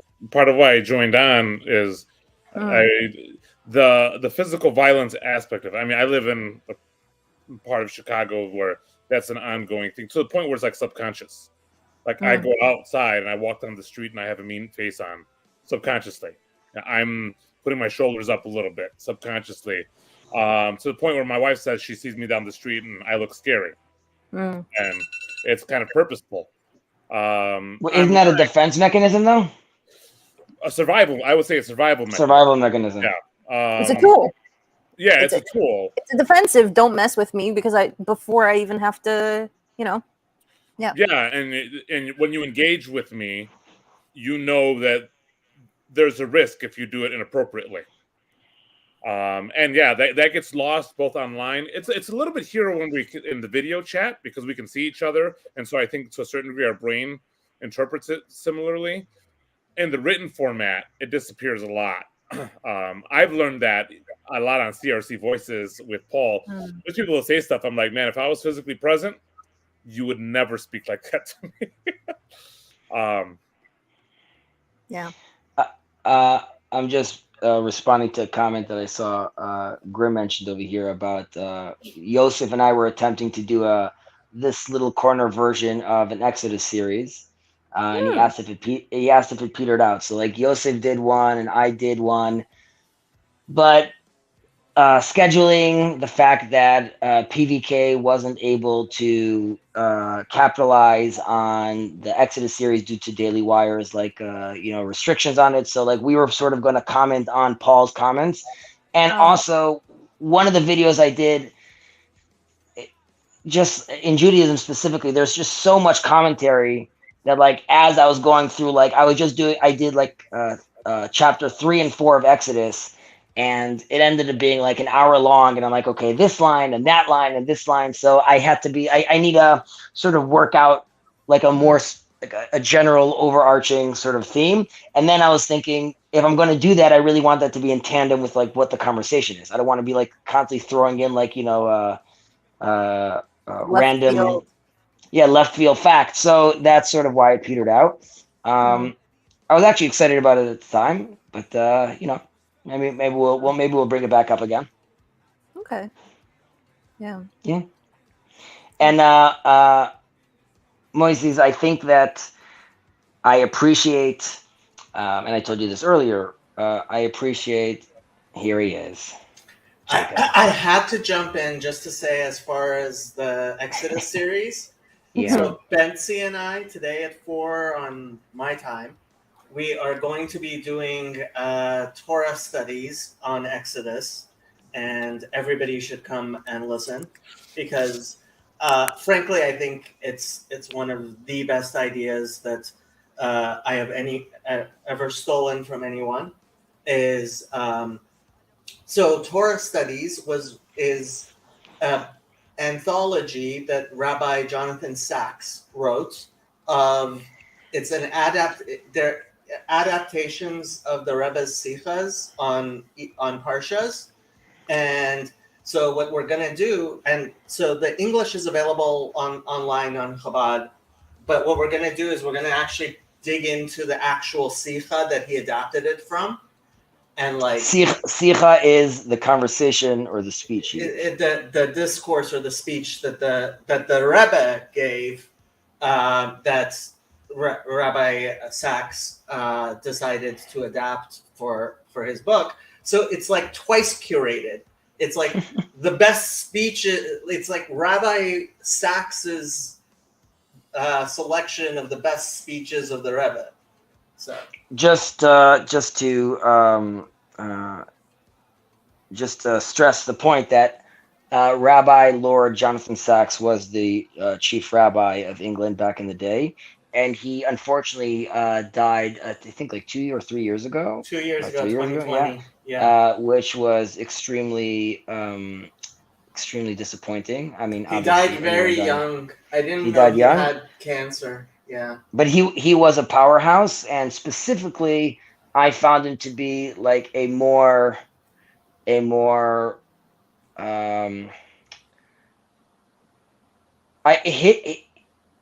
also, like Rabbi Joseph Ber Soloveitchik, which was like a titan within the Torah world, due to the fact that not only did he command a tremendous amount of knowledge and control over the religious and biblical texts and commentaries. However, he also fully dove into, at the time, all the world philosophies at the time. And that really gave a lot of the Jewish community the confidence to say, like, okay, we are still relevant. If it happened 900 years ago with Maimonides and the Guide to the Perplexed, this was another version of someone really really trying to create a fusion between a lot of these worlds, specifically, let's say, Greek and Judean thoughts. However, Jonathan Sachs, I believe, was another version of that, and he too was trying to create this unity with these concepts. However, I think he was more successful, I think, at that end, not less about teaching Jewish law, but more about really engaging people where they were. I think people saw the Rav Soloveitchik as an intimidating figure, and I think they saw Rav Jonathan. We lost Fezzi, but what he was saying is Rabbi Sachs was much more of a friendly figure. And a lot more inclusive. So it was a really big. Sorry, I was cut off. Yeah. So wait, when is this happening, Jacob? So 4 o'clock my time. So in 4.5 hours. And I mean, you can definitely watch it later. You don't have to watch it live, but it's going to be very Hebrew intensive. That's why I needed Betsy to be in on it. But there's a speech that Rabbi Sachs gave at the annual convention of Chabad emissaries. He was the keynote speaker, and he spoke about how when he was young, he met the Rebbe, and the Rebbe was the one who encouraged him to become a rabbi. And one of the things he says there is that the Rebbe told him something that nobody else. He gave 3 examples of things that the Rebbe did which nobody else had done, And the third one was to say that as a rabbi, you have to care about Gentiles. And that was really revolutionary. I mean, it's still very revolutionary in Jewish circles. What did you highlight over here, Nechama? Is there Oh, a I relationship didn't. between the Jewish tradition and the Midrash of Jewish tradition of Midrash and Mo's suggestion of musical improvisation being a model of organizing this little corner? Is that something you said, Mo? Yes, I kind of gave the analogy of like a simple melody like Twinkle Twinkle Little Star that could be sung as a basic melody, but it can be improvised on. Like with And harmonies and different versions of how. different harmonies, different rhythms, but in almost every iteration, you can still tell that it's the melody of Twinkle Twinkle Little Star, but it has so much room for improvisation. I'm not. I mean, that relates to. I would say, if I'm understanding CW's question correctly, and you'll correct me if I'm wrong. I'm sure CW is that in Judaism and specifically in the Midrash, there is a lot of room for to improvise within the guidelines of the Jewish law. So there's the famous line of the 70 faces of the Torah, or these and these are both the words of the living God. So as long as there's a good faith conversation and realizing everyone's here to play, you could improvise many different ideas, and people will see. They won't see the melody, but they'll see through that. They'll see where you're getting this from. What is the Bible verse you're deriving this from? And what are the methods you're using to do that? So there could be methods that you do that these are legitimate methods, even though someone will disagree with you vehemently about that, as long as you're using the proper methods, or as long as you're using the proper melodies or keys, right? You can't invent a new note. Even though they say when Messiah comes, there'll be like an eighth note, but that's neither here nor there. So yeah, so I think like on that end, the Midrash does allow you to improvise and sing a different tune while still maintaining the melody, if that makes sense. Yeah. Something I want to jump back to, if we could, real quick. First of all, thank you, CW, for this lovely compliment. That's a real nice vote of confidence. Zach here says women set the frame. And, I had my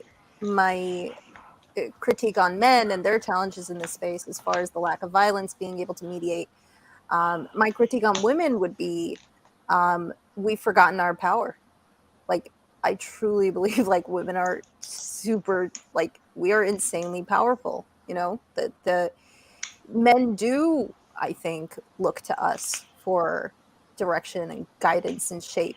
It's like it's Jordan Peterson's classic. What does he say? Like, bowing to the eternal something of the woman. It's like, yeah, that's what you want, right? And I think to our detriment as women, maybe, if I can speak for half the planet, really shouldn't do that. Some of that has been sort of forgotten, like how incredibly powerful we are in that sense.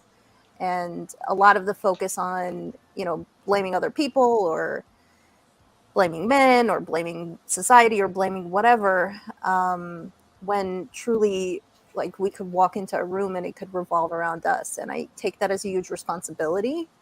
And I think that I would definitely love to see more women like wielding their power, let's say, is in that way, because we have a lot of strength in shaping the direction of things. And like I talked about how it takes courage for me to come on here, so I could see why people wouldn't want to participate in society as such, whether it's on here or whether it's in other places. It's far easier if everyone seemingly lost their minds to kind of just stay home and your peace and quiet. Like, there is a good point to be made of like, why should I disturb my peace and quiet to go out there and deal with all of whatever is out in the world? And like, honestly, a lot of women who don't have to, it's like, yeah, no, maybe stay home, maybe just live your life. And but yeah, I think we've maybe lost a little bit of that sense, and that's what I would hope to see is women remembering that. Maybe I don't know if that's the right word. I don't know. Ironically, Yeah. Just being aware, like, because you said, see them using their power to a certain degree. I don't know that I want to see them using that power, but at least being aware of the power. Like, for example, as I walk down the street, I don't think anybody wants to see me utilize my masculine violent power. But I want to know that you're capable, and acknowledge what that does in the room. Because, like, my wife used to always have the issue, well, I just get along better with men. And I was like, yeah, because you're beautiful. And so you get in a room with men and they all want to do whatever you want. It's not necessarily because of your skills, although she is skilled in a lot of different things.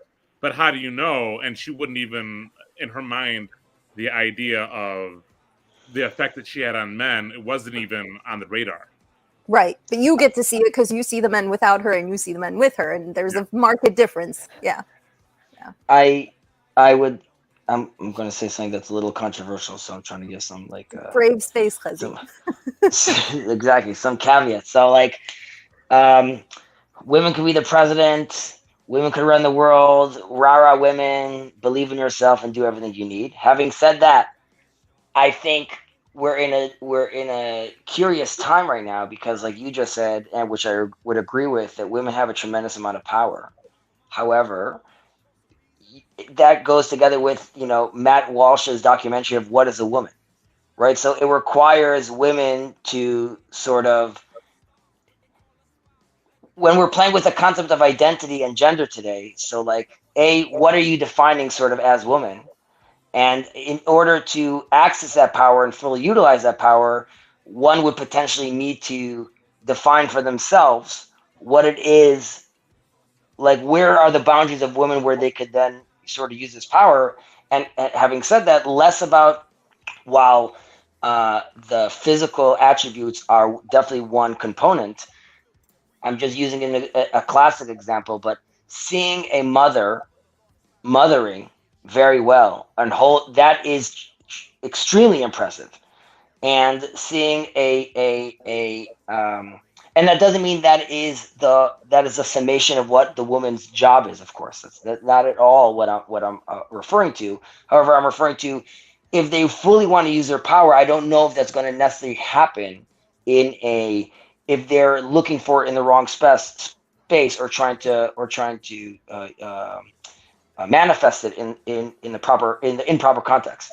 So I think for women sort of to fully express their tremendous power, which I agree they have, it requires, and this is due to culturally, and this is also many times between the sexes, there needs to be a better dialogue, which unfortunately men were not gracious enough to accommodate women with that space, historically speaking. But I think we're in a new age. Yeah, it's an interesting time. I'm trying to think of the word that my body is feeling. It's not gatekeeper. That's really the wrong word. When somebody is like not responsible for, but like you're protecting something, like a word, like a gatekeeper, but you're protecting something, like the like a gatekeeper, but you're what's going through my head is like the gatekeeper. Women would be like the gatekeeper of creation, but not gatekeeper, because that's a little too negative. The it's at the tip of my tongue. The vessel of creation. The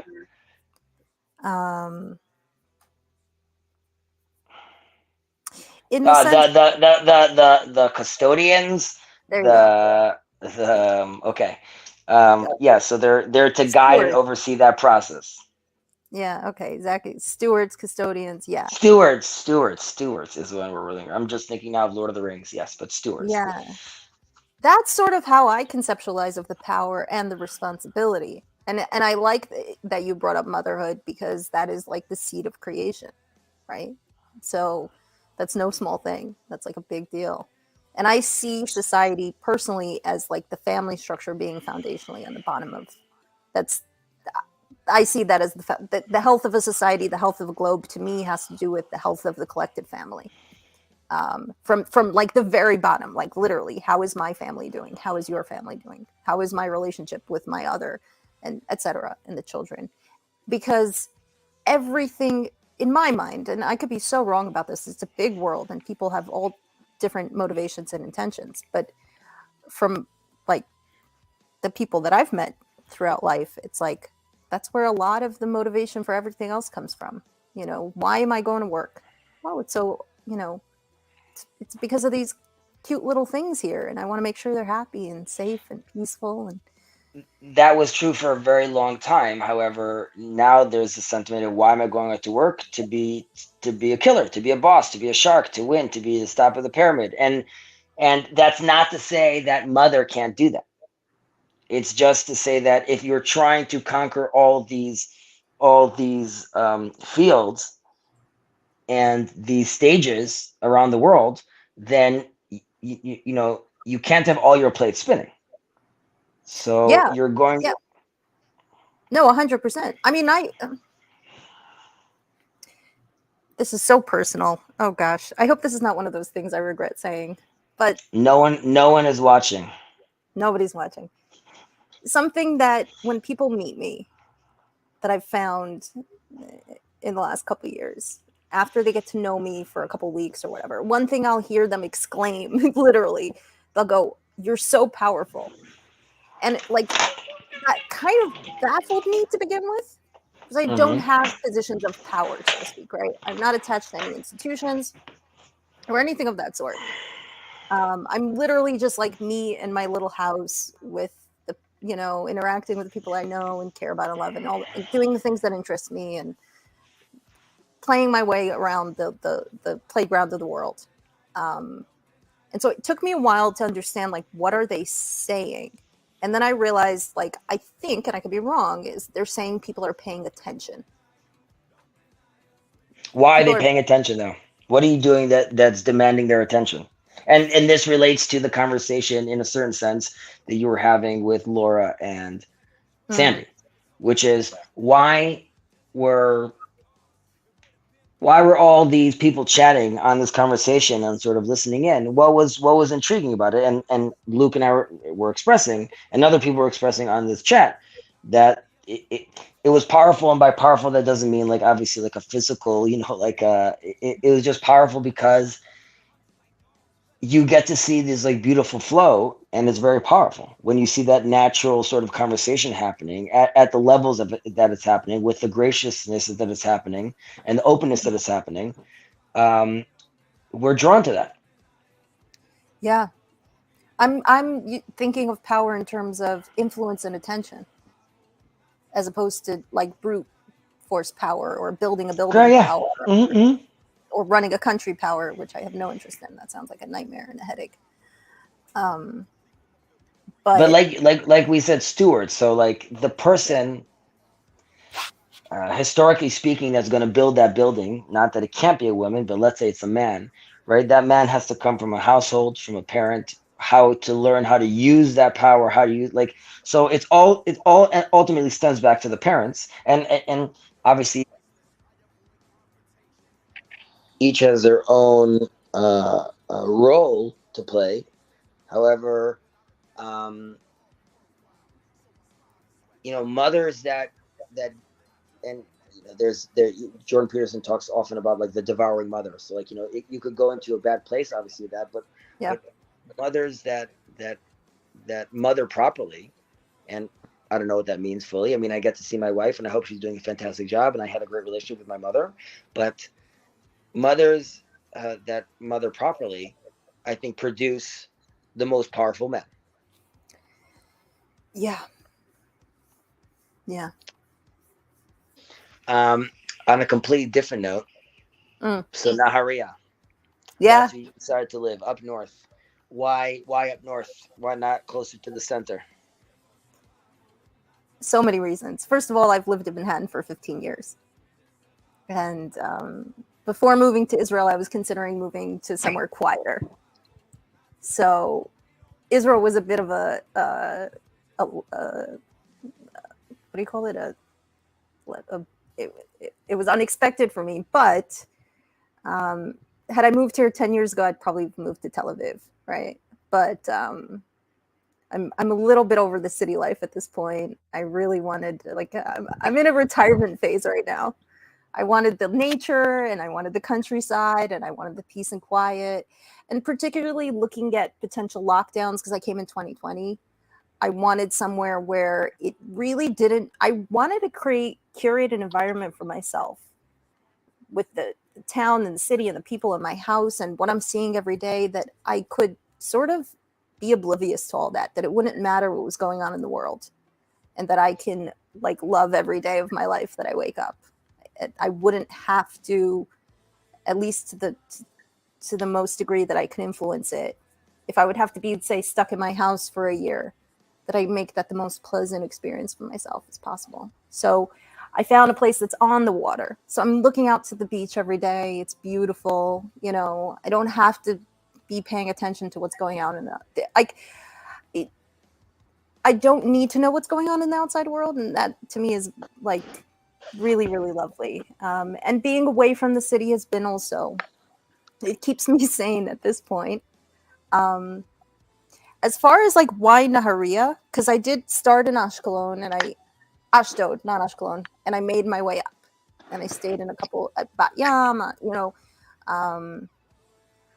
so this is actually back to the gender conversation. I made a list of certain requirements that I wanted. I wanted to be surrounded by a certain kind of person.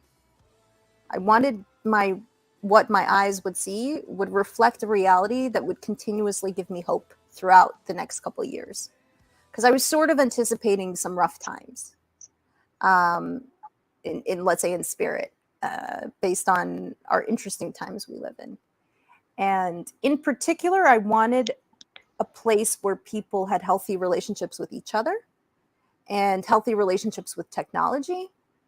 And so, and that their spirits were sort of lifted. So I would pay attention. Like when I went to Haifa, I noticed 9 out of 10 people were looking at the ground when they were walking.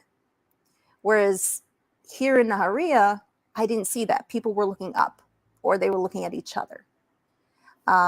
And people up here weren't really looking at their phones. Even the teenagers here weren't really looking at their phones. They were talking to each other. They were skateboarding. As far as infrastructure, I was looking for a place where the infrastructure was really good or it was continuously being improved. And the reason for that was I wanted a place where the men and women have good relationships with each other. If the infrastructure in a city is good, that means the men are taking care of the women. Again, this is like a very blanket statement. I'm not going to police my speech now for all the people who are like, but like, no, I don't care. In a place where the infrastructure is not being taken care of, the relationships between men and women are worse. And it was important to me. Again, I was looking for a physical, real, embodied representation of what I want to see in the world, what I want to proliferate. And it just makes sense to me that if I'm going to be around people who are depressed or addicted or have bad relationships with each other, it's going to rub off on me. So I was trying to accomplish all that and sort of get away from society and build myself a little retirement retreat, at least for now. I don't really know where I am in the next couple of years, but I knew that for this period of time that was sort of the setup that I wanted. So thank you for sharing that. I'm going to ask a follow-up question, which also you could tell me to go jump in the lake. It relates to the retirement thing you said right now, and I've heard on another just chatting you were having a while back, you were mentioning that, like, and you'll correct me if I'm wrong, but at this stage in your life, it's very inward, like you're thinking about like what's good for you. Okay, so yeah. I guess and it could be that you were spending a lot of time doing for others, and I know you had like your political experience as well. Right. So you're telling me that you're moving to Nahariya, and you moved to Nahariya, and you're looking at this little Sims town that is representing sort of how you want to see, a town manifest, right? So people are the milkman saying hello. Okay, so you're in this place, but you're using the terminology like retired, and Mm. like I guess my question is like, what? Why is there such like? Why are you recoiling, or why are you sort of moving out of, let's say, the world? And by that I mean like very much. And I'm using a phrase over here, but I don't mean it in a derogatory term. But let's say self-centered at this stage of your Mhm. life, and even like using like I'm checked out, so to speak, like I'm retired. Yeah. So Yeah. was there like, do you feel like over, and I know you did like a little vacation, like hit up a lot of beaches, Hmm. do you feel like you were just burnt out, and it like, are we talking about like a recharge, or that you're checked out and you're like sort of re-engaging how you want to come back out? Yeah. Sort of the latter. Yeah. Um,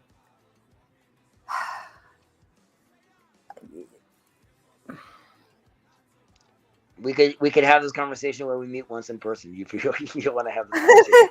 no, I think we're okay for now. But yeah, it's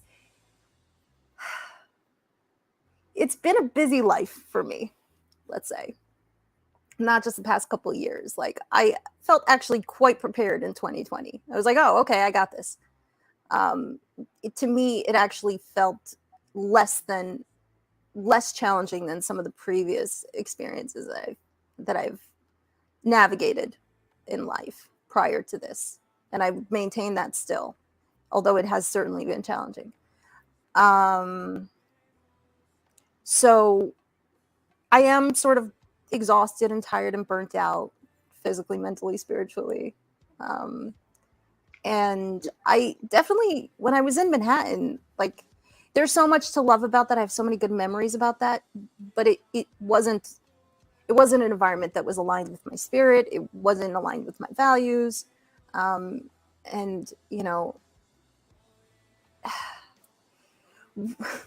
being in New York, it's very New York centric. It was hard for me to ever imagine leaving. Even the idea of leaving was, my entire adult life was there. So even though at the time I could acknowledge that it wasn't healthy for me to be living in a concrete jungle, like I really do need to be surrounded by nature. I need my body to be in that rhythm. I like the pace of how many people I'm seeing all the time needs to be a lot more regulated than that busy. I need more space. I like design and decorating is one of my hobbies. So, it's hard to do that in a city and have all that. So this was a really good opportunity for me to be like, oh, look, I'm making this giant change anyways. Let me optimize it. Like I not that I got it all wrong, I wouldn't say I would regret those years, but if I'm gonna redesign this, like let me customize it. Let me really customize it because I can. There's a lot of things I don't have control over, but do you feel redesigned? Not yet. I'm in the process. I feel like I'm on a bridge. Like this whole year has felt like I'm in the middle of a bridge and I don't know where it's going. like a bridges of meaning? Oh God. So you feel like you're on a bridge and you know what's behind you and you don't know what's in front of you? Yeah, I don't know what the version of Nechama is a year from now or 2 years from now, but I know it's not this entirely. It's an amalgamation, perhaps, of. Can you envision what you'd want? Now, you could be wrong about wanting this version ultimately. Yeah. But if you could choose, do you know what that version looks like? Yeah, if I get really honest with myself. Yeah, and we're not going to do that right now. There's definitely moments of clarity there, and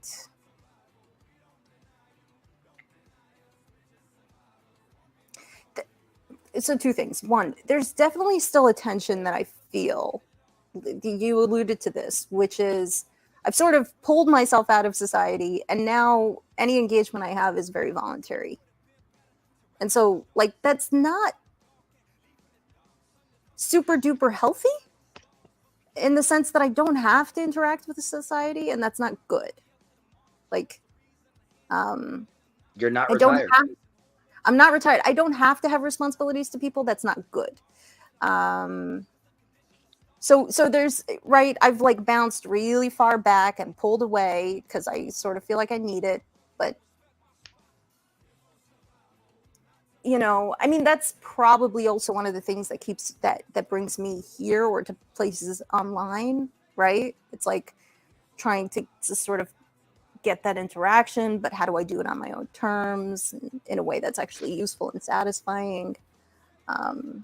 And then at the same time, trying to mediate the person that I was and am and want to be, you know? And like my view of relationships and relating with others. So you and I don't really know each other that well. So we don't have too much of a relationship. But my conception of relating to others is sort of this constant negotiation of self with self. Who am I? Who am I telling you that I am? Who am I telling myself that I am? You know? And so I you know, who I am, who I was yesterday. There's things that we bring along with us, but every day is a fresh day, and there's always room for improvement and change and growth and stuff like that. So, and I see my interactions with other people as sort of a huge part of that, mirroring, let's say, what I'm telling them or what they're hearing. And so in some way, the corner is doing me a service in that way, because I don't want to leave my house. I don't want to talk to people. Like I'm Grim mentioned this the other day. I'm annoyed. I'm very annoyed with people right now. I'm very annoyed with society. Like I'm When over you it. say right now, is that like a 3-year period or now?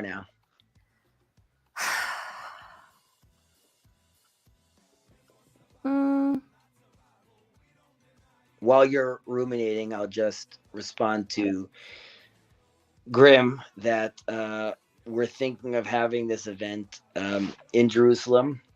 I would say like that would be the main event, as in like where Paul, hopefully Jonathan Peugeot, and like Zevi from Seekers of Unity could have a conversation. That's like where the lecture sort of quote unquote would be, which potentially was also going to involve a Shabbat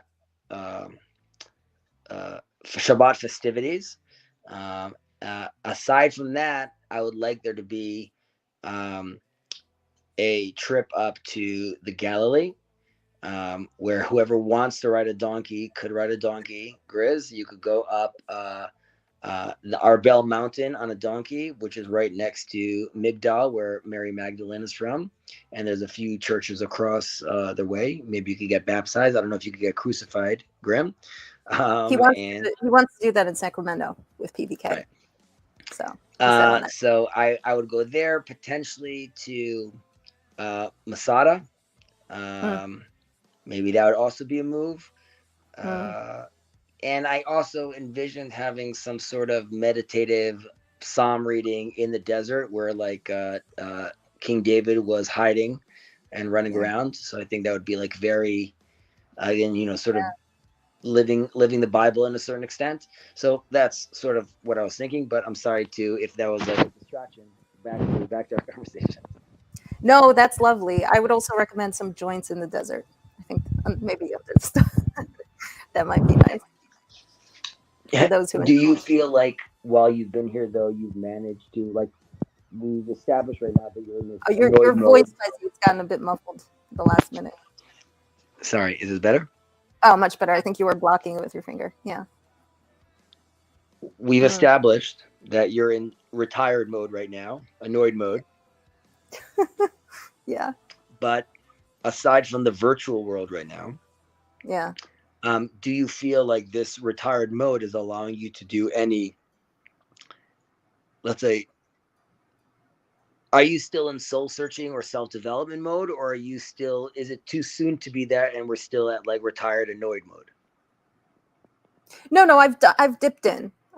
Yeah. So there's a few aspects to this. One, I have Crohn's and I have like an autoimmune challenged body. And so Sorry to hear that. Yeah, so that's what that does. That makes me experience time in a particular way.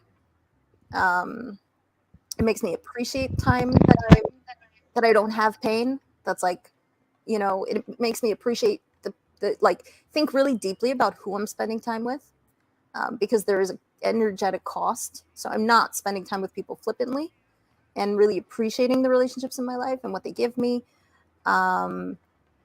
It sort of forces some self-introspection. I think the pain does that. I think there's something about the pain that gets meditative at some point. If I have a couple, I frequently will have 2, 3, 4 days, 7 days where I'm just in excruciating pain. It's just around the clock. I can't sleep. It's painful. Bowel obstructions are sort of like childbirth. It's really unpleasant. I wouldn't recommend them. So what I find happens after that is just this clarity where, like, what doesn't matter just stops mattering, and what does matter matters. It just becomes super clear what I care about, what's important to me, who I care about, and all of those things. So the week before that, maybe I could be frivolous and my head is up in the clouds. But as soon as that happens, I'm just super sober, and I'm like, oh, okay, this is what really matters. This is what I really care about. And so it's that, I think, is actually very useful. Insofar as, like, I wouldn't recommend, the pain and the illness, but, if you're going to have it, the byproduct of that being meditation, sure, and clarity. And I think that sort of, as a regular function of my life, sort of forces this continuous process of self-reflection and self-development. And how am I spending my time? And is it how I want to be spending it? And if I were to die tomorrow or today, which is also sort of something that frequently, a thought that pops into my head, because it's not unreasonable to think that, is this time well spent? So, yeah. Go ahead. Sorry, you're thinking about, like, life is finite and, I could get hit by a truck tomorrow, or like there's like a good chance that I'm not going to be here tomorrow, Chazi. So like I have those kind of thoughts, because if it's the latter, doesn't that then sort of dictate or heavily influence your then future relationships, as in spouse, mother, if that's not you're interested, of course. Yeah. But like, retired and feeling that that I could die. That doesn't sound too. Well, that sounds really morose when you put it like that. Yeah. Yeah. I've had some criticism. My neurologist, when I told him I'm moving to Nahria, looked at me and he was like, Nechama, how are you going to get married if you move to Nahria? Like, who are you going to meet up there? Like, that was his thing. He's like, no, you can't retire yet. You're young. Like, what is this mindset that you're having? But the truth is, like, I need a break. I need a rest. I need a buffer from the world. How long this sort of reprieve is, I don't think I jump back into like a city life or a super social life.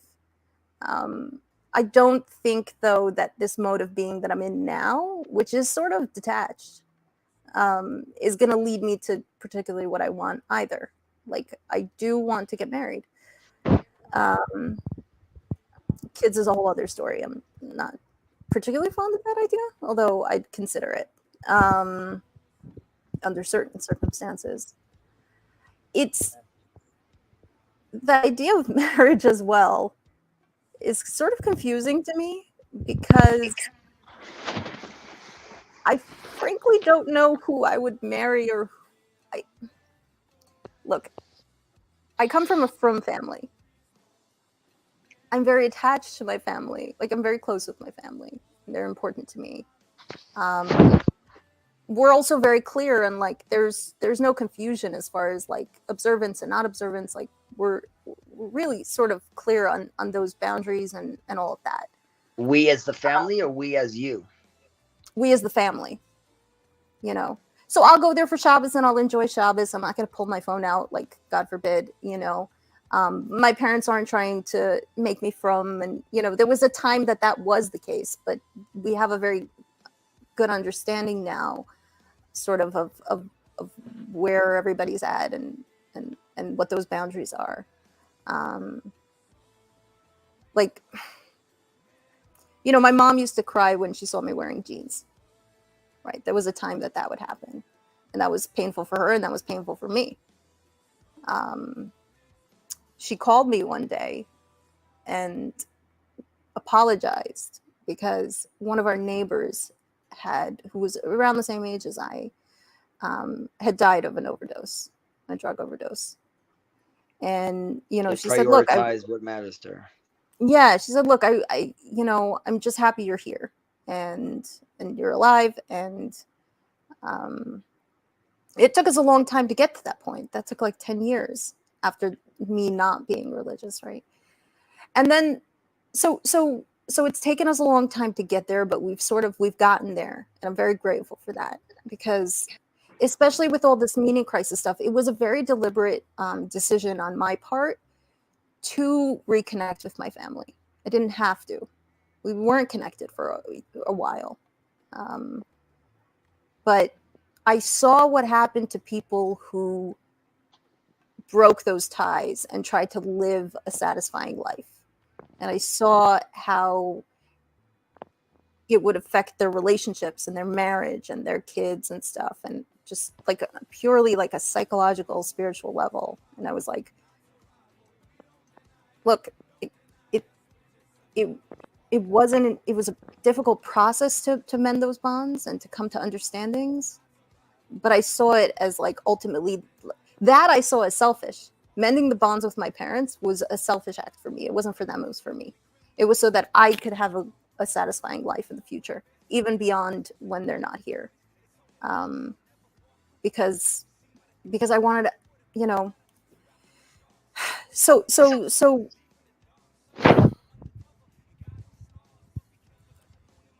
I'm deeply spiritual, and I don't necessarily use that in the sense that other people do. I think I've said this on stream at some point before. I think everybody's spiritual because I think everybody has spirit in them. That's my view of the world. This is, oh boy, the look on your face, Khezi. Wait, I can't hear you anymore. I'm sorry. What I was gonna say is that was just me rubbing my head. It had nothing to do with what you said. But how much of your family represented religion or spirituality to you, and post quote unquote your disconnect and reconnect, how do you see, like, has that relationship spiritually also changed, or let's say religiously / spiritually changed? I understand that you're not practicing, or you're practicing in your own way, but like was the stepping out of that due to how you understood religion in the framing of how you grew up, and since then have built yourself a different framing? Yeah, so the framing that I had when I was in my preteens and teens was really detrimental to me.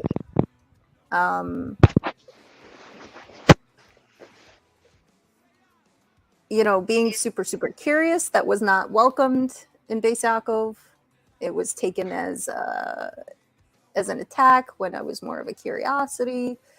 You know, I distinctly remember asking my principal, like, you know, what if God is real? And she nearly fainted. And I was like, this is just a question. Like, I want to have a conversation. Like, I want to go through all this stuff, and I want to pull it out and extrapolate and see what we've got here. And it wasn't so much a challenge for me, as more so just an interest and a curiosity.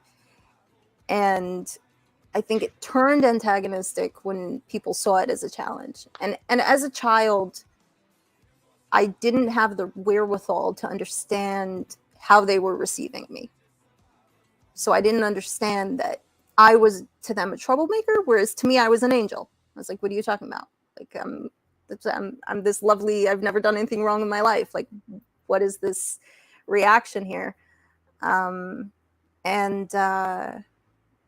father's a pretty intimidating figure.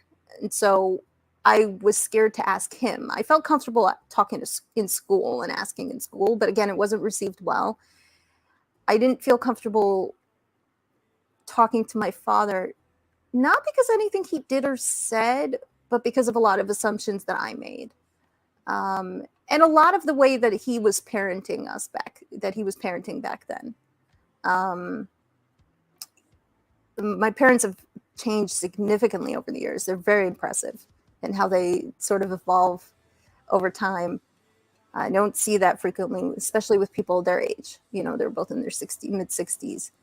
And they're always looking to like improve and evolve. And I really appreciate that. So, you know, I can call my dad up now and ask him anything. And, you know, so that's, you know, that's way in the past. But back then, yeah, it wasn't. And to add to that sort of environment of my questioning, and if I don't have an answer, then you're BSing me, right? Like if you're not willing to answer me, that to me back then spoke to just like, oh, you don't have anything solid, you know, but I didn't see it that they were just being defensive. And to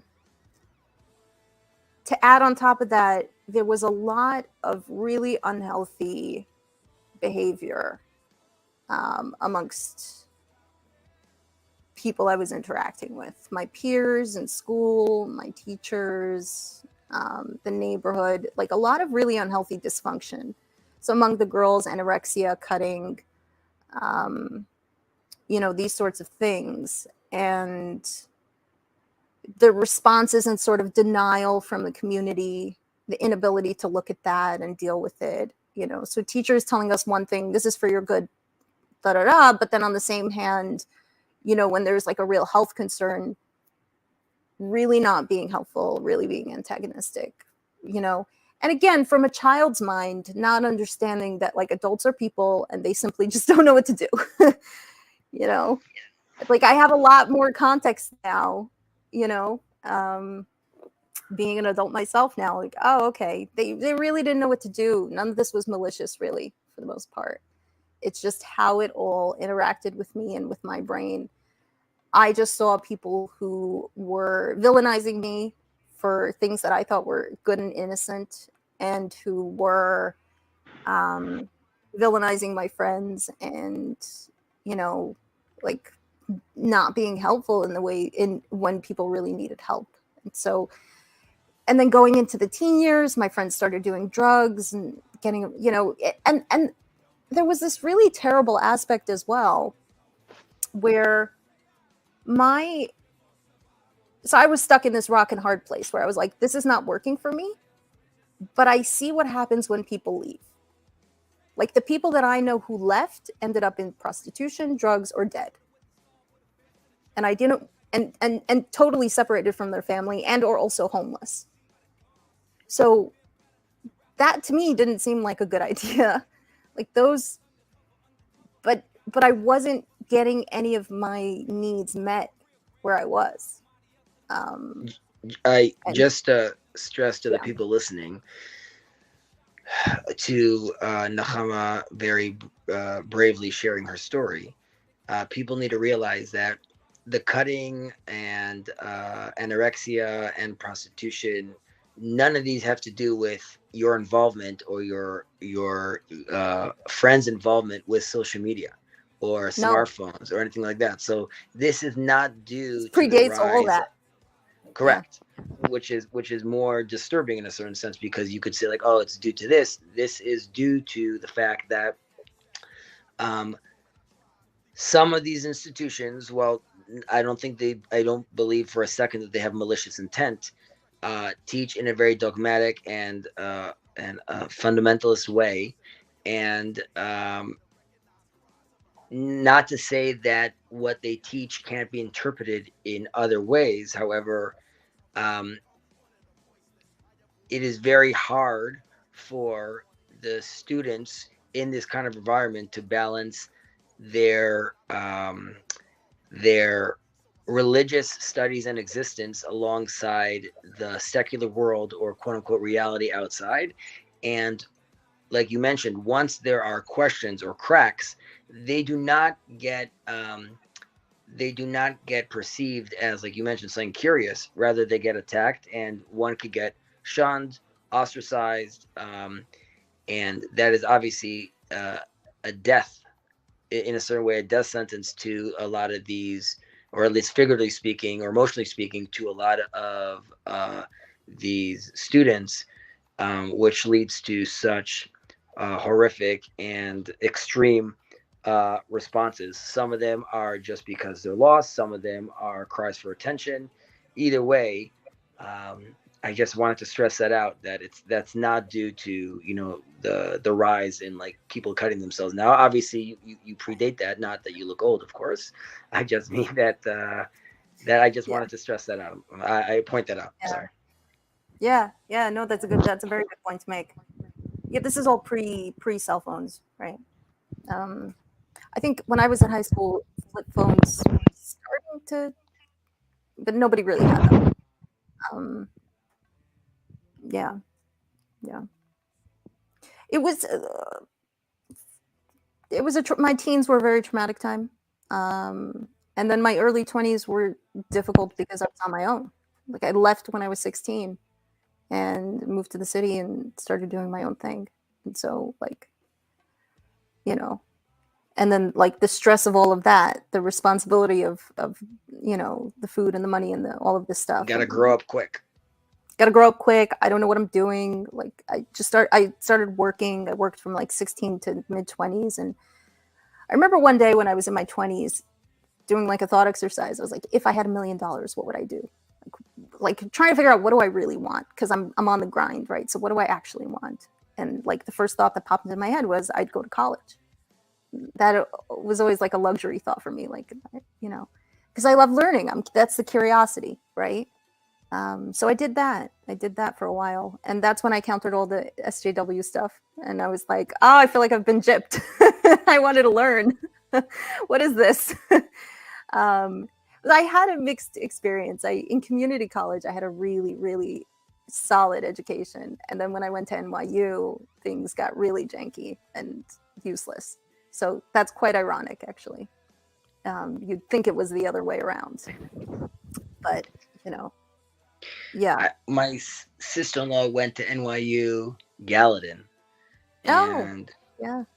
She was telling me about like, I have friends that like are concentrating in like folklore and dance. I'm like, I don't know. Like, I don't know what these.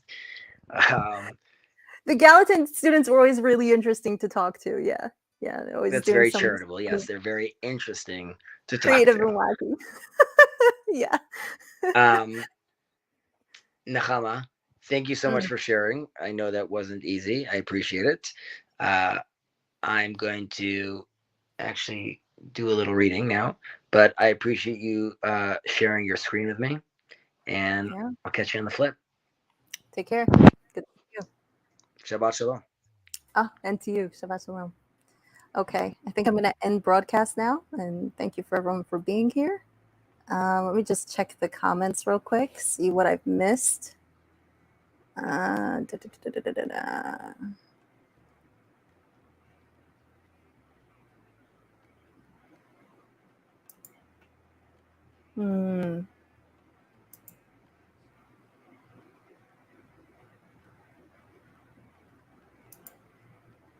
would disagree with this. I would say feminine power is quietly assertive.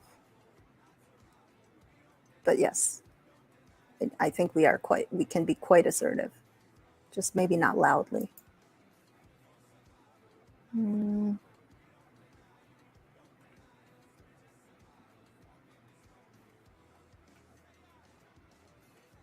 Okay. All right. Good night, all. Take care. I don't